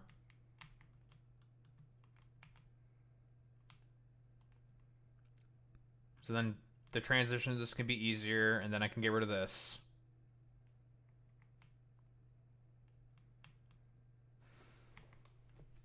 That is the point. Okay, I should probably start looking chunk yogurt. Of course. Of course! What do we have here? All I know is that this thing basically instantaneously caught my eye when I saw the thumbnail for it. 1 populist versus 20 Democrats and Republicans. This is interesting. That Cenk Uyghur's like, you know, framing himself as a populist, even though like he seemingly has like a. Actually, no. Wait. Yeah, he really is just a fucking populist. I do actually no. Yeah. No. I think he is an actual idealized form of a fucking populist, only representing positions that are, well, popular sort of in polling and amongst the fucking American people. So, it does make sense why he does, like, the whole, like, anti-trans thing. Although, honestly, that's more so a factor of the fact that Anna Kasparian went along with the whole stupid birthing person, like, schizo conspiracy fucking bullshit. And, he's been in a bunch of fights with the people about this, and, like, he's been sort of, like, I don't know if I want to say, like, canceled or whatever.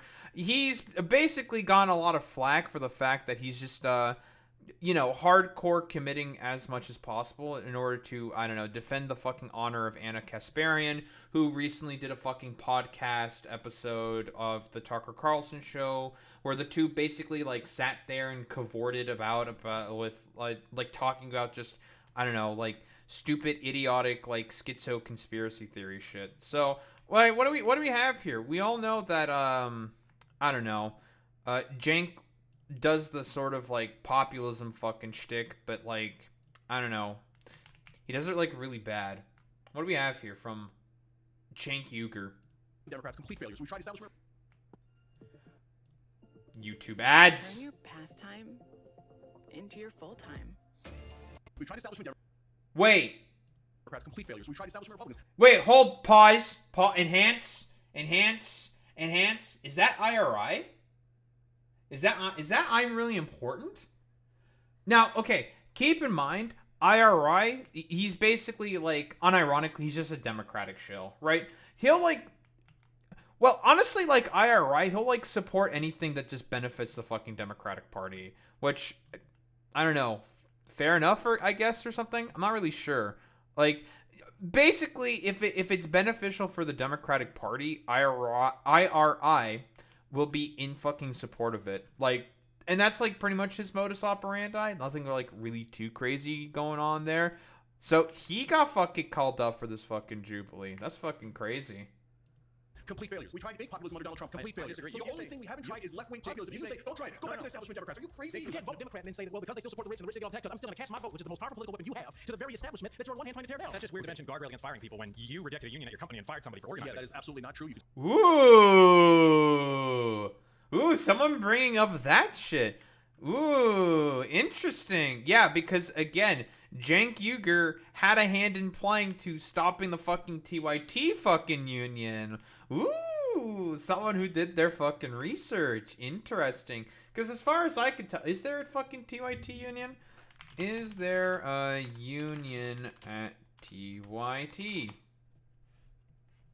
There is a union. Production and post-production workers successfully unionized with IATSE. The unionization campaign involved a period of opposition from TYT founder and CEO Cenk Uygur, including emails and arguing against the union. However, the campaign ultimately led to the workers voting to unionize and TYT voluntarily recognizing the fucking union. So the claim of saying that Cenk had a role to play in terms of, like, well, I don't know if is curtailing, like, the correct thing to say, basically helping to stop unionization efforts is an accurate one. You say that if you like. That is true. Look it up. Fine. So since you smeared me, let's explain. Hi, I'm Cenk Uygur. I'm host of the Young Turks live weekdays, 6 to 8 p.m. Eastern on YouTube. I'm also the head of the TYT Network. I'm also founder of Just Democrats, Wolfpack, and Rebellion Pack, where we're trying to bring the country together. And here I am surrounded by 20 Democrats and Republicans, and I'm going to try to bring them together. Fucking keep in mind, he's found Rebellion Pack with that fucking stooge, Brianna Wu, who's basically, like, just a complete dumb fuck 3 IQ fucking Zionist. So fucking funny, dude. Claim number one is that Democrats and Republicans agree on economic issues and try to divide us and distract us with culture wars. No, I'm not wrong on that claim. I'll give Cenk that one. It's true.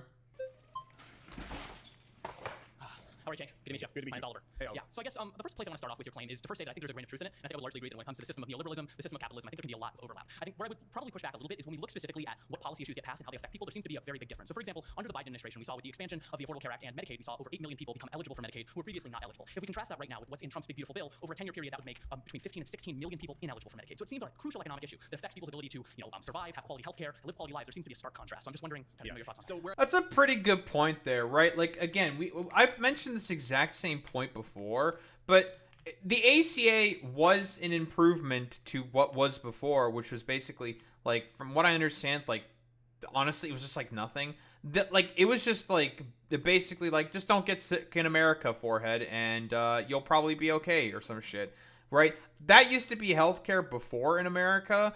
And at least with the ACA, albeit it didn't go fucking far enough, it was a improvement in comparison to what was being fucking offered before. So it's just like, well, you know, it's slightly better, I guess. So it's not like the end of the world in that particular respect, but there's still like a lot of work that needs to be done in order to sort of, well, even like think about calling the, I don't know, healthcare situation, I guess for lack of a better term, in America solved. I don't know if that's really the correct term to be used here. Significantly fucking improved. Where I would disagree is the word stark. So I understand there is a contrast, that's why I vote Democrat. But there's giant buts here. So first of all, they say on Medicare, we should negotiate drug prices. The Democrats say, and then they never deliver. They didn't even try to negotiate drug prices, other than on insulin and maybe 10 other drugs. You go, well, that's pretty good. No, that's 10 drugs out of tens of thousands of drugs. At a maximum, it's only a $6 billion savings, when in reality, what we actually would do if we negotiated the drug prices is several $100 billion in savings. So what I'm saying to you is, while the Democrats do some things that are positive, they do it almost as a release valve. So they go, okay, here's another example that you mentioned, the Affordable Care Act. You know what it was called before it was called Obamacare?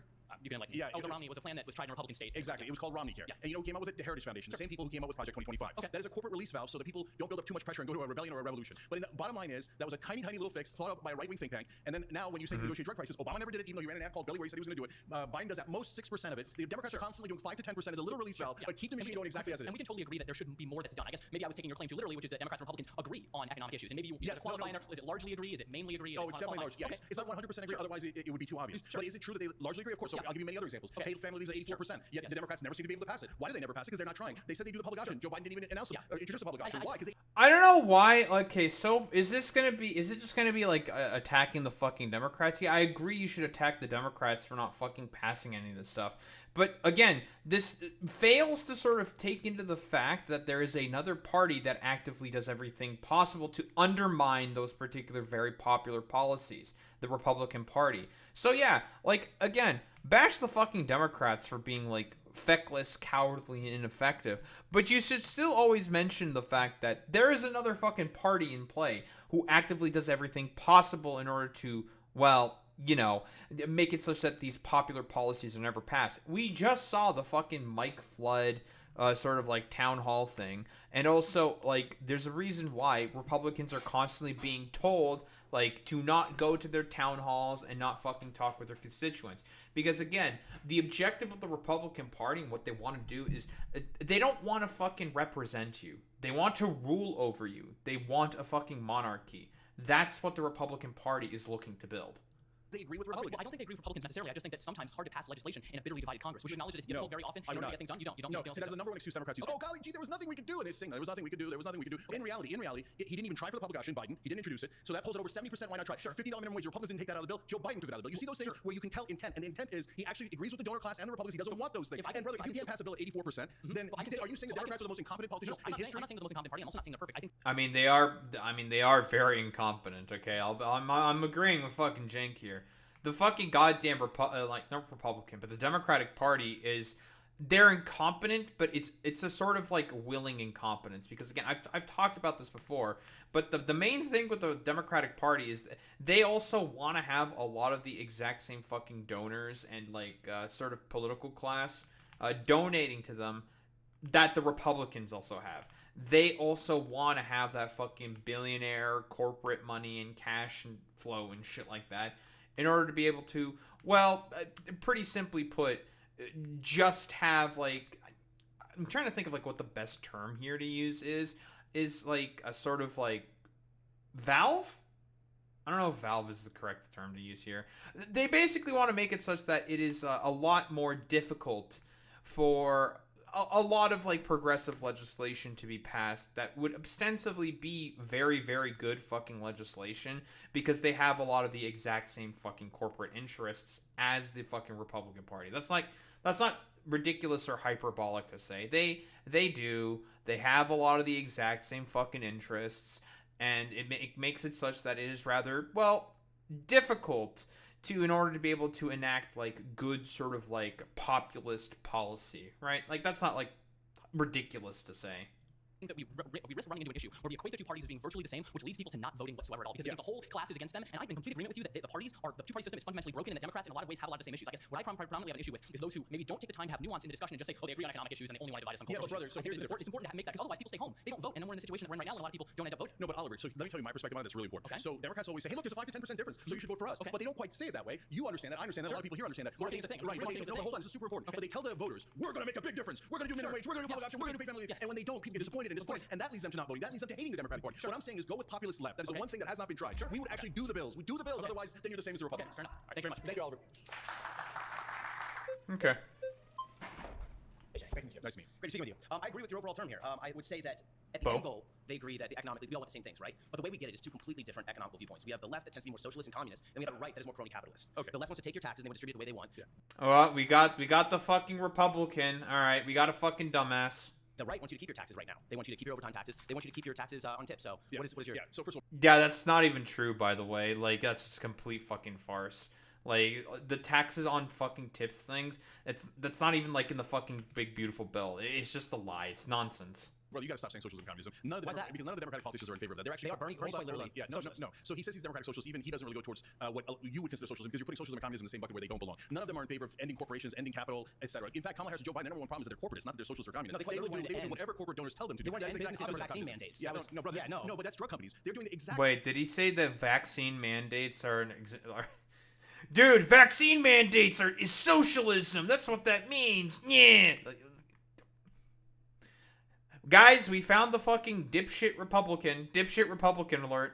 Opposite of communism. They're saying corporate donors will do whatever you corporations want. So when you turn to the Republicans, it's the same thing as Oliver. They have a 5-10% release valve with Donald Trump now. He's pretending to be a populist. So he goes, oh my God. Donald Trump is pretending he is a populist. Well, he's one of the populists, both left and right. No, hold on. So when you talk about that bill, the budget bill that is not big or beautiful, it is big, but it's definitely not beautiful. The majority of the tax cuts go, of course, as always, to the rich, right? But they put in a tiny release valve of, we'll help the middle class a little bit on tips and overtime. Well, that even stays in the bill, a different question. How come every Republican in office, I make more money on taxes? Yeah, no, I'll tell you a fact. So what they do is they throw a little more select you, as Obama and Biden throw a little more salon you on for social policies, as we discussed earlier. But the overwhelming majority always goes to the rich. For example, in this bill, they're cutting Medicaid and SNAP by 1.1 trillion. Do you know how much is going to people making above $500,000 a year in tax cuts? 1.1 trillion. Okay, so they're literally taking from the poorest people and giving it to the richest people, which is what the liberals have been doing forever. So what's the difference? How are they doing? So no, brother.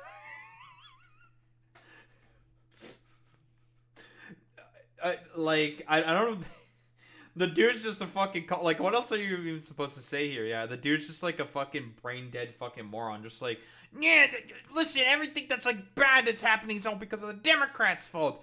Like, brother, please like use your brain for like 3 fucking seconds. It's like, no, dude, like it's a fucking corporatocracy. It's a fucking big club, and you're not fucking in it, dumbass.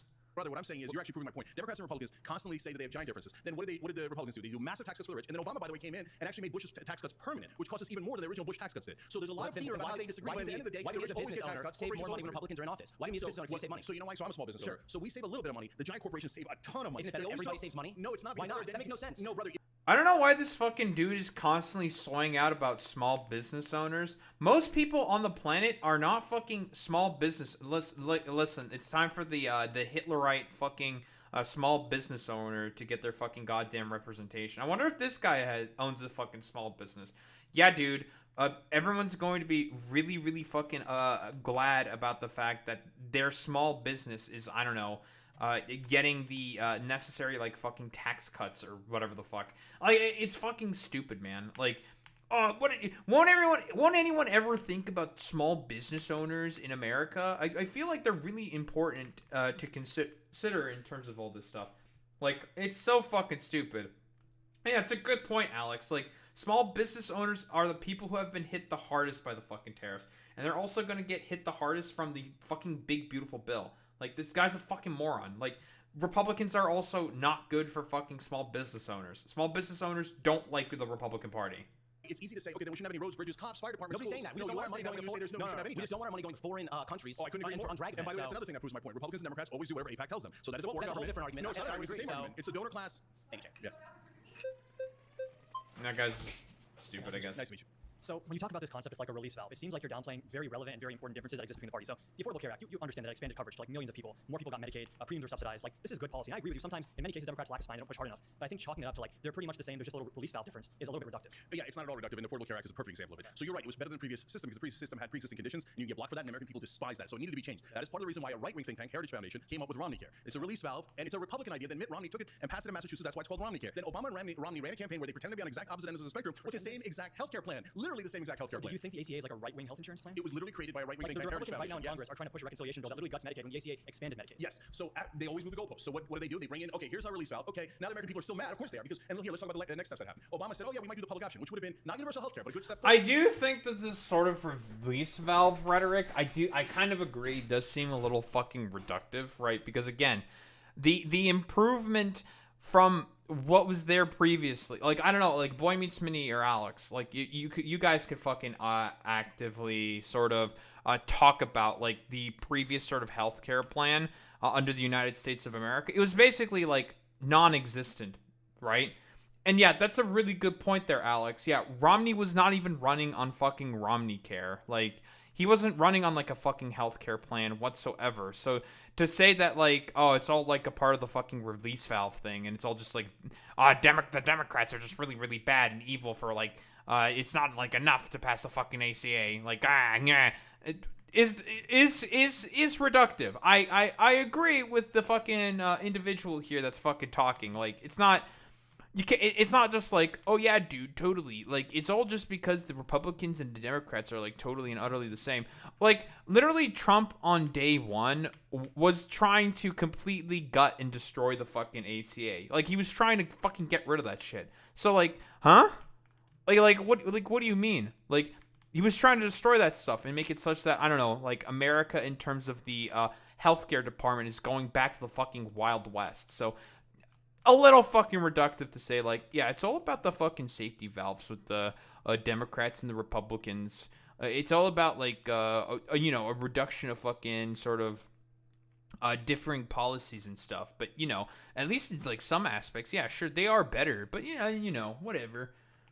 Yeah, the pre-existing condition stuff was awful. Literally, if an insurer wanted to throw you off of the insurance, they would look through your records and claim there were signs of a pre-existing condition. That's so fucking funny. So at any point in time, the private insurer could just be like, yeah, I see evidence of like some sussy baka stuff, so we're just gonna like get rid of you. Like they could just do that. So goofy.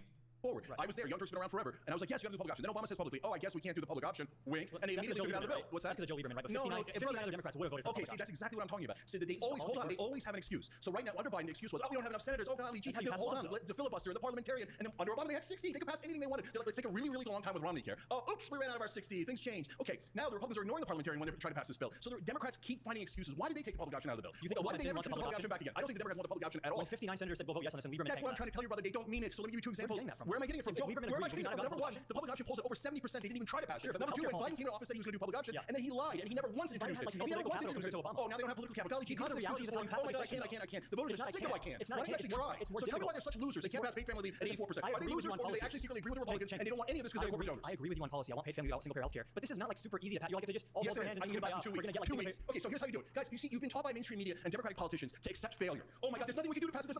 I do kind of agree that there is like a lot of complicated, like minute sort of political details and stuff like that. A lot of like incurring, like this is why I do kind of agree with the sort of statement that Cenk is sort of being like a little reductive here, right? Because he is being kind of reductive here, but it's not like fucking correct kind of a deal. But the thing is like, in terms of like America's structure as like a country in of itself, it is an incredibly fucking right-wing fucking country. Okay, that's not like ridiculous or hyperbolic to say, right?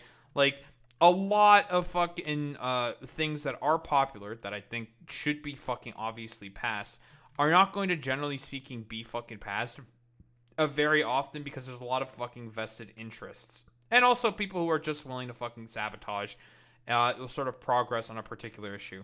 That's not like ridiculous or hyperbolic to say, right? Like, there are fucking senators and people out there who are just not willing to fucking go along with particular things because they are paid by certain corporations to say stuff. But that's not like, Cenk is sort of trying to extrapolate that as a sort of like general party apparatus kind of a thing, when that's not like exactly fucking accurate. I guess this is sort of like I suppose the consequences of the big tent party that the Democratic Party, I guess, sort of encapsulates, exists under, is in general. Sure, we'll go with that. Like, that's kind of the main fucking issue, right? Like, there's going to be a lot of people who have like a lot of like particular certain opinions, and they're going to be pretty dog shit for the most part, like, because a lot of them have like the exact same fucking corporate interests. But generally speaking, because I've had a problem with this before, to say that they are just in complete in accordance with like literally everything that the fucking Republicans want to do, in accordance with everything that the sort of like right-wing think tank sort of thing, it's not exactly an accurate sort of like position to say, to be quite honest. Because like in terms of like social issues, the Democrats are obviously going to be better in that respect in comparison to the Republicans. That's not like ridiculous to fucking say.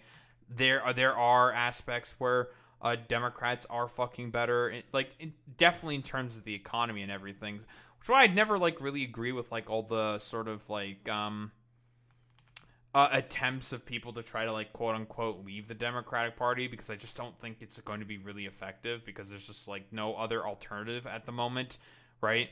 To sort of like replace the fucking goddamn party. Like, there's no apparatus to go ahead and do that, and like Jill Stein and the fucking Green Party are not putting up fucking anything on the fucking board in order to help with that particular issue. But that's a whole other fucking like song and dance and story. But generally speaking, the problem is again, like Cenk has been saying, and I do agree with him here, it's just like, it's all fucking corporatocracy, it's all a fucking big club, and you ain't in it kind of a deal. And I don't know, to say that it's just as simple as like, well, you know, both parties just absolutely agree on the economic issues, I don't think is exactly true. I don't agree with that sort of position, because there are slight fucking differences. Are they not good enough? Yeah, sure, like I can agree with that. But like, at least the fucking goddamn Democratic Party are willing to do some things in order to alleviate the fucking problems. It's just that it's not really enough. To say that it's all just like forehead, the Democrats are like worse on this and are similar to Republicans rather on this, I just don't think it's fucking accurate. They're bad, for sure, but the same? Not exactly. Here's how you do it. Here's super easy. Listen. Paid family is at 84. Why do I keep insisting on that? Because here's what you would do. You would introduce it. 74% of Republican voters won. And then you would say, I dare you to vote against it. If you vote against it, you're voting against 84% of Americans, and you will lose your next election. I will campaign against you. I will find a Republican to campaign against you. No. And then, but you say, no, don't even try. Don't even try. Oh, we have these giant differences, but we never pass our bills. We never even try. And who took out $15 minimum wage? Joe Biden took out $15 minimum wage. So they never need it, brother. When is it going to get through to you that they don't pass it for a reason? Republicans agree with us. They agree nominally. I'll give you a great example of this. If you poor Republicans, should we cut Medicaid? They say no. When Medicaid's actually cut and you poll them, they're just cutting waste, fraud, and abuse. So like, nominally, yes, everyone agrees. Universal healthcare is good. When you get into the nitty-gritty of actual policy, it gets a lot more complicated. I agree. Democrats should fight much harder. Use the bully pulpit. Campaign on these issues. But the idea that they're willfully, purposefully sabotaging themselves, some of them sure, but this is not as easy as you're painting out to be. Okay, so number one, on minimum wage, we at the Young Turks Squad for Bernie to put it back in and at least get a vote. Okay, got a vote. And guess what happened? The 8 Democratic senators who were pretending to be in favor of it all of a sudden voted with the Republicans. They had more than enough to block it because the Democrats don't mean it. They always do rotating villains. So, brother, at what point are you going to say the failure is on purpose and not, golly gee, they're the Washington Generals against the Rover? Like, again, like I'm saying here, like, is it failure on purpose? We don't really know for certain. Like, I'm kind of like on the fucking fence for this kind of a shit, because it's just like, is it failure on fucking purpose by the Democratic Party? Maybe, but then again, like, we can point to some of the pretty decent legislation that fucking passed under Joe Biden, where, like, Kyle Kalinske even himself said, like, I was not willing to go ahead with the fucking Democrats at all, because, like, Joe Biden, when he initially ran his campaign in 2020, said, like, he's not going to change anything at all. But then again, he just passed a bunch of stuff that was pretty good. Appointed people like Lena Khan, Ketanji Brown Jackson, a lot of fucking general sort of like pro-union, pro-labor stuff was passed under fucking Joe Biden in terms of like different like committees and stuff like that. And it's just like, okay, you know, well, yeah, 1000%. Like, he is just a fucking terrible fucking negotiator. I 100% fucking agree with that there, Alex. Like, That's the fucking problem. Like, Build Back Better had a lot of really good fucking provisions in it. It's just that Kyrsten Sinema and Joe Manchin were easily able to sort of like manipulate that doddering old moron, Joe Biden, because again, he's a doddering old fucking moron who is just not very good at fucking negotiating because he's doddering and fucking old. And, well, Joe Manchin and Kyrsten Sinema are demons. So, you know. When you have slim majority- Is that like the Democrats' fault at that point? I don't think so, because everyone was on board for fucking Build Back Better. At that point, it's, again, like two fucking goddamn dipshits who are just getting in the way and ruining everything. But the problem is then you can just be like, well, why can't you just like wield the bully pulpit and like, I don't know, do the same thing as what I think Lyndon B. Johnson would do, and that is to basically force them into submission and be like, you are going to fucking go along with my agenda, whether you fucking like it or not, or there's going to be fucking consequences with it. And, I mean, the Democratic Party just isn't fucking encapsulating that attitude. So you can chalk it up to Cenk then in that particular aspect. Not aspect, but in that particular case, saying that, yeah, the Democratic Party is not willing to fight or do anything in order to, like, pass their fucking agenda. I don't think I disagree with that in that particular sense. It's just that it's a little fucking weird and complicated. The problem is, like I've said before, the reason why I try not to go like too hard, broadly speaking, on a lot of fucking Democrats and stuff like that is because fascism is here. It's been here for a while. I think it's more important to try to get as many people on board as possible to try to fight against it as hard as possible in order to, well, try to fucking stop that first and then like go from there and try to like figure out like what we can do. And again, we also have to take this also into as a factor as well. The American people are really fucking stupid. Like, I'll be quite honest, they're very fucking stupid. They are very, very class unconscious and will just like vote against their fucking interests all the fucking goddamn time and be easily like propagandized to all the fucking goddamn time. Like, it is also, part of it is just a voter problem. So to just say that it's just like forehead the Democrats, I think is a little reductive. I do agree with Cenk in the respect that, yeah, a lot of the times the Democrats do just come up with like really weak, stupid excuses to not go ahead with like obviously like very popular sort of policy. But also, like, it's the fact that there is, first off, a party that is actively malicious and makes everything worse, period, end of story for everybody. But it doesn't help the fact that at times the Democratic Party will just be so like actively like stupid and fucking incompetent and will just like shoot itself in the foot for like no fucking reason.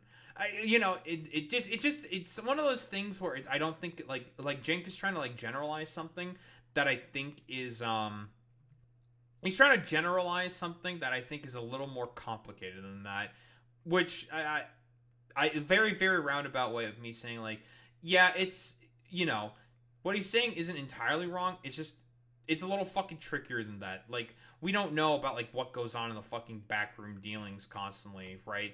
That lead the fucking Democrats in order to adopt, like, the certain idiotic positions that they have sometimes.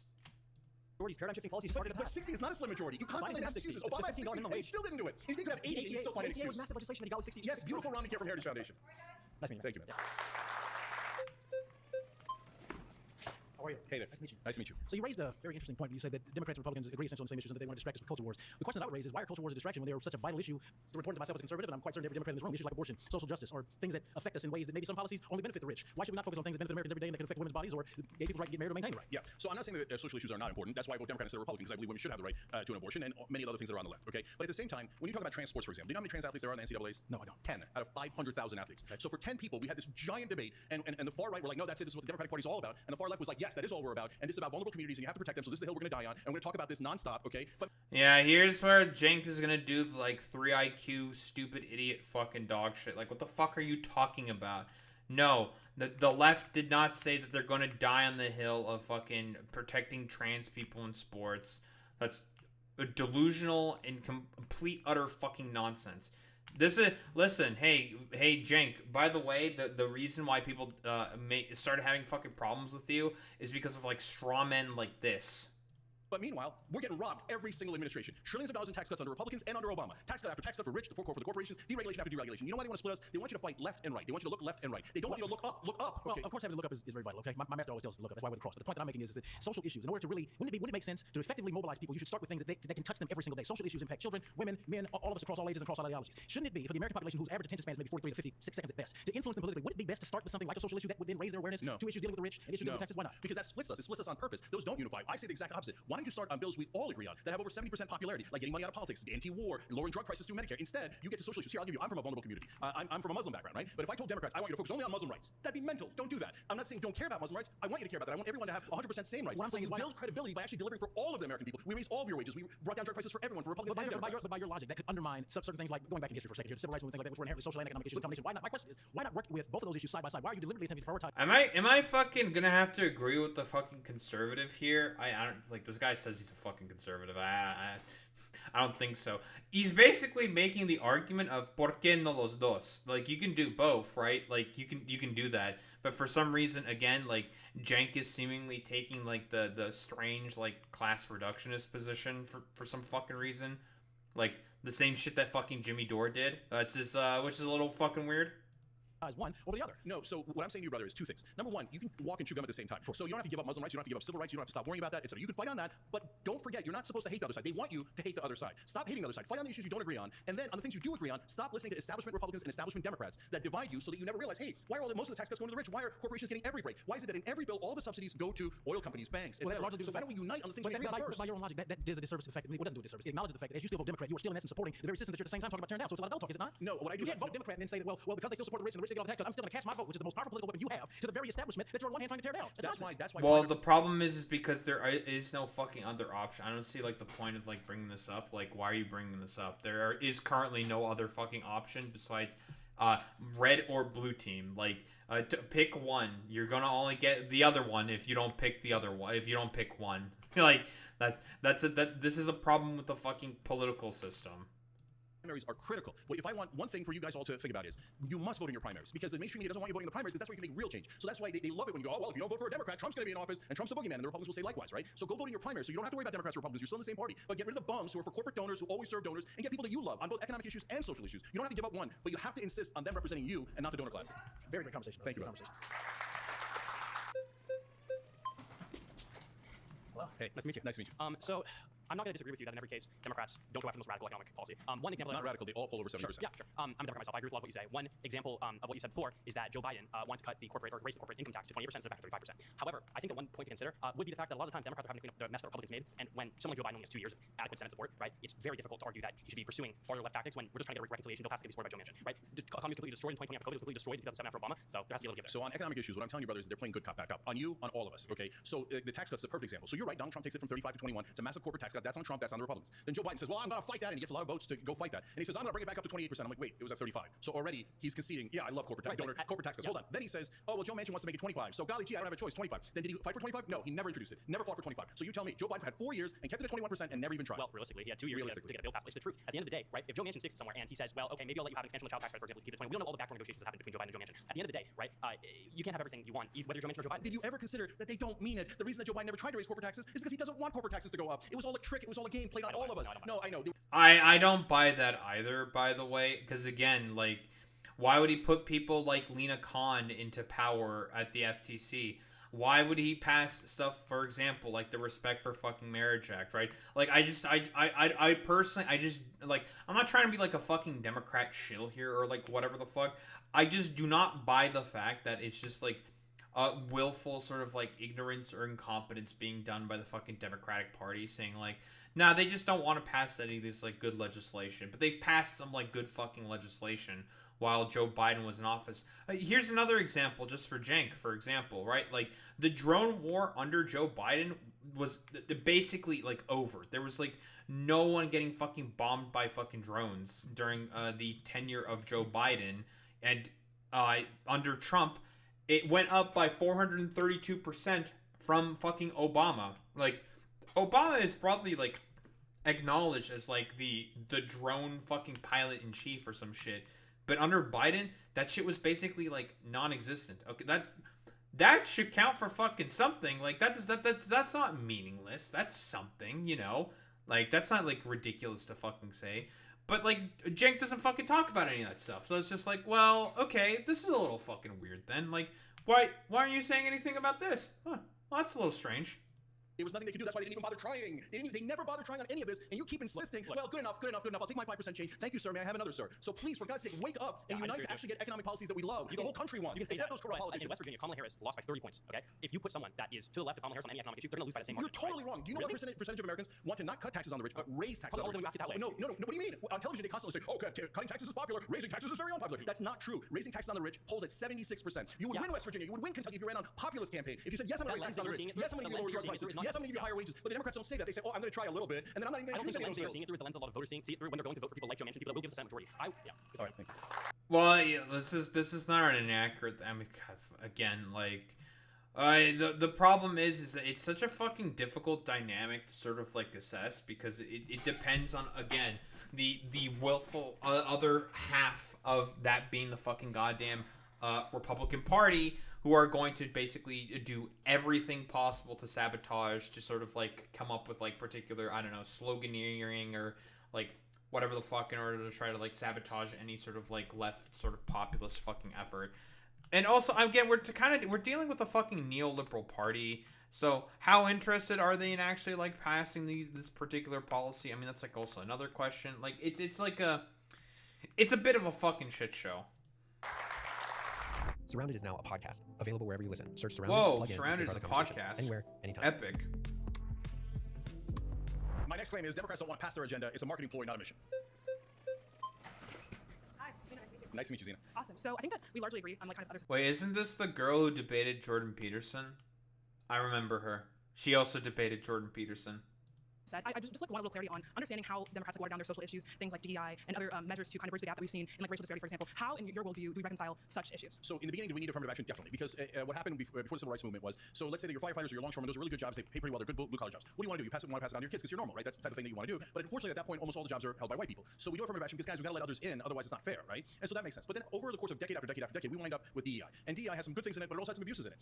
So we covered on the Young Turks, there'd be situations where a white woman would say, okay, now can I tell you my perspective? And they would say, no, shut up, your job's to learn. No, don't do that, don't do that, okay? So are you talking about like fringe cases in which like someone would say that they feel unfairly treated by DEI?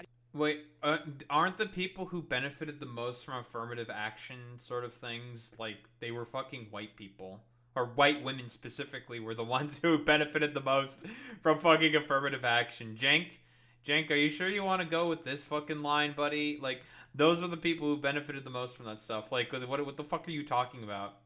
Because I think that in any type of law that we're going to see passed, we're going to see fringe cases in which the law is I guess, manipulated in some case to negatively affect certain groups. So I think that we see, like, largely, the effect on the black population is extremely substantial and extremely important. For example, we see that, like, I think there was a study done, I don't remember if it was 2015 or 2002, but it was a study done where they simulated a class-based DEI program instead of race. What we found was equally qualified black individuals were much less likely to be chosen on this class-based protocol, and we saw that, like, the protocol actually represented a lot less of the black population that exists in this country, whereas DEI ensures that we have a representative pool of applicants and admitted students in our college, which is extremely important. So look, again, DEI and affirmative action had their role, had their place, and oftentimes I'm saying work. they have a role now. So, but what it also does at the same time, though, is serves to divide us. And so, look, if you say to me, hey, maybe Muslims have a disadvantage even if you take class. Again, like, he's doing it. Listen, I think Cenk he's just doing the class reductionist bit. It's all fucking class reductionism. Like, focus only on fucking class. Who cares about fucking social issues? Who cares about race and all that fucking stuff when there's, like, so much fucking historical precedent that has been set by particular sort of, people within Congress and with certain types of skin color that have made it have done everything possible in order to make it as, well, difficult as possible for, particular people to be able to fucking succeed, you know? Like, it's not as simple as just like, oh, yeah, bro, it's all just because of, like, I don't know, like, I'm trying to think of, like, where I'm going here. It's all just because of, like, woke DEI stuff, which is why, like, it's difficult to pass, like, a lot of this stuff. It's like, well, no, that's not the case. That's fucking silly and stupid. It's not as simple as just, like, yeah, dude, woke DEI shit is being used to only divide us. Like, heck in a Reno, it's totally just being used to sort of, like, make things more complicated for us. I mean, that's just not the case. It's fucking silly. Yeah, Cenk is a CPIM socialist. That's true. class into account. So should we give a little bit of extra weight to Muslim candidates? I would say absolutely not. Why not? Do not do that. Because then what it does is it makes everyone bitter about the Muslim So here's candidates. the problem. And it makes them seem like they Here's didn't what I earn find it, when in fact they so did earn what you're it. explaining is the response to the policy, and you're not actually digging at the policy in itself. You're saying because people will come out and be, racist or Islamophobic or whatever it might be because of a policy that is ensuring equality of opportunity, we should cancel the policy. But that's not a critique of the policy. That's a critique of the Republican or usually conservative response to said policy. So do you have a problem with the policy or the response? So my point here is that this is among the different things that the Democrats do, where they say, hey, I think they're being performative. They say, oh, we're in favor of DEI. But what it actually, the thing that would help African American community, Latino community, Muslim community, all those communities is actually raising the minimum wage, lowering drug prices. But we never do the material help. We never do the things that equal things out economically. You still haven't critiqued the policy in itself. You're saying people will get angry if we come out and we promote these different metrics. No, I am critiquing the policy. So what exactly are the policies? Because it divides us. How does the policy divide? Even though it By saying hasn't that racism exists? Yeah. So But racism, no, not by saying that racism exists. So you have to acknowledge reality, right? What you're saying is now we're going to put black people in this category, we're going to put white people in this category. Because there are categories that okay, exist so hold now on, at a subconscious level okay, that we so try to even if you get a benefit from that, you say, hey, I reduce racism. Yeah, ¿por qué no los dos? You're not Kind noticing of the a giant deal. downside of that, which is then people start to view each other as black, white, We've always Asian, done that. That's etc. happening unconsciously all the time. You're right, but what I would love is for us to stop doing that. All of our psychology. Stop looking at me as a Muslim and you as a black. But that's never gonna fucking happen, Cenk. Like, unironically, the thing that Cenk is asking here right now, like in the current sort of material conditions that we find us, this is fucking utopian. Like, that's not gonna fucking happen, dude. Like, again, like the only instances where this could like potentially work or something is like, like a not in this like sort of post-truth reality that we're fucking finding ourselves in under at the moment. Like, again, it's honestly the best way to put this is just ¿por qué no los dos? Like, you can do both. That's fine. You can do that. You can be like I don't know, like a woke whatever the fuck bumblefuck bullshit, and also sort of like go ahead and push for legislation that can help benefit the fucking working class and all this fucking stuff. You can just do both. Like, Cenk has just been constantly doing the fucking class reductionist bit the whole time. If you want us to have less, I want him to look at you as an American and me as an If you American. want less racism and less racial categorizing, or just us to see it as less of an initial categorization, studies show that we need to attack racism and race as a concept like head on. We cannot ignore them or input race neutral policy into place. What we find is that characterizing race, saying what it is, saying what racism is, and thus confronting ourselves with our biases is what limits them. So no, we can't say, oh, let's stop dividing people with the corrective policy. The corrective policy is helping something that has always existed. That's happening all the time. So I told you I have an issue with the policy itself. I think it divides us. And do the Democrats actually pass their agenda? Even if they agreed with you, did they pass Voting Rights Act? They did not. The problem is capitulating to right framework with what you're doing here when you said the response to DEI is going to be negative. The thing is, all right. All right, thank you. Hey, good to meet you. So, Democrats don't want to pass their agenda. I would say they want to pass their agenda. It's just, if you ask 50 Democrats what their agenda is, you get 60 different answers. We've got the environmentalists who hate the labor people hate the environmentalists, we have the gay rights lobby, we have racial justice people, we have all different people, immigration activists. Like, everybody thinks that their issue is the most important one. And I know you don't acknowledge that usually at the beginning of an administration, there's the We got a fucking Abunda guy. I'm thinking this is a fucking Abunda guy. Oh, that's a very good point. Yeah, Alex. Yeah, by the way, Israel-Palestine is tantamount to a culture war since it's policy that is divisive but doesn't affect us economically, especially since the U.S. has been funding Israel for forever. Israel-Palestine is just right there to divide us, Cenk. That's true. I wonder why he's bringing up fucking DEI and not Israel fucking Palestine. That's a little interesting. From political capital, and if they don't get something in that time, then they weren't really trying. But what has happened in the past, we saw Biden pass a number of bills in those first 2 years. The CHIPS Act, the Inflation Reduction Act, the Bipartisan Infrastructure Law, the American Rescue Plan. Obama passed the Affordable Care Act. We passed all kinds of things. But we also all disagree on what the hell the Democrats should do, and that leads to the point where somebody is always frustrated in our coalition because we are not just a big tent, we're a 3-ring circus ring. Like, we have such a big tent that's collapsing in on itself. So this idea that we don't want to pass an agenda, the last point I'll make, because I'm taking up a lot of time, I would just look at the places where Democrats have all the power. Like here in California. California, when you were growing up, I was growing up, I'm actually an 80-year-old man, that's why I got my Mr. Rogers sweater. It was smog here in LA. Like, you couldn't see 50 feet in front of your house. We created not just the most powerful environmental regulator in this country, CARB is the most powerful environmental regulator in the world, and that was Democrats that did that. So this idea that when Democrats have power, they don't actually know what to do with it is bogus. We've seen it here in California, we've seen it in New York with free college, we've seen it in many states. So I just don't agree that we don't actually want to do anything. Okay, so you mentioned about a dozen things there. Let me take 2 of them as an example. So the CHIPS Act that you mentioned, right? The Democrats told us when we were covering it live on the Young Turks, oh, this is such a monumental bill, it's so important. And I was like, okay, nobody's going to vote based on that. So put that aside, because that was definitely true, but okay, not pertinent to whether they were trying to do something that the Democratic voters wanted. So that they said that was for national security. Okay, there's some truth to that, right? And they said it was, don't worry, this is to create more jobs. So now, what did they do? Very typical Democratic bill. They passed over $50 billion in corporate subsidies. The number one recipient was Intel, $8.5 billion in grants and $11 billion in loans. So about $20 billion overall. I said, for God's sake, at least put in guardrails so they can't fire people. They said, oh, don't worry, Intel's going to create 10,000 jobs. You know what they did? They didn't put in the guardrails, and right afterwards, Intel fired 20,000 people. That's just weird. Wait, that is not fucking accurate. He's actually fucking lying here, right? There was an increase in fucking there was a return to fucking manufacturing jobs under Joe Biden and the fucking goddamn Democrats. That's not true. Again, the only way that you're going to be able to get sort of the companies to sort of go ahead with a lot of the sort of, I'm trying to think of the correct way of putting this. The only way that you're going to get corporations to return manufacturing within the fucking U.S. is by fucking giving subsidies and sort of like incentive structures to be able to do that. Because otherwise, why would they bring back a lot of the fucking jobs within fucking specifically within fucking within America, where that stuff is incredibly expensive in order to have like more workers and stuff like that, union protections, healthcare protections, yada yada yada, health insurance and stuff like that. Even though it's like it's not great or whatever, we can quibble about that.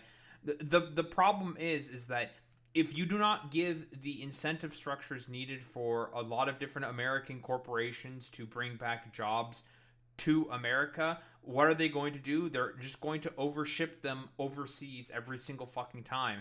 So you have to give them fucking subsidies to incentivize them to be like, listen, Jack, you're gonna get good benefit here if you decide to come to just a table to, I don't know, for America and shit like that.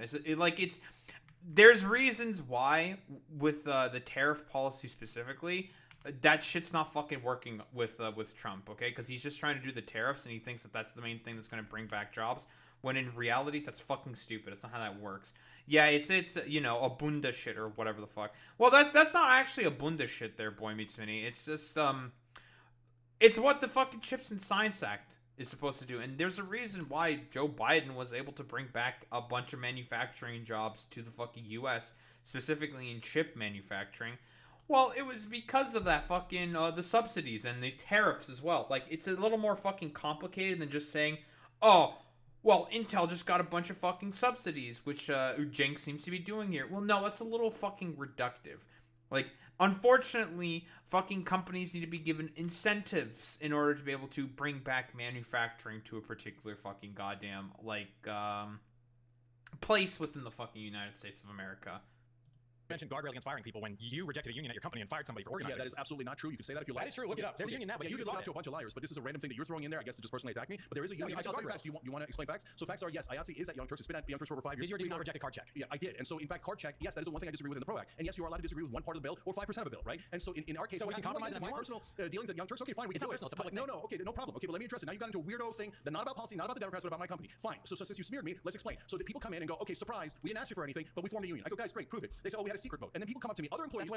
Other employees come up to me and go, they're intimidating us. Well, we didn't ask. We're getting way off base here. I know, because you brought us off base with a random attack. Let me finish, because you're not going to smear me and not let me explain, okay? So then I said, since people felt intimidated, it's okay. You felt intimidated. No. How do you know? You're not even that you weren't there. You're just making stuff up. Because you're the one that fought it. So hold on. You're the one that went to the NLRB. Answer. What the hell is this? You don't want to shift the answer. You just want to filibuster. Okay, let me answer. So then I said, for God's sake, just do a vote. No problem. You get a union the very next day. They did a vote and it passed. And they got a union immediately. As soon as I was sure that all of our employees were not being intimidated or bullied, they instantly got a union, and we've had a union for 5 years. There's people who are like, in response to there are people who are making stuff up 24/7, and they keep telling people like you that we rejected a union when we didn't. We authorized it immediately as soon as we had a fair vote. Okay, now back to what you thought was, I thought we were arguing about. Good talking. Not really, but okay. Okay. Hey, Cenk. Hey, how you doing? Good. I have a lot of respect for you, but I work. Hey, it's IRI. It's him. It's our guy. His name is Guy? Or I assume Guy, right? Because of French, but whatever. Worry about your progressive populism is dangerous. In fact, to me, you kind of sound like a political pickup artist. Well, to be honest, okay, I say it's our guy. IRI is not really. He's not really our guy. Yeah, I'm really ignorant, but well, I'm just saying this because I recognize who this is. Okay, that's why I said what I said. Like, just do this one trick and we can fix it all. And to me, it's no different than what MAGA is doing with their faux populism, with the deep state, with undocumented immigrants. Someone to blame. You're just giving people corporate, corrupt Democrats or corporate media as an excuse. And I think you're just taking advantage of disaffected people and not showing them we got to get more involved, we got to invest more, we got to try harder and get good people in there.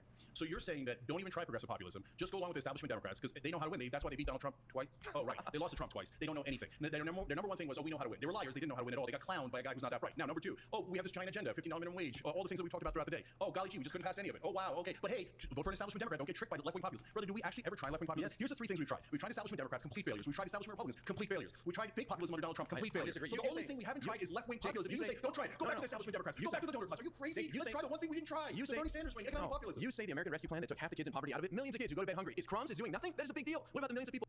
I mean, it is a big deal. I don't disagree with IRI here. And yeah, Cenk is correct here. Like, that bill was allowed to fucking sunset, and when it was like being like brought back to fucking negotiate, you want to know who fucking stopped that stuff? It was fucking Joe Manchin who got in the way of the American Rescue Act being able to be put back in. Like what the fuck are you talking about? Yeah, I agree with IRI. The American Rescue Act was good fucking policy, right? That's not ridiculous to say. It was good policy.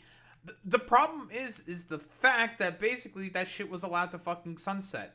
That's the fucking problem. People have health insurance now because of the Affordable Care Act subsidies. No, you can call whatever you want, but the reality is millions of people have health insurance today because what the Democrats did when they controlled the House, the Senate, and the White House in 2022 on the Inflation Reduction Act and the American Rescue Plan. I can't stand that you call it crumbs. People don't want their whole lives given to them. They just want a little breathing room like our big President Biden used to say. So you say you're super happy with the 5 to 10% that the Democrats gave you? It's not 5 to 10%. There's two things here. Number one, I don't know what economic class you're in, but the average American is not happy with 5 to 10% change. They want giant change. They want the actual. By the way, the Democratic agenda is great. Our populist plan, the 6 most popular bills in the Democratic agenda, are super popular with independents and even with Republicans. But they never ever do the most popular bills because they're economic bills. And you say that's good enough. But then why not try the entire agenda? Why not go with an economic populist like Bernie Sanders or Ro Khanna? That's going to give you the whole agenda and actually try. Why give up ahead of time? Those are great plans, and we should strive for them. But this is a giant country, the 3rd largest country in the world. We have a complicated democracy. We have to do things slowly. I know you don't like that. I know you want to get there, boom, boom, boom. But people do not want to abandon what they're used to. It sounds great on paper. Would you like single-payer healthcare where you save trillions of dollars and you pay less? Of course. But then when you show people how we get there, they're scared, they're nervous, and they have a right-wing media machine on overload that is scaring the hell out of people. That's what we're up against. This is reality, man. Welcome to it.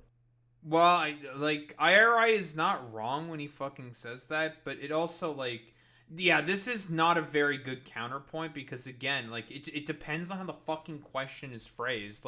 We just saw the fucking Mike Flood fucking goddamn town hall where everyone was basically saying, tax the rich, tax the rich. Mike Flood tries to do the thing well, what if there's a 25-year-old who's just sitting around doing nothing and just what, do you think he should have free healthcare even though he can work? And everyone was just screaming, yes.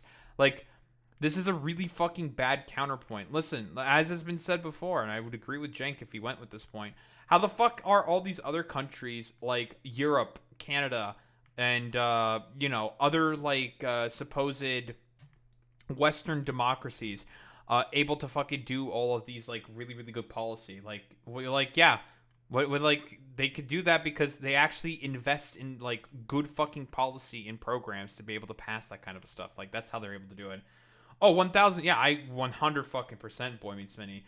Most 25-year-olds can't get jobs. Actively. Listen, I am within that fucking category of a person who can't get a fucking job right now because, again, the fucking job market is just so fucking bad. Yeah, you have the degree, you have everything, it doesn't fucking matter. Good luck getting a fucking job. It's a complete fucking shit show because, again, the economy does not work for the working class. It does not work for you. It works for the fucking rich. That's the fucking issue here. Yeah, it doesn't matter. You can be a valedictorian. You can be a fucking whatever the bumblefuck bullshit. It doesn't matter. Who cares? It doesn't matter. You can be whatever. It doesn't matter. You're not going to get a fucking job unless you, I don't know, roll correctly on the fucking goddamn gachapon slot machine. Unironically. So Martin Luther King called this the tranquilizing drug of gradualism. So they tell you, don't worry, we'll do that tiny bit, and then when you elect us again, we'll do another tiny bit, and 200 years later, this will get done. Hold on, let me explain. Let me explain the context of healthcare. They say we're for universal healthcare. Okay, great, let's do Medicare for all. No, wait too long. Okay, no problem. Can we do public option? This debate goes all the way back to the Affordable Care Act. They go, oh yeah, sure, we love the public option. Oh golly, gee, we had to take the public option out. There was nothing we could do. Okay, Obama says he had to take it out because the drug companies were opposed to it. First of all, you're admitting that you're giving into the donut lobby. Then Joe Biden comes in and goes, how can we do public option? 50-50 split Senate with guys like Joe Manchin and Kirsten Sinema. You know how you do it by trying. They try every day. No, but literally, you're not on the inside. You're stating a misstatement. Okay, so Joe Biden never introduced a public option. If you never introduced a public option, by definition, you did not try. Second of all, how do you pass? Oh, the Senate split. Okay, you put pressure on. So can pressure work politically? Well, we know because Donald Trump did it to Republicans. Now he did it for his own cause and for his own self-aggrandizement. But anytime a Republican crossed him in the first term, he said we're going to eliminate Joe Wilson in South Carolina, and boom, he was eliminated. Now imagine if you did that. You want to bully our senators? Yes, I do. Absolutely. I want to bully lives. What do you want to do? So can I explain? I'll be honest. Yeah, you should bully the fuck out of these stupid do nothing dipshits. 1,000%. This is a really fucking bad point here by fucking IRI. They sent him there. How do you know that? Okay, hold on. They represent their donors. So it's an excuse. Oh, yeah, I know. The donors are non-existent. It's non-existent. More billions of dollars given to Joe Manchin. More people donated to Kamala than outside groups in this election cycle. It's a boogeyman. You're wasting people's time with it. Nonsense. You know that Joe Manchin and Kristen Sinema, after they voted against minimum wage increase, went to the National Restaurant Association and collected checks. They literally work for their donors. It is super literal. And what you're saying to people is ignore it. Ignore the donors. Ignore them. It's disrespectful to Joe Manchin, and I intend to disrespect Joe Manchin. I despise Joe Manchin. I despise those corporate Democrats who will never ever deliver for you. Who never even try to deliver for you. You know, here's what you say.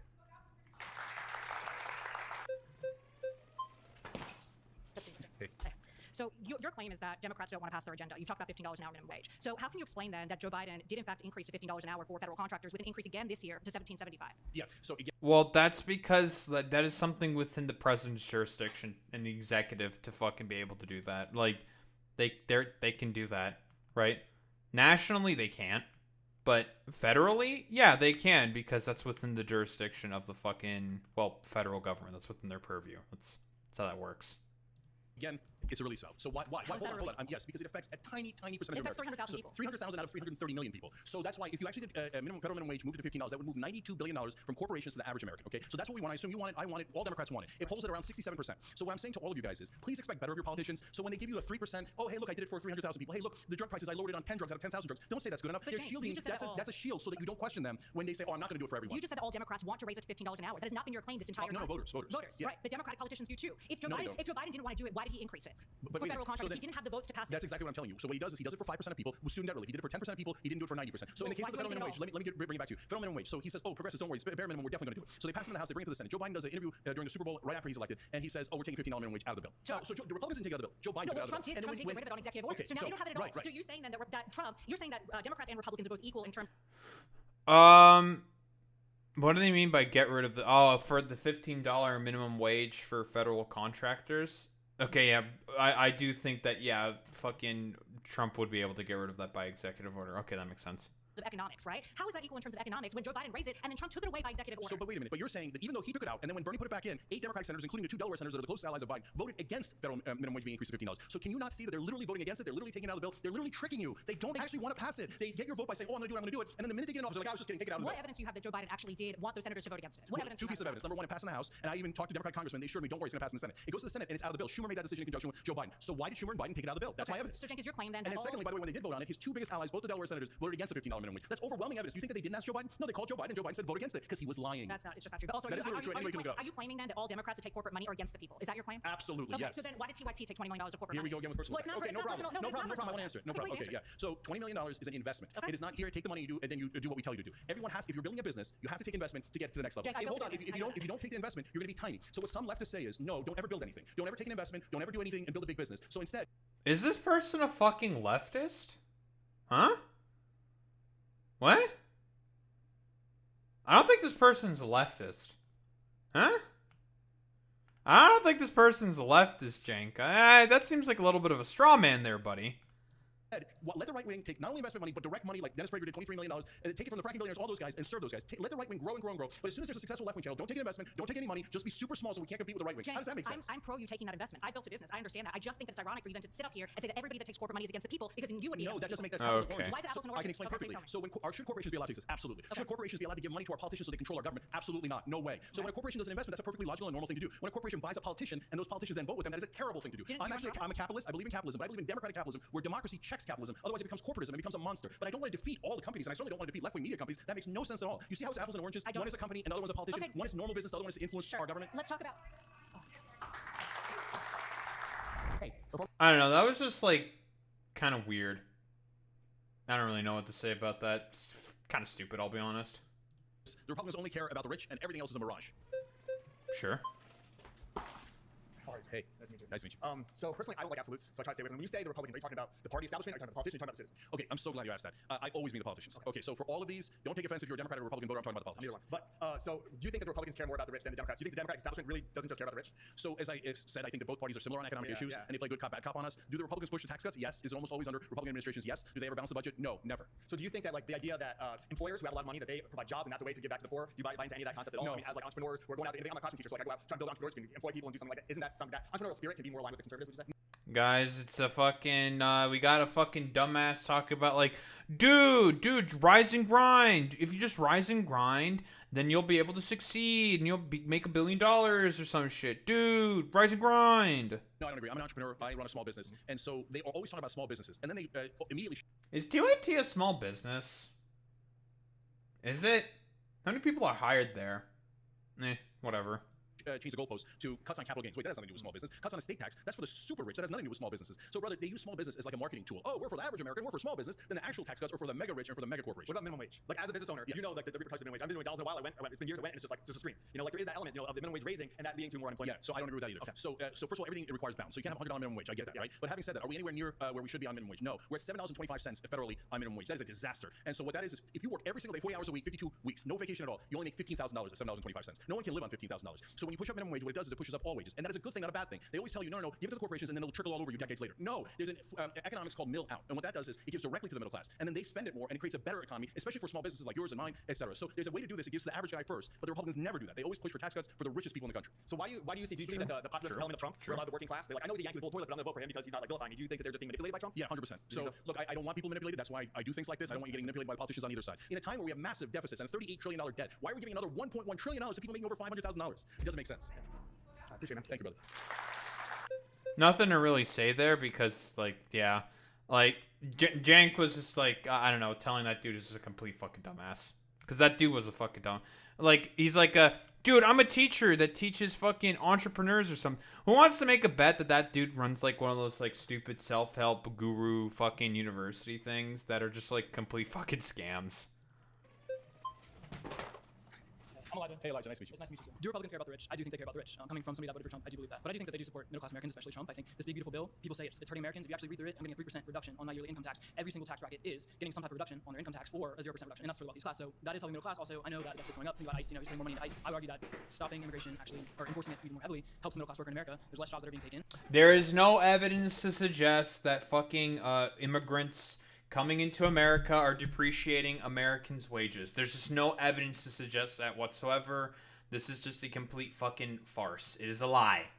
When you import a bunch of people, like, your housing costs are going to go up. It's inflating the people that need houses in the city. It's for apartments or whatever. It is taking jobs for middle class to lower class people like me. It's taking jobs. Unfortunately, some of your premises are wrong. So again, there's just no evidence to this at all. None whatsoever. When you take the whole bill, including the cuts to Medicaid and SNAP and other cuts, the bottom 30% actually wind up paying more than they did before. I mean, so they're literally taking from the bottom 30% and giving it to the top 10%. I mean, when you talk about SNAP, that's people that are already taking from all of us. So okay, see, that's your point of view as a Republican. Do you know the least popular part of the bill? The poll just came out. Only 24%, maybe even lower, support cutting SNAP. It is the single most unpopular part of the bill. Overall, Americans do not want you to take from people who desperately need food just to give to people making above $500,000. The second most unpopular part of the bill is the one that gives to people above $500,000. So people don't want that's that. True. So the bottom 30% are very badly hurt by this bill. What you're talking about is the middle percentile, the middle 10% gets a 0.4% bump. That's again the nickels and dimes that they throw you. But that's the Republicans throw nickels and dimes at you 5 to 10% change in their tax cuts, and the Democrats do their policies throw 5 to 10% change. You don't think that a nickel and dime can help somebody in a dire situation? Well, brother, why do they have to help the rich even more? Why do they get the biggest tax cuts? I mean, sure, a nickel and dime can fucking help, but like in this fucking economy, a nickel and dime doesn't fucking do shit. Like, what do you mean a nickel and dime can fucking help? Like what do you mean? Like, dude, I want this motherfucker to sort of like figure out what you can do with like a nickel. This isn't the fucking 50s anymore where like a nickel and dime actually meant something. Like you were able to like buy some fucking food with a nickel and dime back in the fucking 50s, okay? It's not the 50s anymore. This is 2025, okay? With nickel and fucking dime. Dude, if you just get like a dime, maybe you can get like an extra fucking sliver of gum from the convenience store. Yeah, fucking nickel and dime. Get the fuck out of here with this stupid bullshit. Oh, 1000% Boy Meets Mini. Just like some pimbly, wimbly, nimbly, bimbly, fucking barely do anything, cut around the fucking edges kind of bullshit. It's not gonna fucking do anything. Like, again, the American people need radical fucking change. You know, you can do a tax cut without one going to the rich. You can say, hey, I'm capping at $400,000. When you own the business and you get a tax cut, you have more money to spend on your employees. I understand that's a Reaganomics principle, but it could be. And when you're a Democrat, you import all these people from third world countries, you're paying them under minimum wage because you see them as the help. Well, yeah, that's gonna import people from the third world. And you pay the minimum fucking wage. I wonder what he means by that. Importing. That's a little sus. Little sus.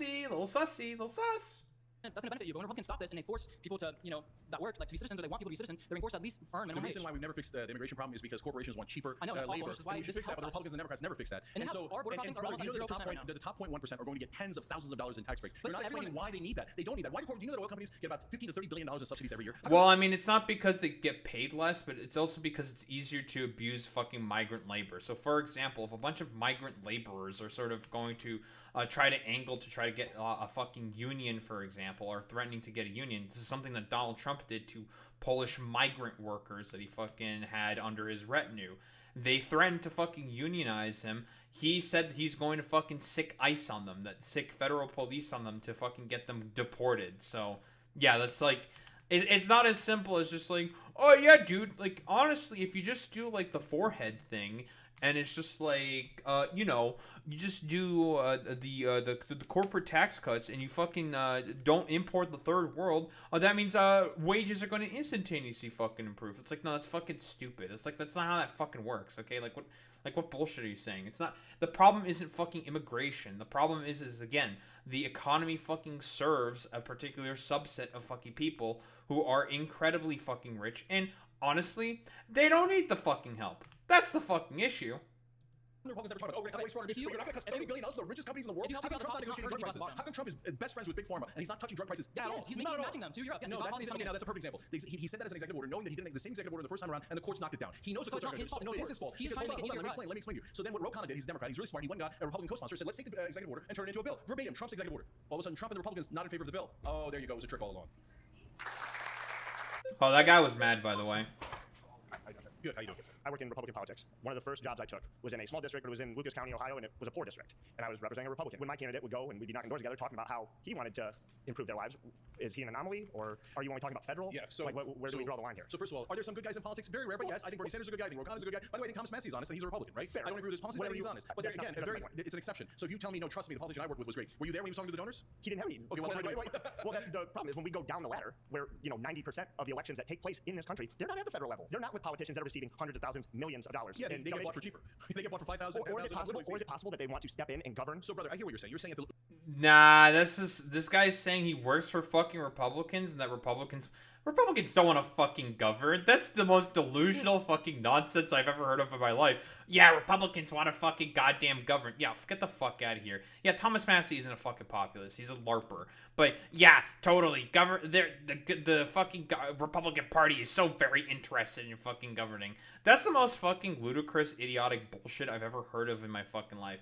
No, the Republican Party does everything actively possible in order to make the rails and the sort of ability for government to not be able to act, to constantly freeze up and not function normally, constantly, because the Republican Party has a vested interest in having public services, and public service workers have as hard of a fucking time as possible enacting their fucking ability to be able to pass good fucking policy, because they know that if good public policy is going to be passed, who are the people that are going to fucking suffer the most in terms of like lost profits and whatnot? It's going to be fucking corporations and the fucking rich. So guess what? The fucking Republican Party will do anything fucking possible at every fucking level in order to make it such that, well, simply put, that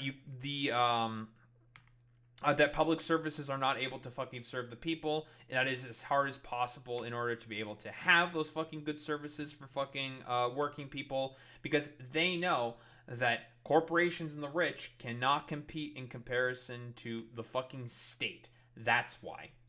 The closer you get to the voters, the more honest they are. That's actually true. Look. So number one. So you're saying some Republicans do. Can I just explain? Yeah, so if you're doing a small seat as a city council, you actually knock on doors. That's why progressives win a lot of the city council seats, because the election is with such a small number of people. Can I just let me finish? So that way you don't need as much money. You don't need donors. They're more responsive to their actual voters. The larger you get, once you get to a congressional district with 750,000, the donor money decides how much ads you can take and whether you're going to win or not. So they may become completely beholden to the donors. So when you're talking about, hey, really low-level Republicans that yet have not gotten a lot of donor cash, and you say, well, hey, don't worry, they'll stay true, but they never do. When they move up to the next level, they immediately, even if they were true at the lower level, 99% of them, other than Massey, they take the donor money and they do exactly what the donors tell them to do. It's just a simple misunderstanding or an oversimplification of our system. And all right, thank you. Hey, good to meet you, brother. All right, so I'm glad you clarified. All right, you're talking about Republican politicians, and you brought up donor money, and I know that's a big issue with you. But I think that's just not really how it works. I think you have a lot of politicians that start off, as you said, kind of in those lower levels. They do an office here, they do a job here, and then they slowly rise up. And if you can track their views, you see that their views don't actually really change a whole lot over time. When the donor money comes in, it's not like they suddenly change their views and they're a completely new person. They've had the views that they've had for a very, very long time. So how can you sit here, Cenk, and look in your crystal? Yeah, that's not true. Like, what the fuck are you talking about? Fucking politicians will adopt any particular position if it's popular to do so at the fucking moment. Like, what the fuck are you talking about? Ball and say, oh, I know I can look into the souls of Republicans and say, oh, well, they're not actually genuine in some of these proposals. Yeah. So let's take an example of a person who doesn't have a soul, Ted Cruz.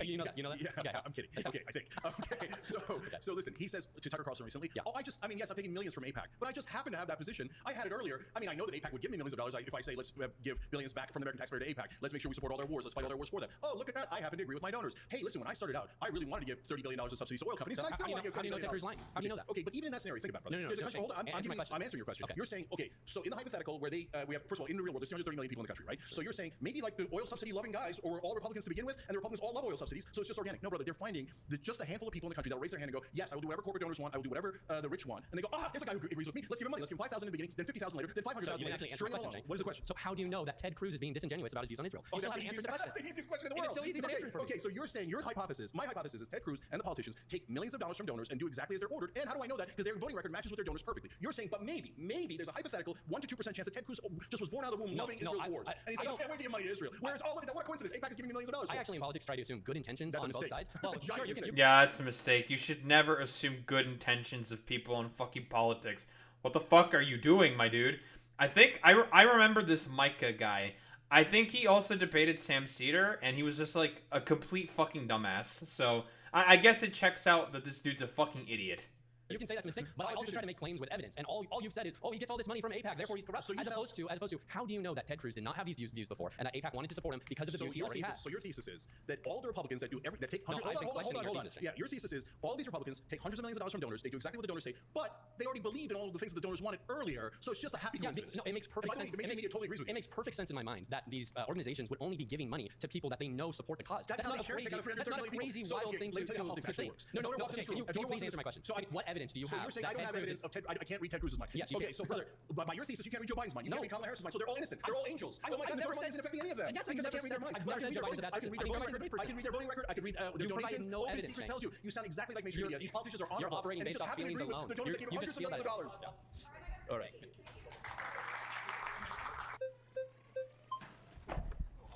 Hey, Cenk, good to see you again. Good to see you. So you are claiming that Republicans only care about the rich. No, the dumbass is back.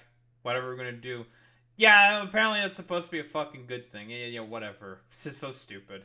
But Elon Musk lost money while they were in office. And then on top of it, you shake your head no. On top of it, why would you say that when currently we have, I know you keep saying it's some pressure valve, but we have them actually fighting for working class people by giving them less taxes on tips, less taxes on overtime? Yeah, so first of all, Donald Trump has made a tremendous amount of money, and his family has. So right after he left office the first time, his son-in-law got a $2 billion deal from the Saudis, and he was in charge of our policy towards Saudi Arabia and the Middle East. That's a disaster. That's Hunter Biden on steroids. So in this time around, he has a meme coin, he's got World Liberty Financial, people are pouring money in. One guy put in $75 million, and then look at that, he stopped an investigation from the SEC about that guy. Let's talk about how he's helping middle class people. At least three white-collar criminals who donated either to his campaign or to his meme coin. And then he got a $400 million jet from Qatar. Let's talk about how he's helping middle class people. Okay, so what if Democrats... ignoring all the money from that? And I'm answering your question. Elon Musk, by the way, lost hundreds of billions of dollars from and his Tesla stock went down dramatically. Well, that's his fault. Everybody lost money is what you're saying. No. But yeah, Elon's Tesla stock went down because of the fact that he did a fucking Nazi salute, bro. Like, what the fuck are you talking about? Like, no, Elon Musk's stock went down. That means he's trying to do good things for the American people. No.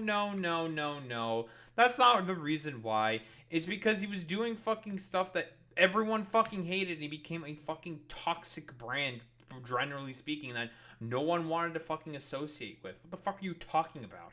Remember, why did Musk and Trump get into a fight? Because Trump did not put in the electric vehicle mandate and the subsidy that Elon wanted. Sure. Elon lost money. So Elon gave $300 million, and he's like, now I want that subsidy. That's going to get me billions back. Now I want Golden Dome. That's going to get me hundreds of billions of dollars back. And Trump said, I'm going to give you Golden Dome, but I'm not going to give you the subsidy. Democrats done to help the middle class with taxes. That was a really smart marketing strategy by Donald Trump, and part of the reason that he won the election. So I remember I talked to somebody on the Young Turks, and he was down in Western Virginia, and he said, listen, Hillary Clinton tells us that all of our jobs are going to be gone. Donald Trump comes in and lies and tells us that he's going to bring back the jobs. But he's at least got the decency to lie to us. Is it a lie, or is it what he's trying to do? Hasn't done it. So 50%. What have Democrats done to help me? To be fair to the Democrats, as someone earlier said, in this case, they would at least protect Medicaid and SNAP cuts. Okay, so that goes to the bottom 30%. It's okay to give free stuff, but not give working people reduction in taxes. It's okay to give the rich tons of free tax cuts, tons of subsidies, but when you give it to someone who's starving, oh no, that's a real problem. I didn't say that. Okay. I said it's okay that you're giving them free stuff, but it's not okay to help Wait, that is exactly what you're having a fucking problem with there, Bo. Like you're having a problem with people, broadly speaking, well, poor people, being able to have like participation in fucking society. That I actually no, I do think you have a problem with that. I'll be quite honest. So, brother, then answer this for me. Then why don't they only propose a tax cuts for the middle class? Why don't they say, hey, we're not going to cut from the poor and we're not going to give to the rich. We're only going to do it for the middle class. Why don't they ever do that? From what I understand, they're not cutting out the good parts of Medicaid. They're only cutting out the corruption and fraud. So you laugh at that. Is that okay? Yeah, totally. To cut out fraud from Medicaid? That is not what this is at all. What do you mean it's not? There's tons of fraud in it. No, here's the trick, okay? There's tons of fraud at the Pentagon. You're right. We can agree on that. Fraud at the Pentagon, and they added to the fraud. It's not only Republicans helping the rich. Here's what happened on Medicaid, okay? They say, okay, we need a work requirement, so we're going to cut 10 million people off of Medicaid. But Medicaid is for poor people. So if they've been on it for 20 or 30 years, they get a job, they actually it's not a permanent thing. They make enough money to get out of Medicaid. They don't. They stay on it forever. It's a trick that it eviscerates Medicaid. But they haven't. There are people that stay on it for 10 years. Yeah, this dude's like I don't know. I guess this guy would make a pretty good fucking Republican politician because he's just saying all the fucking dumb fuck stooge talking points. I guess he would actually be pretty good at that. I don't know, guys. You know that if you need Medicaid and you don't have healthcare through a job and your kid gets cancer, we're going to let them die. Why? Because the top 1%. It's going to happen, brother. Horrible things happen every day. According to estimates, 70,000 people are going to die. Horrible things happen every day. What the fuck do you mean? There's an active fucking choice that's being made there. What the fuck are you talking about? Like, oh yeah, bad things just fucking happen. No, there are choices that are being made by specific people in fucking power. Exactly. This motherfucker just wants to kick the fucking ladder from under him. Standard fucking conservative, like, I don't know, Gen X fucking goddamn fucking behavior from this motherfucker right here. Did you believe everything was a tax cuts for the rich just needed to be larger and larger? 1.1 So you're telling me trillion in taxes you're for okay the with rich. fraud as long as people I'm get not what they okay with need. it, but they're not cutting fraud. They're cutting the entire Medicaid. Hey, all right. Yeah, fuck The last that claim Bo is media guy. and money control all of politics. Media and money control all of politics. What the fuck does he mean by media exactly? Like, what? Oh, so this guy existing proves Cenk wrong. I thought Republican voters agreed with us, Cenk. They're a bunch of lumpenproll cucks. Exactly. Oh, that's a fantastic point there, Alex. 1,000 fucking percent.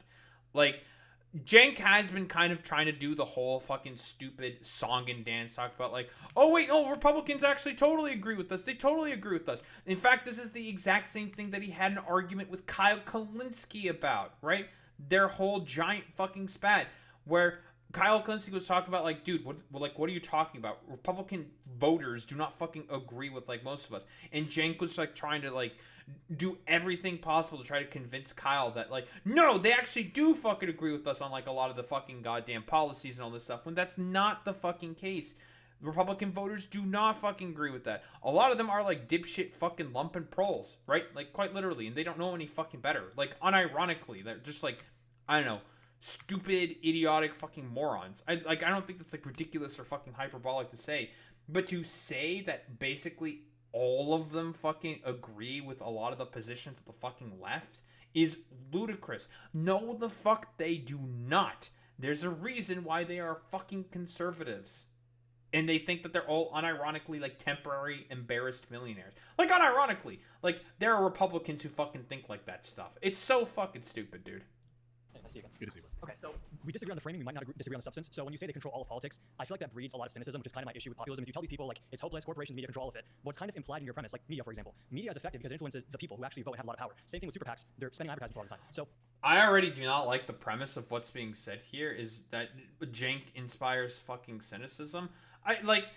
Again, in what way is exactly sort of fucking Cenk inspiring cynicism by saying that media and fucking money control all politics, when that's just kind of a fact that is kind of true? It's very fucking weird.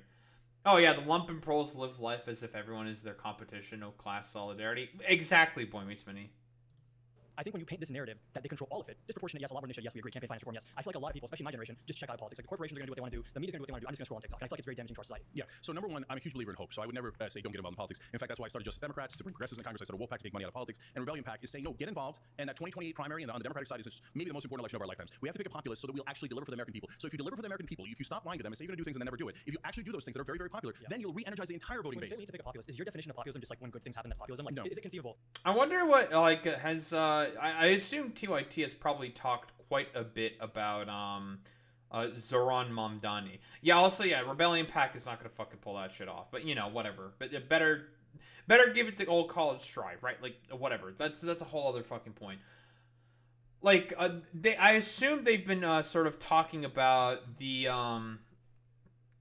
they've been talking about like Zoran Mamdani. Like Zoran Mamdani is actually someone who energizes fucking energy within the fucking Democratic Party, right? Like that's not like ridiculous or hyperbolic to say. He actually like inspires people within the fucking party to be able to, I don't know, do better, for lack of a better term. I'm trying to think of like what the correct term here is to sort of actually be populist and whatnot.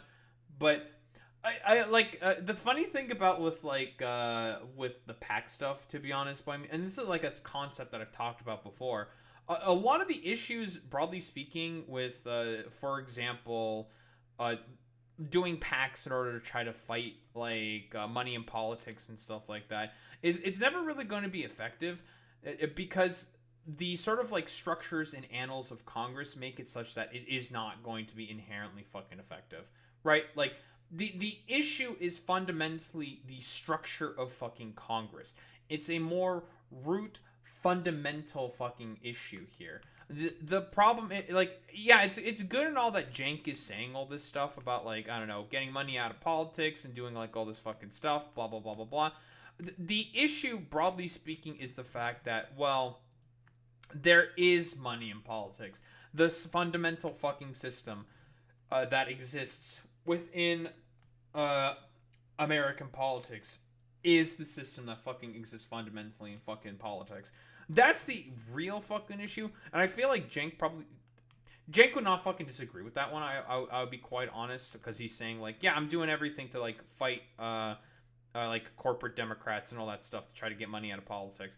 And, like, one PAC doing that shit is not going to be enough. It has to be a bottom up sort of effort, a class effort from everybody involved if you want to be able to try to get money out of fucking politics. Like, because I don't think it's going to happen with just one fucking PAC that's, like, fighting forward with it, right? And, like, I'm trying to think, like, what's, like, the popularity of, like, Citizens United or something, right? Like, stuff like that. Like, not policy, but, like, court rulings like that. How many Americans know about, like, a lot of the plights and issues of money in politics? Like, they'll agree that money in politics is the fucking problem, right? They can understand that. The problem is do they know a lot of, like, the law and precedent that has made it such that money in politics is as pervasive as it is? That I'm not as certain about, because you have to be a lot more plugged in order to be able to sort of, like, know about that stuff, right? And I don't, like, again, I don't really, like, disagree with Cenk. Like, I do think, like, a lot of, like, that stuff needs to be fucking changed, right? He's correct here. The problem is, like, how is that going to be fucking done? Which is, like, kind of annoying and stupid to fucking say, but unfortunately, like, we kind of live in a fucking position where, like, a lot of policy, a lot of, like, good policy very often comes down to, like, okay, like, it's great that you're fucking saying this and everything. Good, it's good, and all of that. How is it going to be done? Because we all know about, like what Cenk is doing here specifically with a lot of the fucking class reductionist shit. I'm going to have, like, disagreements with a lot of the stuff that he has, especially on, like, fucking doing the whole, like, stupid conflationary bit, like, DEI he seemingly is doing.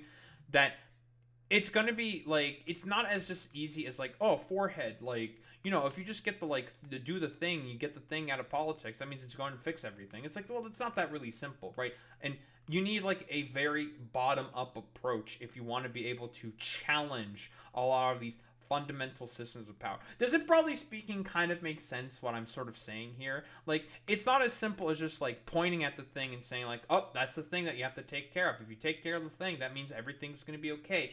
Well, it's, unfortunately, we kind of live in a society in a day and age of, like, education, broadly speaking, where it's not as simple as just, like, pointing out to the fucking thing. Like, there's so many fucking factors and problems that have led to the sort of, like, society that we are currently fucking living in. Like, it's not as simple as just, like, forehead, do the thing, and then, like, the thing will be fixed. It's like, well, you know, unfortunately, it's going to be a little more fucking complicated than that.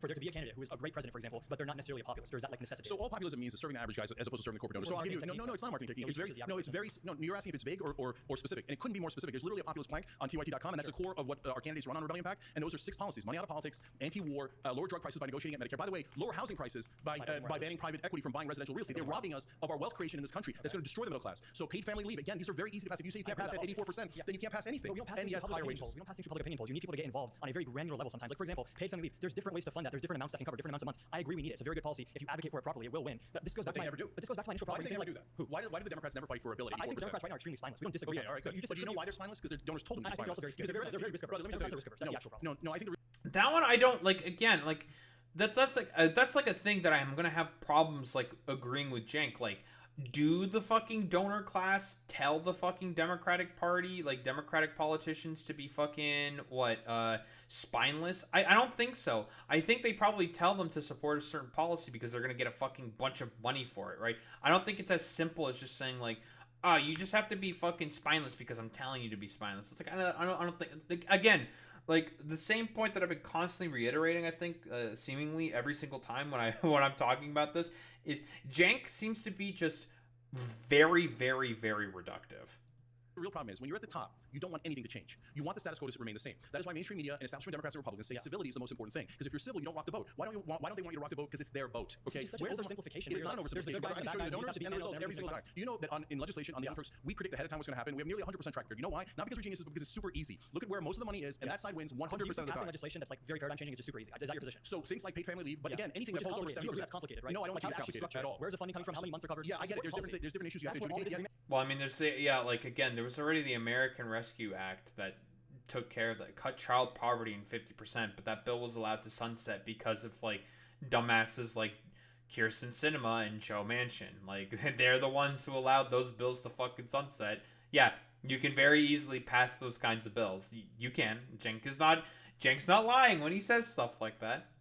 Hold on, let me answer this, okay? So the earlier guy asked, would I bully the politicians? Absolutely. Why? Because I want to bully them and it makes me feel good? No, it's for a purpose, although it's kind of fun. Okay, but it's for a purpose. Brother, if you're voting against 84% of Americans, you're a traitor. You're a traitor to your voters. So why are you, I'm asking a question of them. Why are you voting against 84% of the voters? If you're a Democrat, you're voting against 90% of your voters. If you're a Republican, you're voting against 74% of your voters. I know why you're voting against them, because the donors told you, vote against the American people. It is that simple. But you want to defend politicians for no reason. They're not your friends. They're not your allies. It's not just a piece of paper that says paid family leave. There's stuff that goes into it that's complicated. Appreciate it. Yeah, that dude there, Boy Meets Minnie. Maybe it's like he's like a wannabe Brahmanite, and that's why he's like saying the things that he's saying or something. So stupid. All right, good to meet you, brother. I like your shirt. Thank you, people over politics. So I do agree with you that money has a control over politics. We see super PAC spending, we see Mitch McConnell and longtime figures, 40 years in politics, and I'm pretty sure everyone's just sick of it. I don't agree with on the media half, and I kind of want to explain why. A lot of people don't tune into mainstream media anymore, and I'm sure you know this. You run one of the biggest progressive channels on YouTube, but it's hard to see media having this big influence when so many people are tapped out. So I kind of wanted to understand why you think it's. They spent $16 billion at a minimum in this last election cycle. Where did most of that money go? It went to mainstream media. Okay, so mainstream media has 16 billion reasons to make sure you don't find out that the donor money is corrupted. Okay, so now what is the effect of that? So when you see in the 2016 race, for example, Donald Trump, Hillary Clinton, Bernie Sanders, right? Now Donald Trump eventually got about $5 billion in free media, and now to be fair to him, he did a lot of interviews, and Hillary decided not to do a lot of interviews. But a part of that was the media's decision. You know how much before the primaries ended, Trump had already gotten $2 billion in free media, right? You know how much Bernie Sanders had gotten? $28 million. About what? I think 1% of what Trump had gotten, because mainstream media thinks that Bernie Sanders would actually do change, and they don't want change. They're all at the top. Almost all the anchors are millionaires, and the last thing they want is a left-wing populist who's actually going to make a difference. Oh, fake populists like Trump, no problem. Send in the clowns. Establishment Democrats and Republicans, Mitch McConnell, Nancy Pelosi, both raised $1 billion from corporate donors and have done exactly what the corporate donors want. They're like, that's great. Let's pump them up. But whenever you've got a real challenge to power, mainstream media attacks. Speaking on the terms of left-wing media, if you consider your networks like, I guess MSNBC, if we're going to classify that as left, CNN kinda. I don't think these are the type of networks that would completely destroy and eviscerate a liberal candidate. Think about someone like Alexandria Ocasio-Cortez. Think about somebody like Jamie Raskin. If they were going to be in a primary, I don't think that you're going to see a whole smorgasbord just go after them right now. I'm pretty sure you would have seen CNN or MSNBC's coverage tilt favorably towards them compared to someone like Donald Trump if it would have been nominated in the election. That's actually not true. MSNBC is the biggest opponent of a progressive populist in the Democratic Party. Whenever, like when Bernie was about to win after he won the first 3 states in 2020, then they sent out Chuck Todd, Chris Matthews, and others to say if Bernie wins, he's a communist that'll start executions in Central Park. That's what Chris Matthews said. Chuck Todd talked about his followers being brown shirts. I said in the beginning of that campaign, the people in power will be so opposed to Bernie that by the end they'll call him anti-Semitic, and they called him anti-Semitic. Okay, even though he's Jewish. So on AOC, no one covered her in mainstream media before her historic primary win. We covered her 34 times. So the reason for that is because yes, some parts of media now are better. To your original point, independent media is better for all its problems and warts and etc. It's at least opening up the discussion to more free thought and getting people thinking. But mainstream media has you inside these tiny guardrails, and the minute you step outside of it, and populist left always steps out of it and says, "Why don't we deliver for the American people?" I'll give you one last example. Those guys attack. So when Biden went to do student debt relief, Stephanie Rule did an so Fox News did segments on it against it, CNN did segments against it, and then Stephanie Rule on MSNBC did a segment against it because that's an economic issue. The minute it's an economic issue, they all circle the wagons and they play good cop bad cop, and they all say no. Thank you, brother. Not really much to disagree with there. Nice to meet you. So I think I really want to focus a lot on the media part with you, just because mainly for the fact that I think we can all unbiasedly agree that, let's be honest, Trump during his whole election campaign, it was very anti-Trump, very pro-Democrat, and how he was the absolute just most terrible thing that could happen if he gets voted in as basically a threat to our democracy. And so when it comes to that, and everything, let's be honest, very high percentage was very negative towards him. How can you explain the outcome if the media controls everything when it comes to elections and politics? Yeah, so that's a great question, and so I want to get asked often. So when you talk about money in politics, it controls almost all the races, but the ones that are the smallest, it controls the most, because there's almost no media coverage of a Montana congressional race. So whoever has more money wins. In fact, in congressional races, whoever has more money wins 95% of the time. But the one giant exception is presidential races, because there's so much free media in presidential races, and everyone is paying attention. So you can actually go the route of going to media yourself and making your own argument. That's why I thought Trump would win in 2016. That's why I was really worried about it in 2024, because Democrats are become like corporate talking point robots, the establishment Democratic politicians. So they don't like to engage with Joe Rogan or these other folks. And I'm like, what are you doing? You're giving away billions of dollars in free media. Trump had the right strategy. But at the end of the day, because he was all over media and he got billions of dollars in extra media coverage, that is part of the reason why he won. While media has influence and everything else, it still comes down to the individuals who vote. So whenever it comes down to that, then how can you explain they still have control, even though at the end of the day it's still the individual's right and the individual's ability to go vote? And because how does anything ever get into your head? So like when you go to a voting booth, you see names, right? But if you never saw that person and you never heard their name because they didn't have enough money for ads and the media didn't cover it, that person has no chance of winning. It's like there's a mythology in mainstream media that two people go into an octagon and then people decide which one is better, right? That's not how it actually works. To be able to see all these things.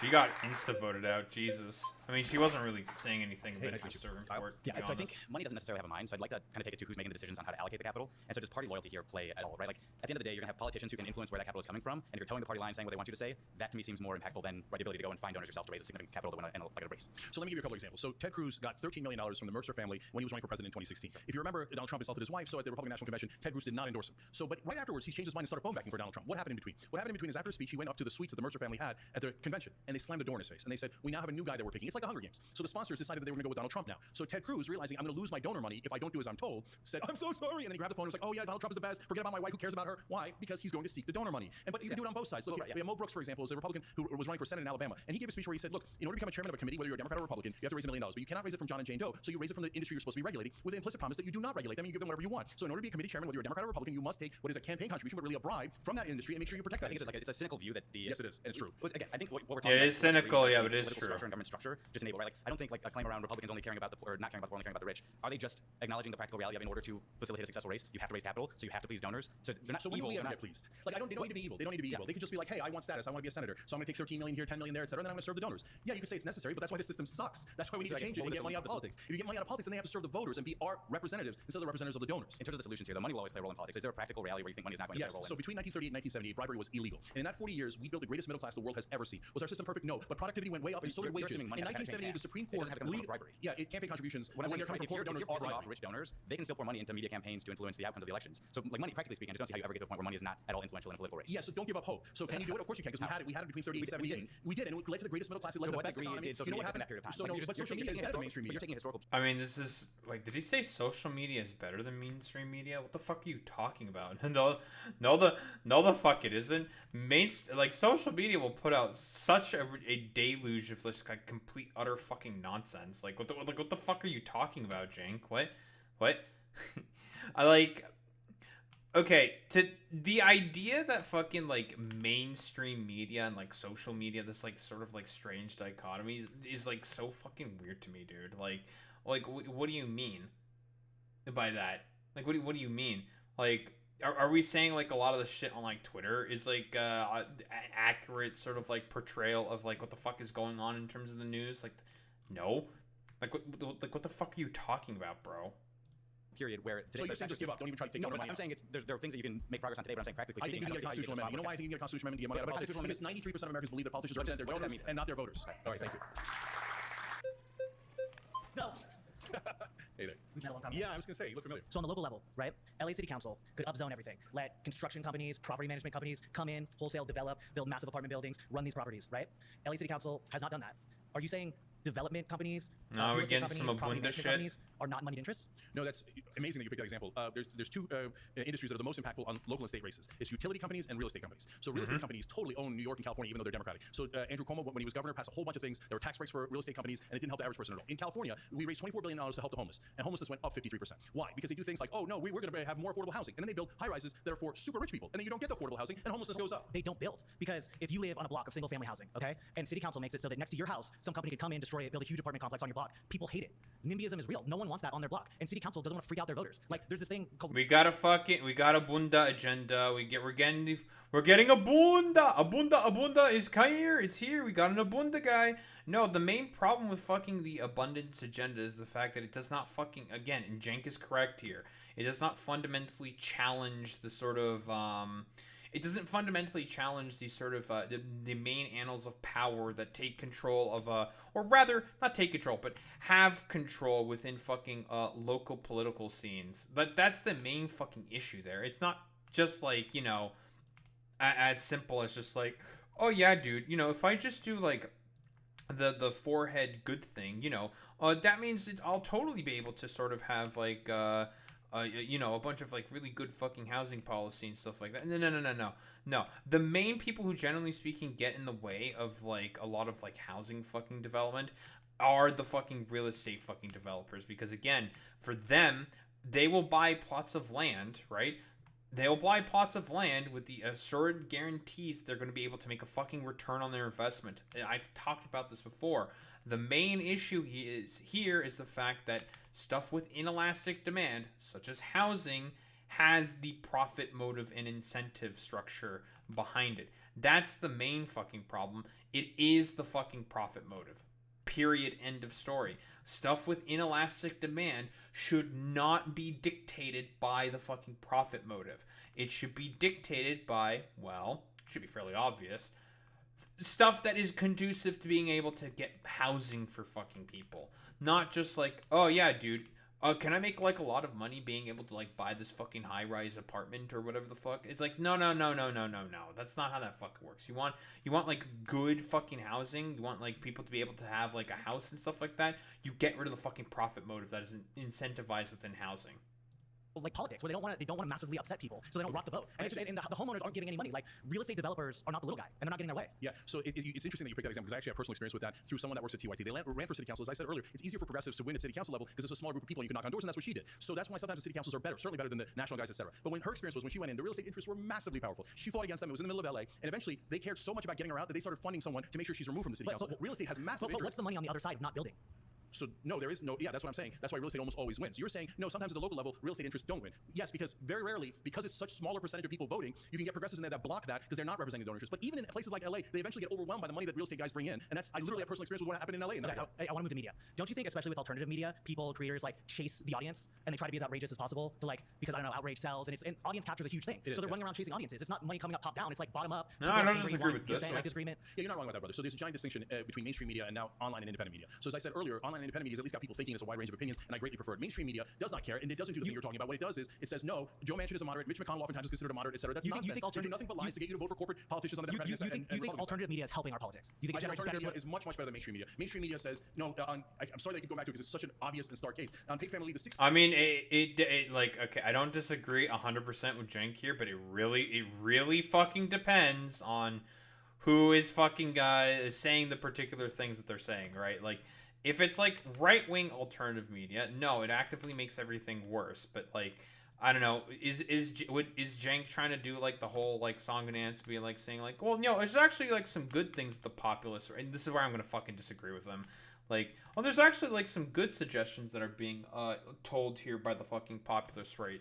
And just like the populist left. It's like, no, there isn't. There's like hardly any rapport that you can have with these like stupid charlatans and freaks. Because the thing with a lot of right-leaning media personalities is that a lot of them are doing this because they are just fucking charlatans. They don't fucking believe in anything.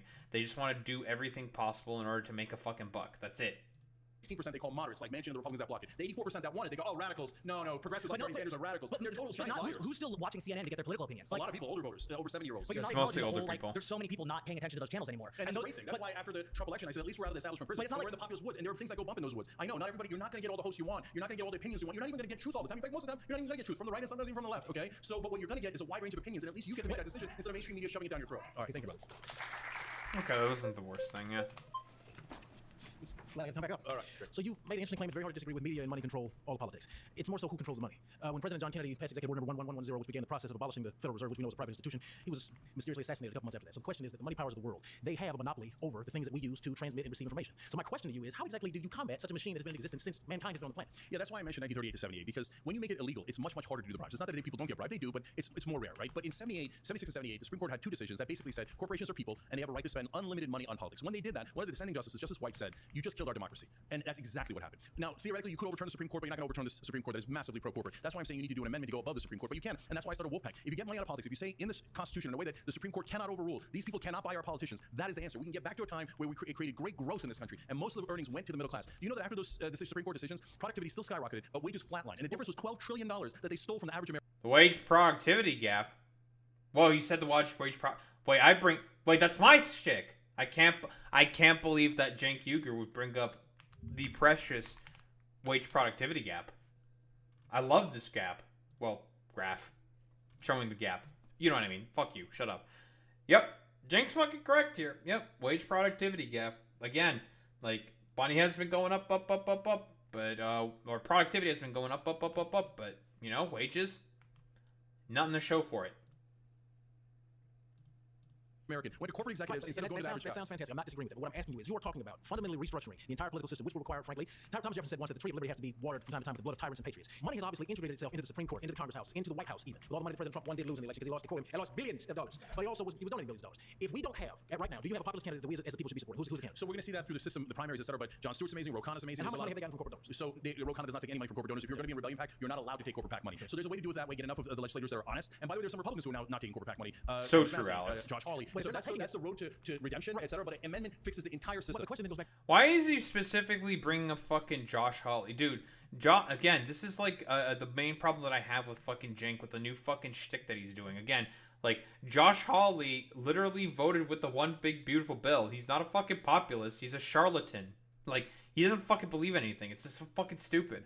Back to, in order to get an amendment, that requires a 2/3 majority in both houses of Congress, correct? No, you can actually go around Congress. 2/3 of the states can propose a convention to just propose an amendment, and then 3/4 of the states have to ratify. Which requires the legislature to take action, right? So how do you get legislatures that already are slaves to the corporate donors? Because the book that I believe in says money, the love of money is the root of all evil, and I think that's absolutely true. A lot of these brothers love money. A lot of sisters love money. So how do you then work? Because what this actually is more of a moral issue. So how do you then re-establish proper functioning morality within the hearts of politicians who have already demonstrated they've been bought by this thing called the U.S. dollar? Because that's what this is. Yeah, two ways to do that, brother. So number one, what Wolfpack does is they pressure state legislatures. The Republican guy or the conservative guy was talking to earlier. Remember we said when you get to the lower and local levels, it gets better and better. The national level is the worst because that involves the most amount of money. So state legislatures you can move. In fact, Junior Raskin was opposed to our legislation when he was a state representative in Maryland, and then we talked to him and we convinced him, and he said, "You guys are right. Now I'm going to support the constitutional amendment." So you do get some really good people at the state level. So that's a much better path because they have less money. But even so, brother, there's a bigger way. Here's just a quick question. State's fantastic, but we need changes that impact all Americans to take place at the national level. So it's fine for you to focus on state. I understand that the lower ranking elected official is, the easier it is probably to change them. How do you change the person that's sitting currently at 1600 Pennsylvania Avenue or the 9 Supreme Court justices that are currently on Capitol Hill? So that's the great thing about the Wolfpack line. It doesn't require the president at all, and it goes above the Supreme Court. So it doesn't require Congress, the president, or the Supreme Court. It's a total end run of the American people against Washington D.C. And by the way, that's why I understand what Cenk is saying here, but the problem is that that's gonna get fucking challenged 1000% legally, right? Like, I don't know if, like, has Cenk by any chance talked about the potential consequences of, like, a legal challenge on that, right?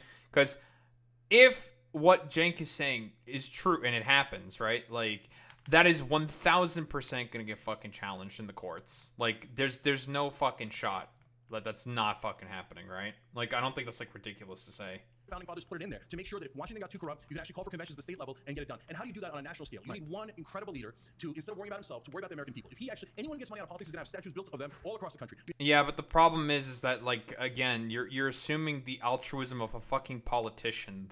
Like, these people are not fucking altruistic. Politicians, even like Bernie Sanders, will, like, he's better about this, right? I don't think that's not silly to say, but, like politicians have interests. They don't give a fuck about, like, I don't know, like, doing what they think is, like, good for the people at a particular moment. No. The very, very, very few people are like that. But, like, generally speaking, for the most part, like, most politicians, they're just going to act out of their own interests. And they're just going to be like, yeah, I'm just going to do this because, again, like, well, I'm going to be promised this particular thing if I do this thing. So, fuck it, whatever. I'll just do that.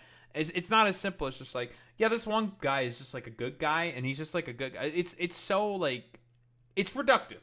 Very reductive.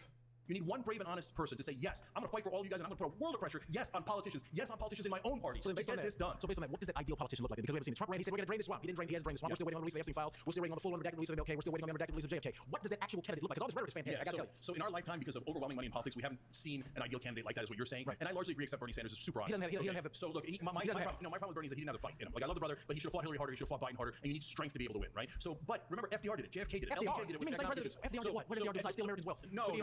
What did he do? He did Social Security. Oh my God. FDR stole the last real wealth we had. He stole when he forced Americans to turn and go to the treasury and pay $20 an ounce. No, it's totally possible. What?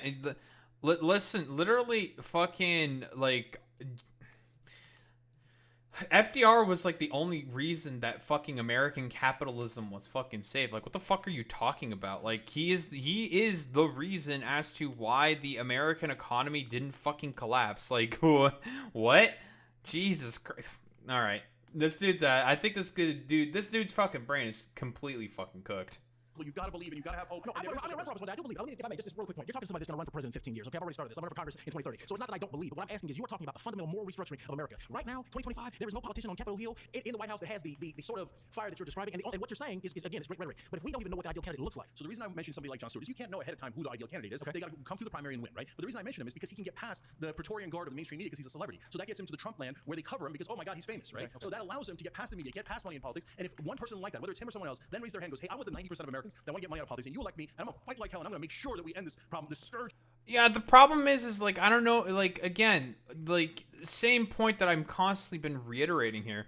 This just seems very fucking reductive. I don't think it's as simple as Jenks is saying, where it's just like, dude, I'm gonna, like, fight like hell. I'm gonna do everything possible in order to get fucking money out of politics. I'm gonna do it, man. I'm gonna totally do it. It's just like, I don't think it's that simple, man. I just don't believe.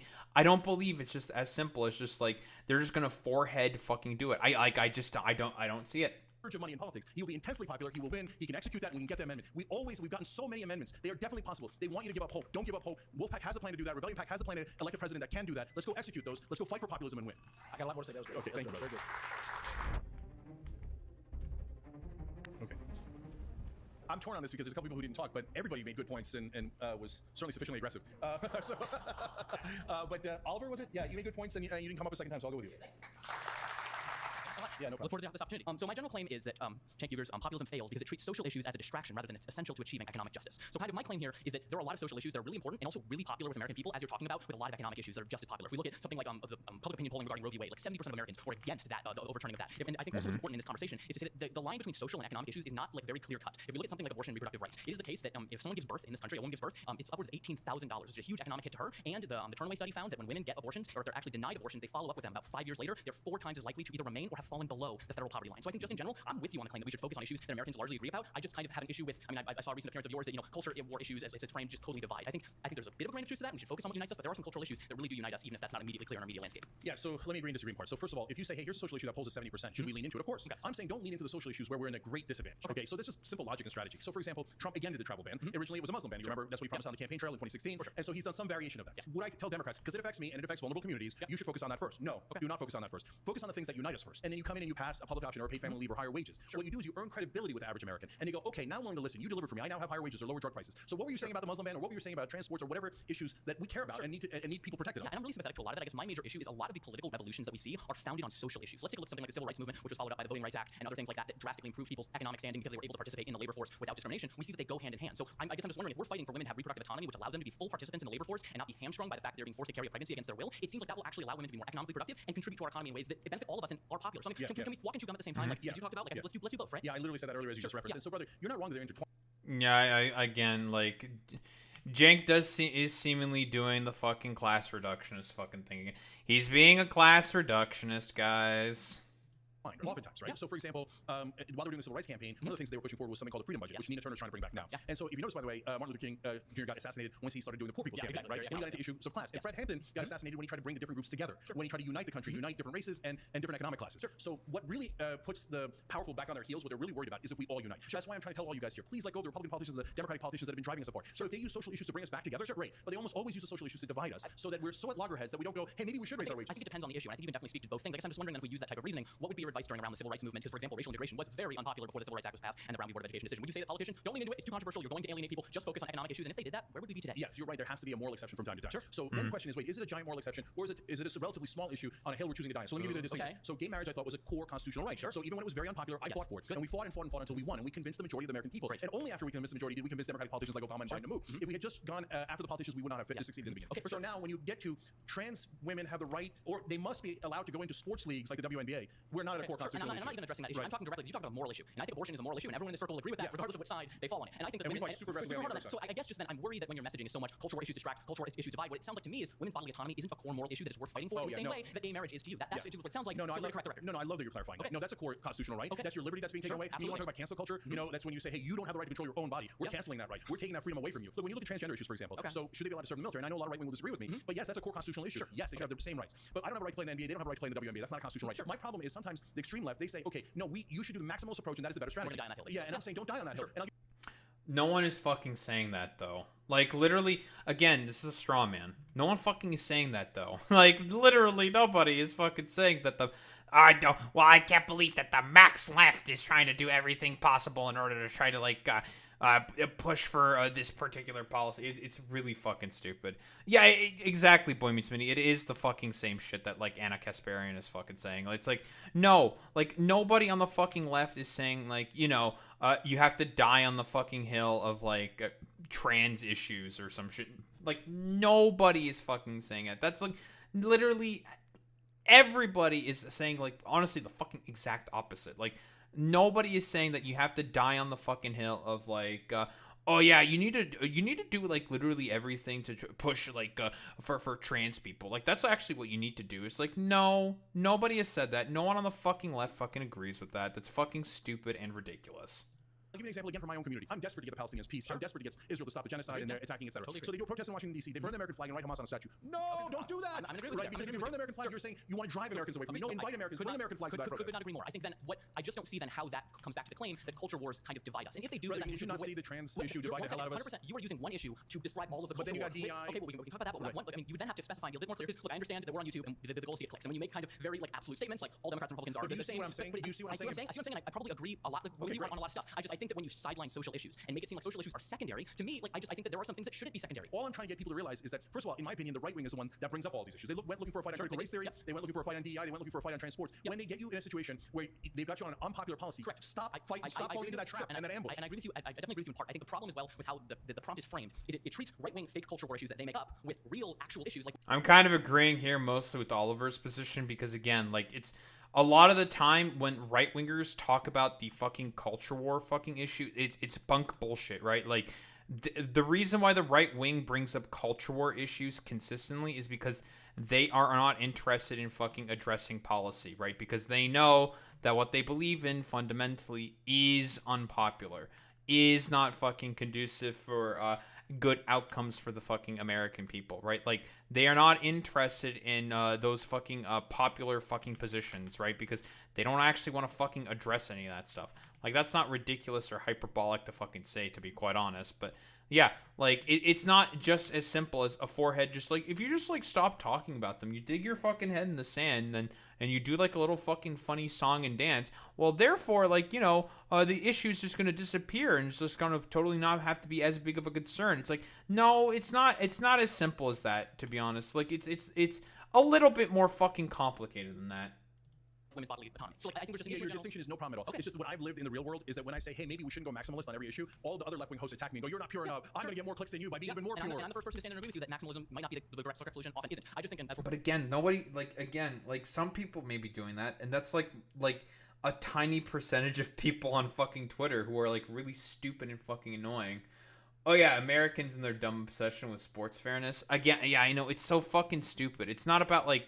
Again, fairness in sports is a fucking distraction. Like if literally we want to talk about fucking fairness in fucking sports, then Michael Phelps should have never fucking competed in any swimming fucking competition if we want to care about fucking fairness in sports.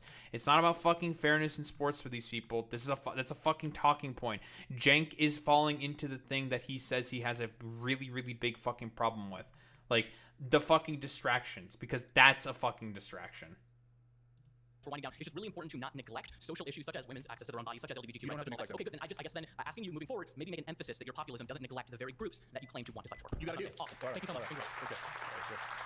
First of all, 20 against 1, I was born for it. I'm a populist like Jake, and I was familiar with the Young Turks. His debate style was very, very good. I think he gave both the opposing speaker and himself ample opportunity to have an actual conversation, which is a rarity on a show like this, I have to say. I've seen Cenk move a little bit. You know, the 2018 Cenk of Justice Democrats did really focus on these issues like he was sitting here today doing, and I would love to see a return of that Cenk. I think in my conversation he kind of dodged a little bit. I would love to have a little bit more of an open discussion on kind of how he aims to reconcile racial differences in this country. I don't want him to lean away from social issues and not put emphasis on them because they're hard. Shying away from it because it might lose you some people isn't the way that progress is made. In a lot of online debates, That's people are really true. playing to the audience at home. They're not really trying to convince the person they're talking to reconsider their assumptions. And Oliver was able to successfully get Cenk to realize, no, actually, social issues are important. Z did absolutely amazing. I'm actually a follower of hers on TikTok, and I've seen a lot of her content, and we do disagree. We're on completely opposite sides of the political spectrum, but she spoke with clarity, she spoke concise points, she made Jay backtrack us a little bit, which is always fun to watch, especially in a show like this. So one of the people who was right-wing said it to me at the end, after we wrapped, he said, I was really surprised at how much we all agreed on. Exactly. But you got to get past the media, the money in politics, and the politicians to get to the places where we agree. That's not true. He's doing the fucking thing. He's doing the thing. It's like, no. The people who fucking say that are fucking charlatans. It's complete fucking nonsense. Yeah, it really, really fucking depends. But whatever. Man, that's a video. And it's done. Hooray. Fantastic. So, overall, yeah, trans people. Distraction, clearly. Very fucking stupid. It's really not that simple. It really, really depends on the fucking issue. But anyway, conclusion time, because we love concluding. Blah, blah, blah, blah, blah. It's been a long fucking stream. So generally fucking speaking here, as expected, whoa, all the Republicans on there were just like complete, utter fucking stooges and complete fucking dumbasses. Whoa, what a shocker. I know, really. Oh, crazy. And Cenk broadly speaking, like, he was just very, very fucking reductionist about a lot of things. Like, a lot of, like, class reductionist shit. Especially, like, when it comes to people that are fucking attacking him for, I think, good fucking reasons. Especially in terms of a lot of the fucking social issues, to be honest, right? Like, the trans people in fucking sports thing. Like, there's a reason why people are as vociferous as they are in terms of those fucking positions. It's because they are currently the minority that is drawing ire and is being scapegoated, you know, unfairly, unjustly for the Republican Party to be able to sort of be used as a way to come up with excuses for as to why they're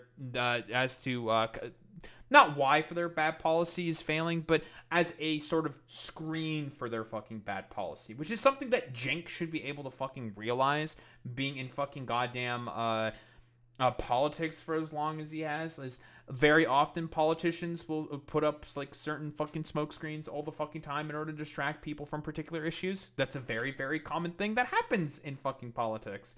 So it's a little fucking weird. Yes, exactly. Yeah, he is a fucking goddamn, like, class reductionist fucking capitalist.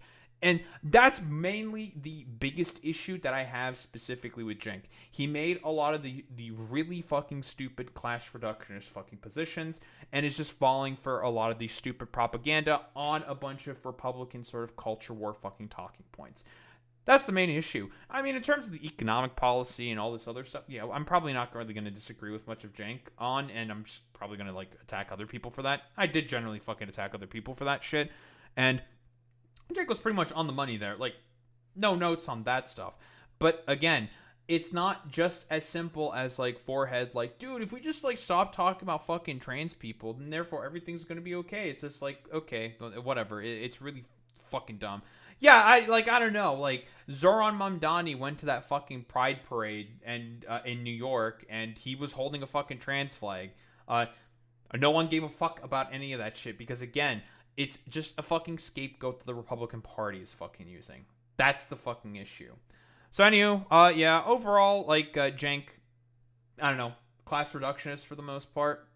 Don't really care about a lot of his fucking drama, to be honest.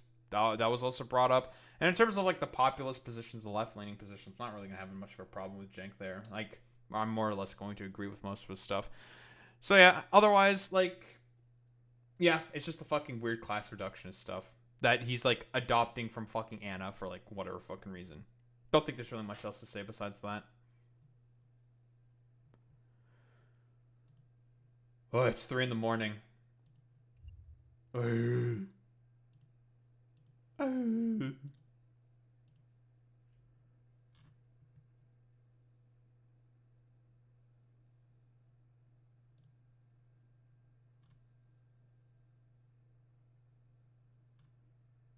Oh, the Asmongold fans are mad again.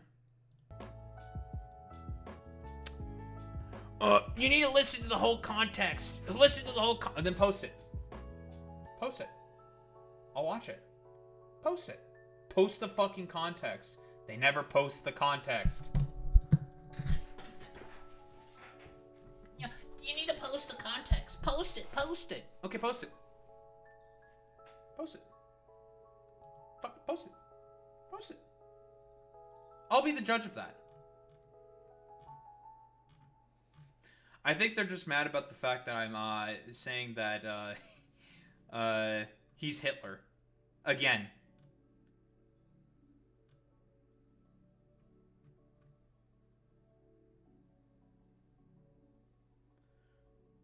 Oh, man.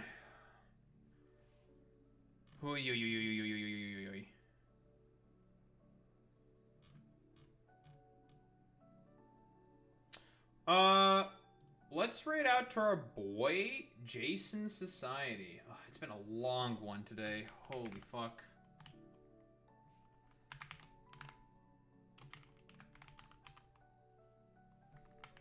Oh, there's an underscore there. I need to put the underscore there. Let's go ahead and raid out. Raid messages, gamers. You know what to do. You know what to say. Try to start with the Daho raid buff. If you're a sub, if you're a non-sub, you do the WoW with the Daho raid buff. That's how we show appreciation. Those are in 20Ks. Gamers, I will be back tomorrow, and I don't know. I don't know what the fuck I'm gonna talk about. Well, besides more Factorio, maybe it'll just be a gaming stream tomorrow or something. I don't know. Maybe a yap session. I'll fucking figure it out. We'll see what, I don't know, pops up, to be honest. But I am fucking tired. Well, I have to edit as well. Fuck my life. Anywho, I'll be back tomorrow. Same time, same place, same face. Peace out, gamers.